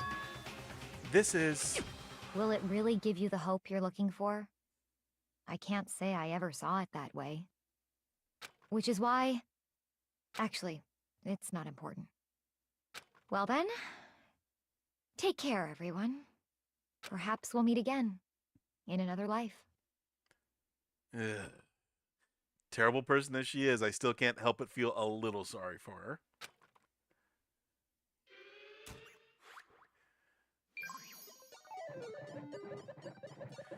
But yeah, keep in mind that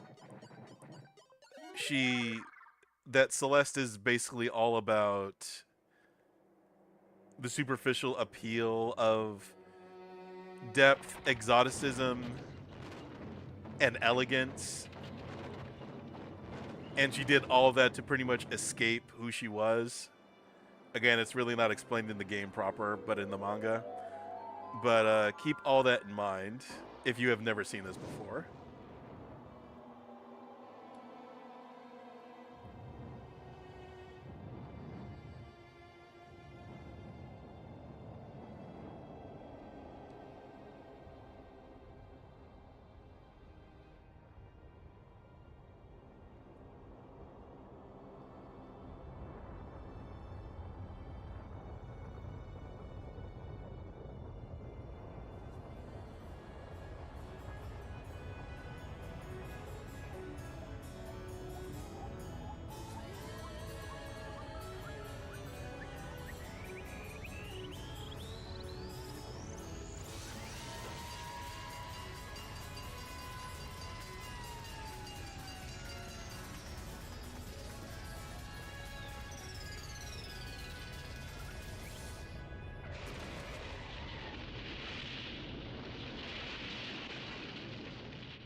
That actually would have been a better execution, one of the better ones in the game, if the context was there for why it is, but it's not in the game, so.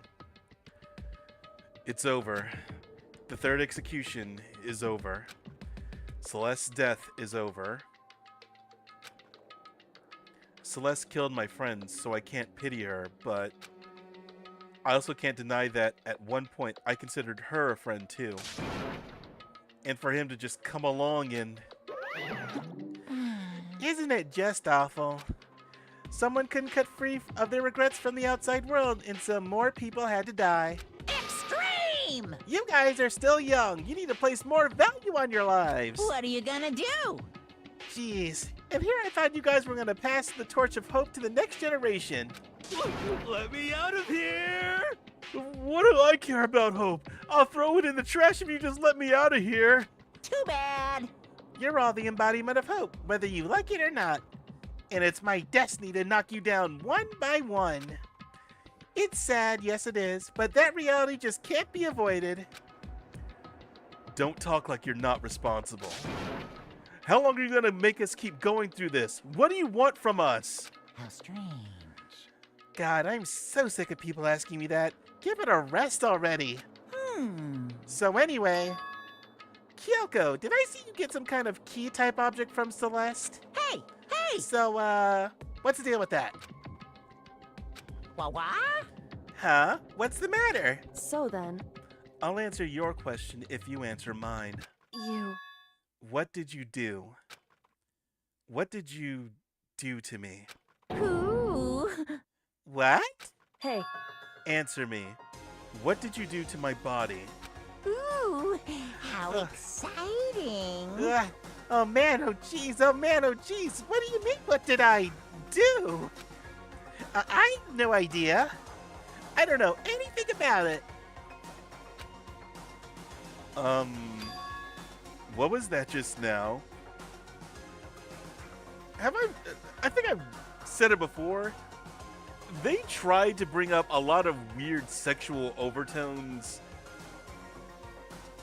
a weird amount of times in this game.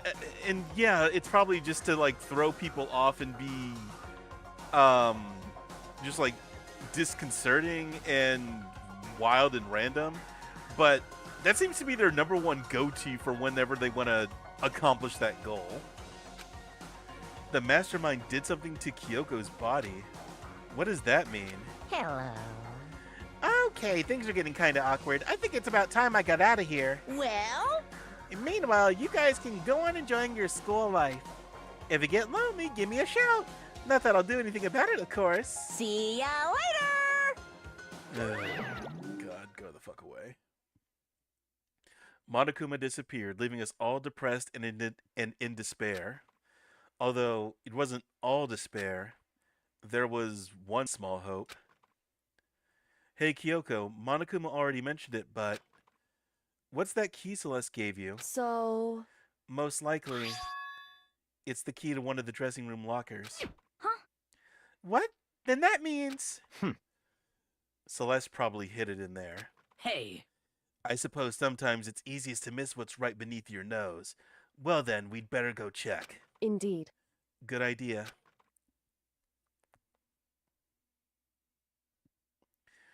We left the courtroom and rushed to the dressing room. As we approached the dressing room, Kyoko looked back at us and said, Hey. I'm going to go on alone from here. Everyone else head to the dining hall. I'll check in with you later. What? Why exactly are you going alone? So... Do you even have to ask? As she spoke, she glanced quickly at the surveillance camera. Come on. That's not what I mean. Why you?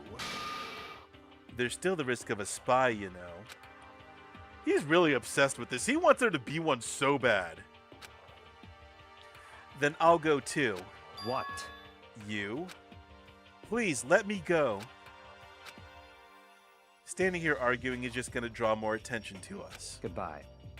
Do whatever you want. Yep, you can fuck right off, Byakuya. Thank you, Byakuya. Fucking prick. well then. Then it's up to you now. Yo! I'm gonna go to the dining hall, okay?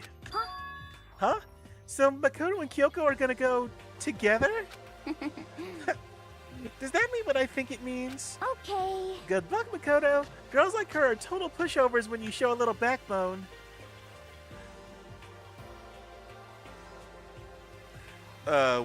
Weird endorsement and advice, but thanks for the encouragement, Aoi. I tried to forget what Hina said. Everyone headed to the dining hall, leaving me and Kyoko there alone. Shall we go? Well, shall we? Yeah.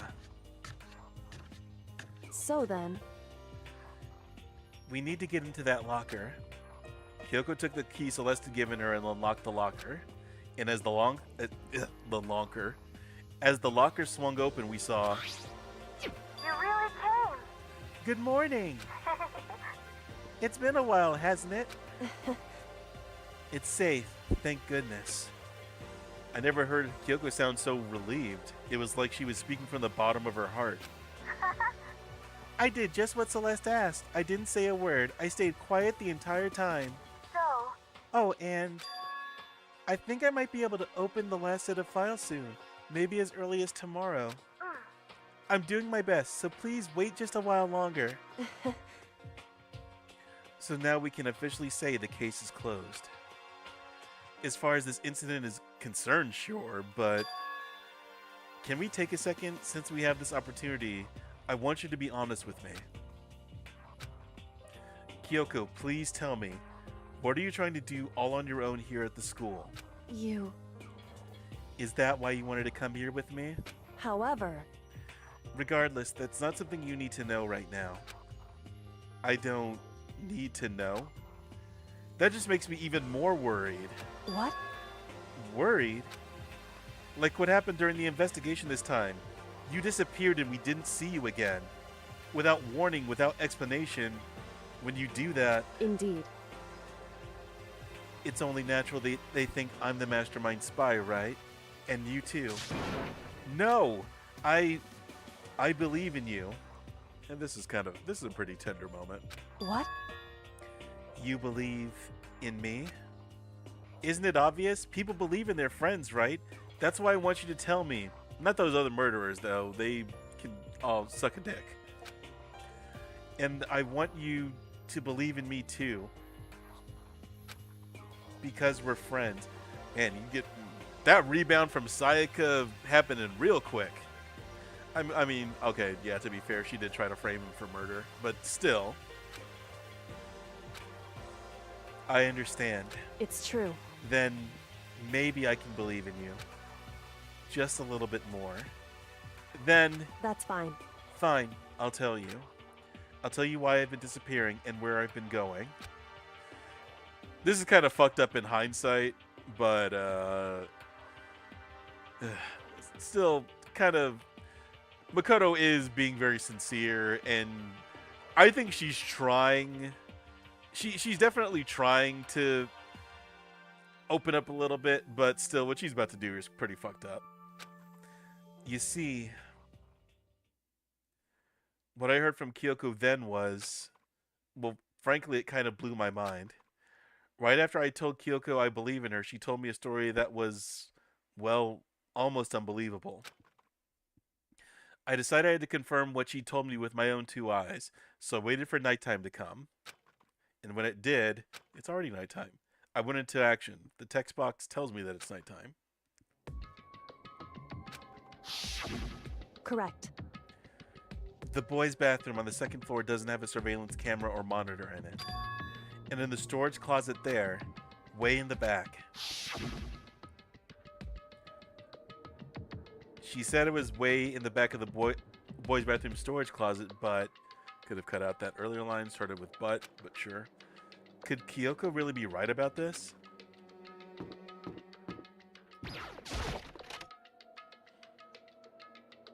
Yeah, now that Celeste isn't here with her Celeste isn't here with her dumbass no leaving after night rule.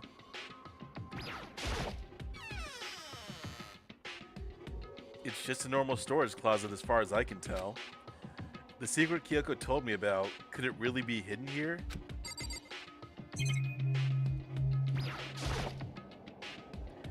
She said it was way in the back of the storage closet, but I mean, seriously? Without thinking, I placed my hand on the back of the storage closet, and suddenly, as if I were being yanked in, whatever that noise is, the soundbite was good enough. At the same time as I heard that sound, I fell through the wall. I had no idea what was going on. And that noise too. I had fallen through the back of the storage closet. They really do reiterate the same shit, just way too much in this game. Huh? It turned out the back wall was like a revolving door, and I'd made my way to the other side, just like Kyoko had said. Correct. Give me a break with this shit.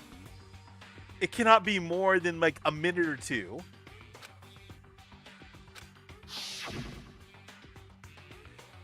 So this is the secret room. But what's in here?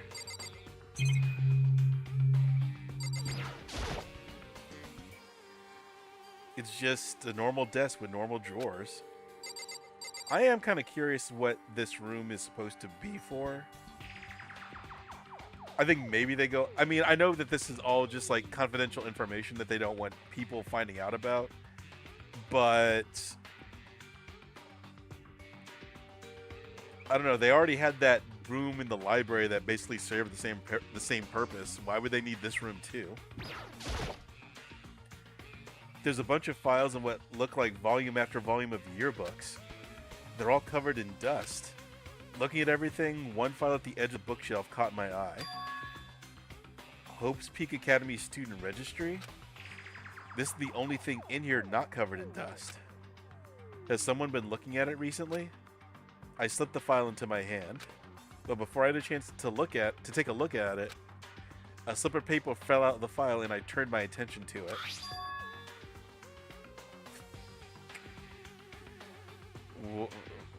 That's it. What's this? You must not leave. That's kind of weird. I could understand if it said, like, I can't leave, but you must not leave? What is this? My head feels funny. This strange sensation. It's like deja vu. those words, "You must not leave." I've seen them somewhere before. God, that brainwashing technology and memory altering technology really is pretty shitty. And all it took is like a concussion, or just seeing something that you've seen before or heard before to trigger it, to trigger all that shit that's been suppressed. But I can't quite remember. What do I know? What don't I know? I surprise, bitch.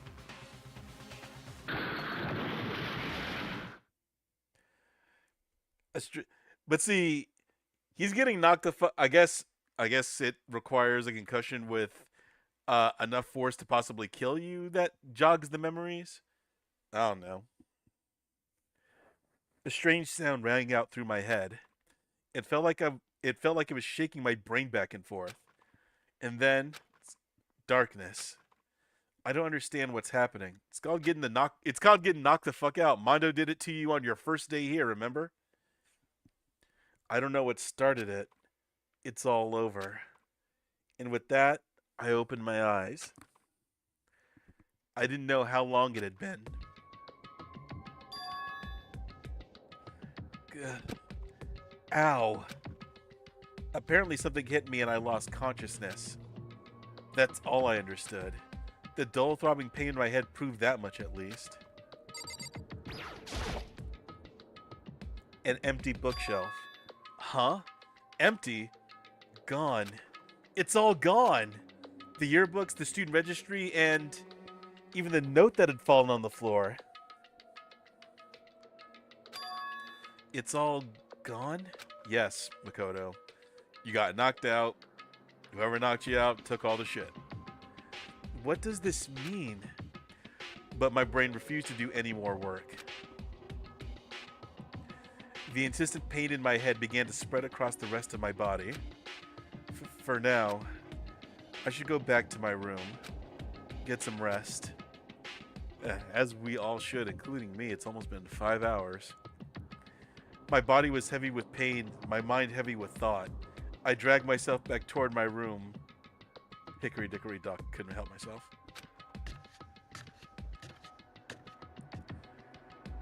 Somehow I made it back to the first floor of the school. That's interesting. The farther I walked, the more I felt. That was supposed to be blue text. Things are getting blurry.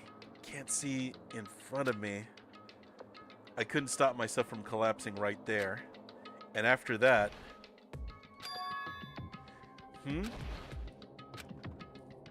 As if from a vast distance, I heard a sound. It was faint but undeniable. That sound, it's coming from the gym? And you're able to haul ass over there pretty well, all things considered. As I desperately hauled my shaky... wasn't even trying to use haul because they used haul. As I desperately hauled my shaky frame... as I desperately hauled ass toward the gym, the sound got stronger and stronger. What the hell is that supposed to be? I know what it's supposed to be, but what did they do to create that noise? What's going on? It can't be nothing. Here in the gym?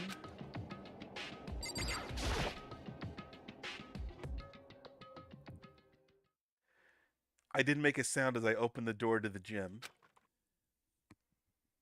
The sounds coming from inside, meanwhile, only intensified that much more.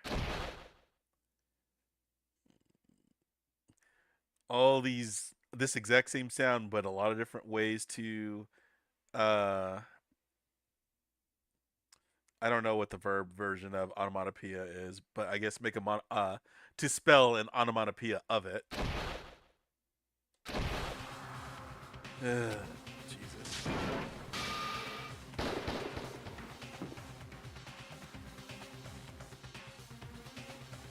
Before me, there raged a battle beyond anything humanly possible.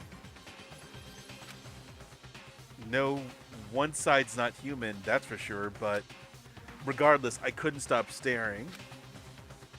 I forgot to move or even breathe. Why, you? What do you think you're doing? I asked you a question. What's the meaning of this?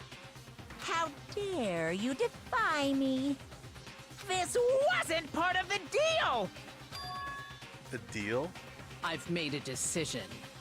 I will no longer retreat, no longer compromise, no longer regret. I've made my decision. I'm going to resist you. I so wish that more could have come of this. Because, god damn it, Sakura's fucking awesome. Okay. But you do realize what will happen if you go through with this, right?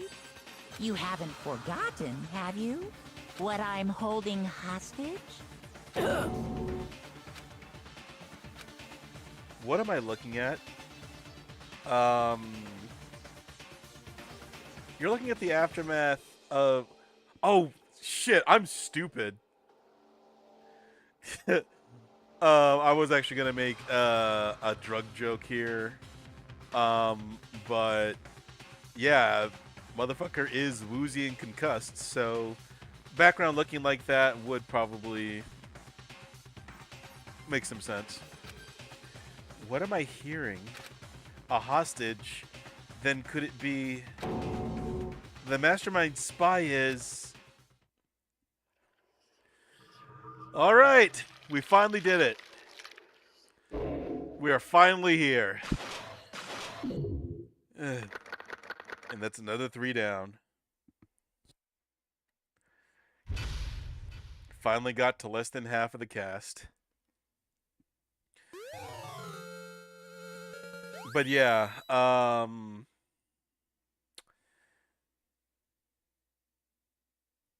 yeah, that's... Like I said, Chapter 3 is just a microcosm of everything that is pretty much wrong with the entire series. Like I said, it just has a lot of pretty weak motivations for its setup. Really dumb shit to pretty much draw out the trial longer than it needs to be when the more essential things are just like the essential things are just a few pieces of evidence. And yes, I know that Chapter 1 might have been a little bit more egregious than that. But it's also the tutorial trial, so that helps it a little bit. I'm getting a little bit more leeway because of that. And yeah, it just kind of just kills off there's no real real investment or anything. I don't feel anything after it being done other than just relief that it's finished. Chapter 3 is not a good trial. It's this game's worst trial aside from maybe 5, but 5 is supposed to be terrible on purpose. But we're done with that. Super Robo Justice. I'm excuse me. I'm utterly convinced that the reason that this was even used as part of this trial is because somebody just wanted to insert this design, and it's not even that great of a design. It's I like it, but it's not. But I like it because it's kind of bad and stupid. But yeah, somebody wanted to put this design into something. This is probably just like a random sketch that somebody did, one of the artists did, or Kadaka did, while coming up with some of the designs for the game. It's like, you know what, I want to put this in here for some reason. I'm going to go ahead and do it. Which, more power to you. This is the game that they wanted to create, but the way it's implemented is so goddamn ridiculous. It's so silly. But yes, I do want to save the data. Celeste, Taka, and Ifumi gone. Oh, that's a lovely image to come up with, or start the chapter off on. I mean, doesn't hold a candle to Aoi being half naked at the beginning, but weird motherfuckers at Spike Chunsoft. So.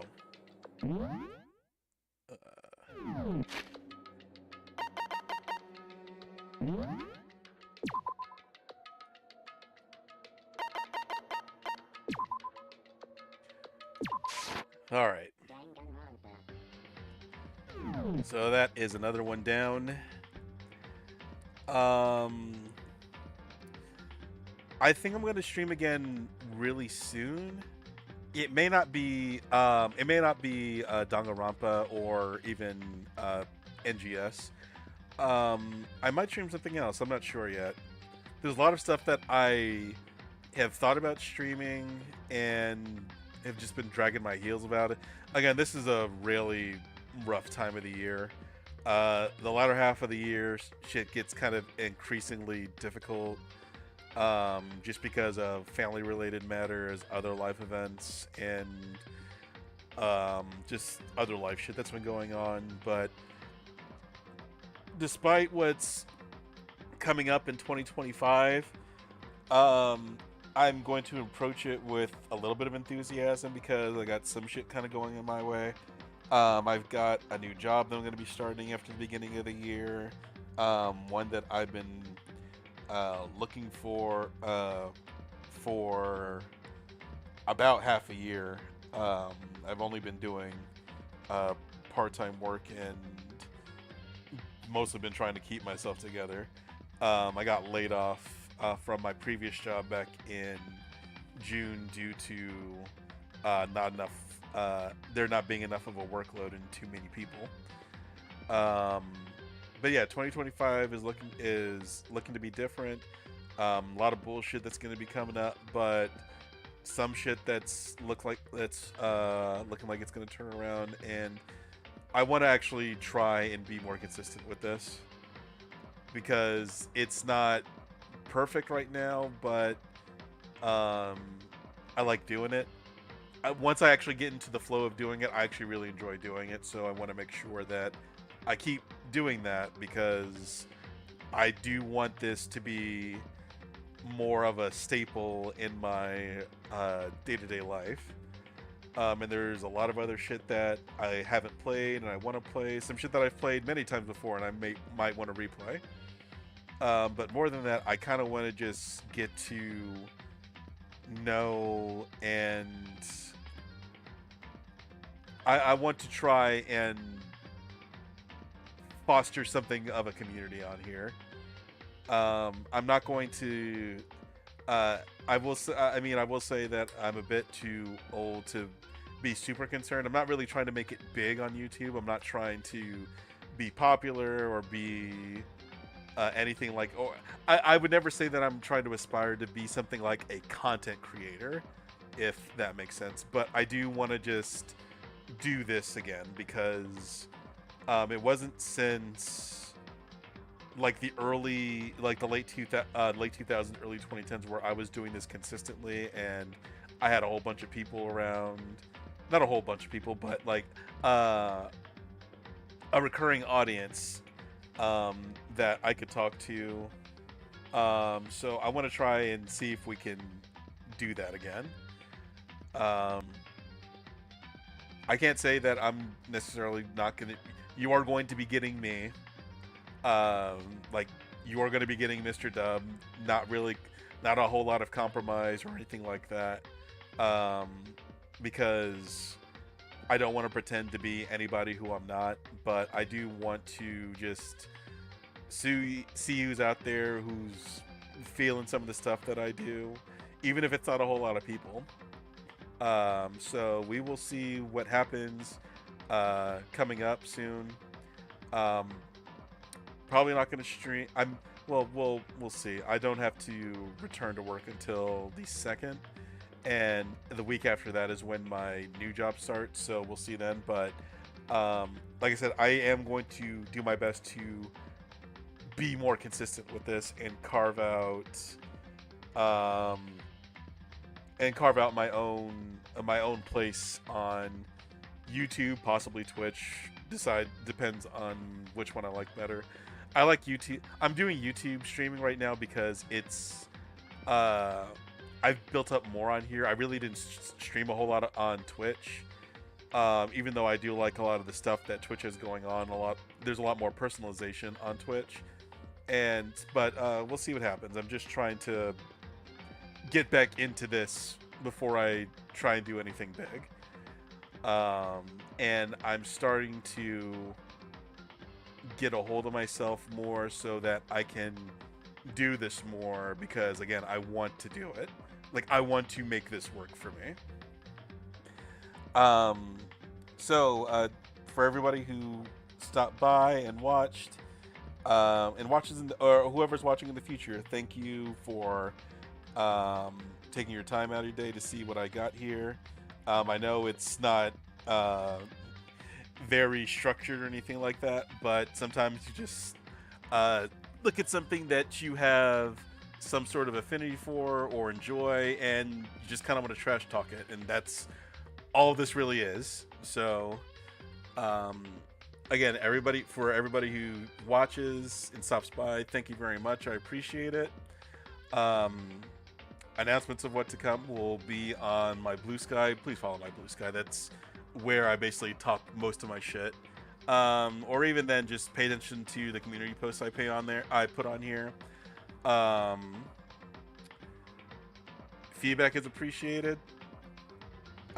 Constructive feedback. Please don't be like, come on, just try and be mature.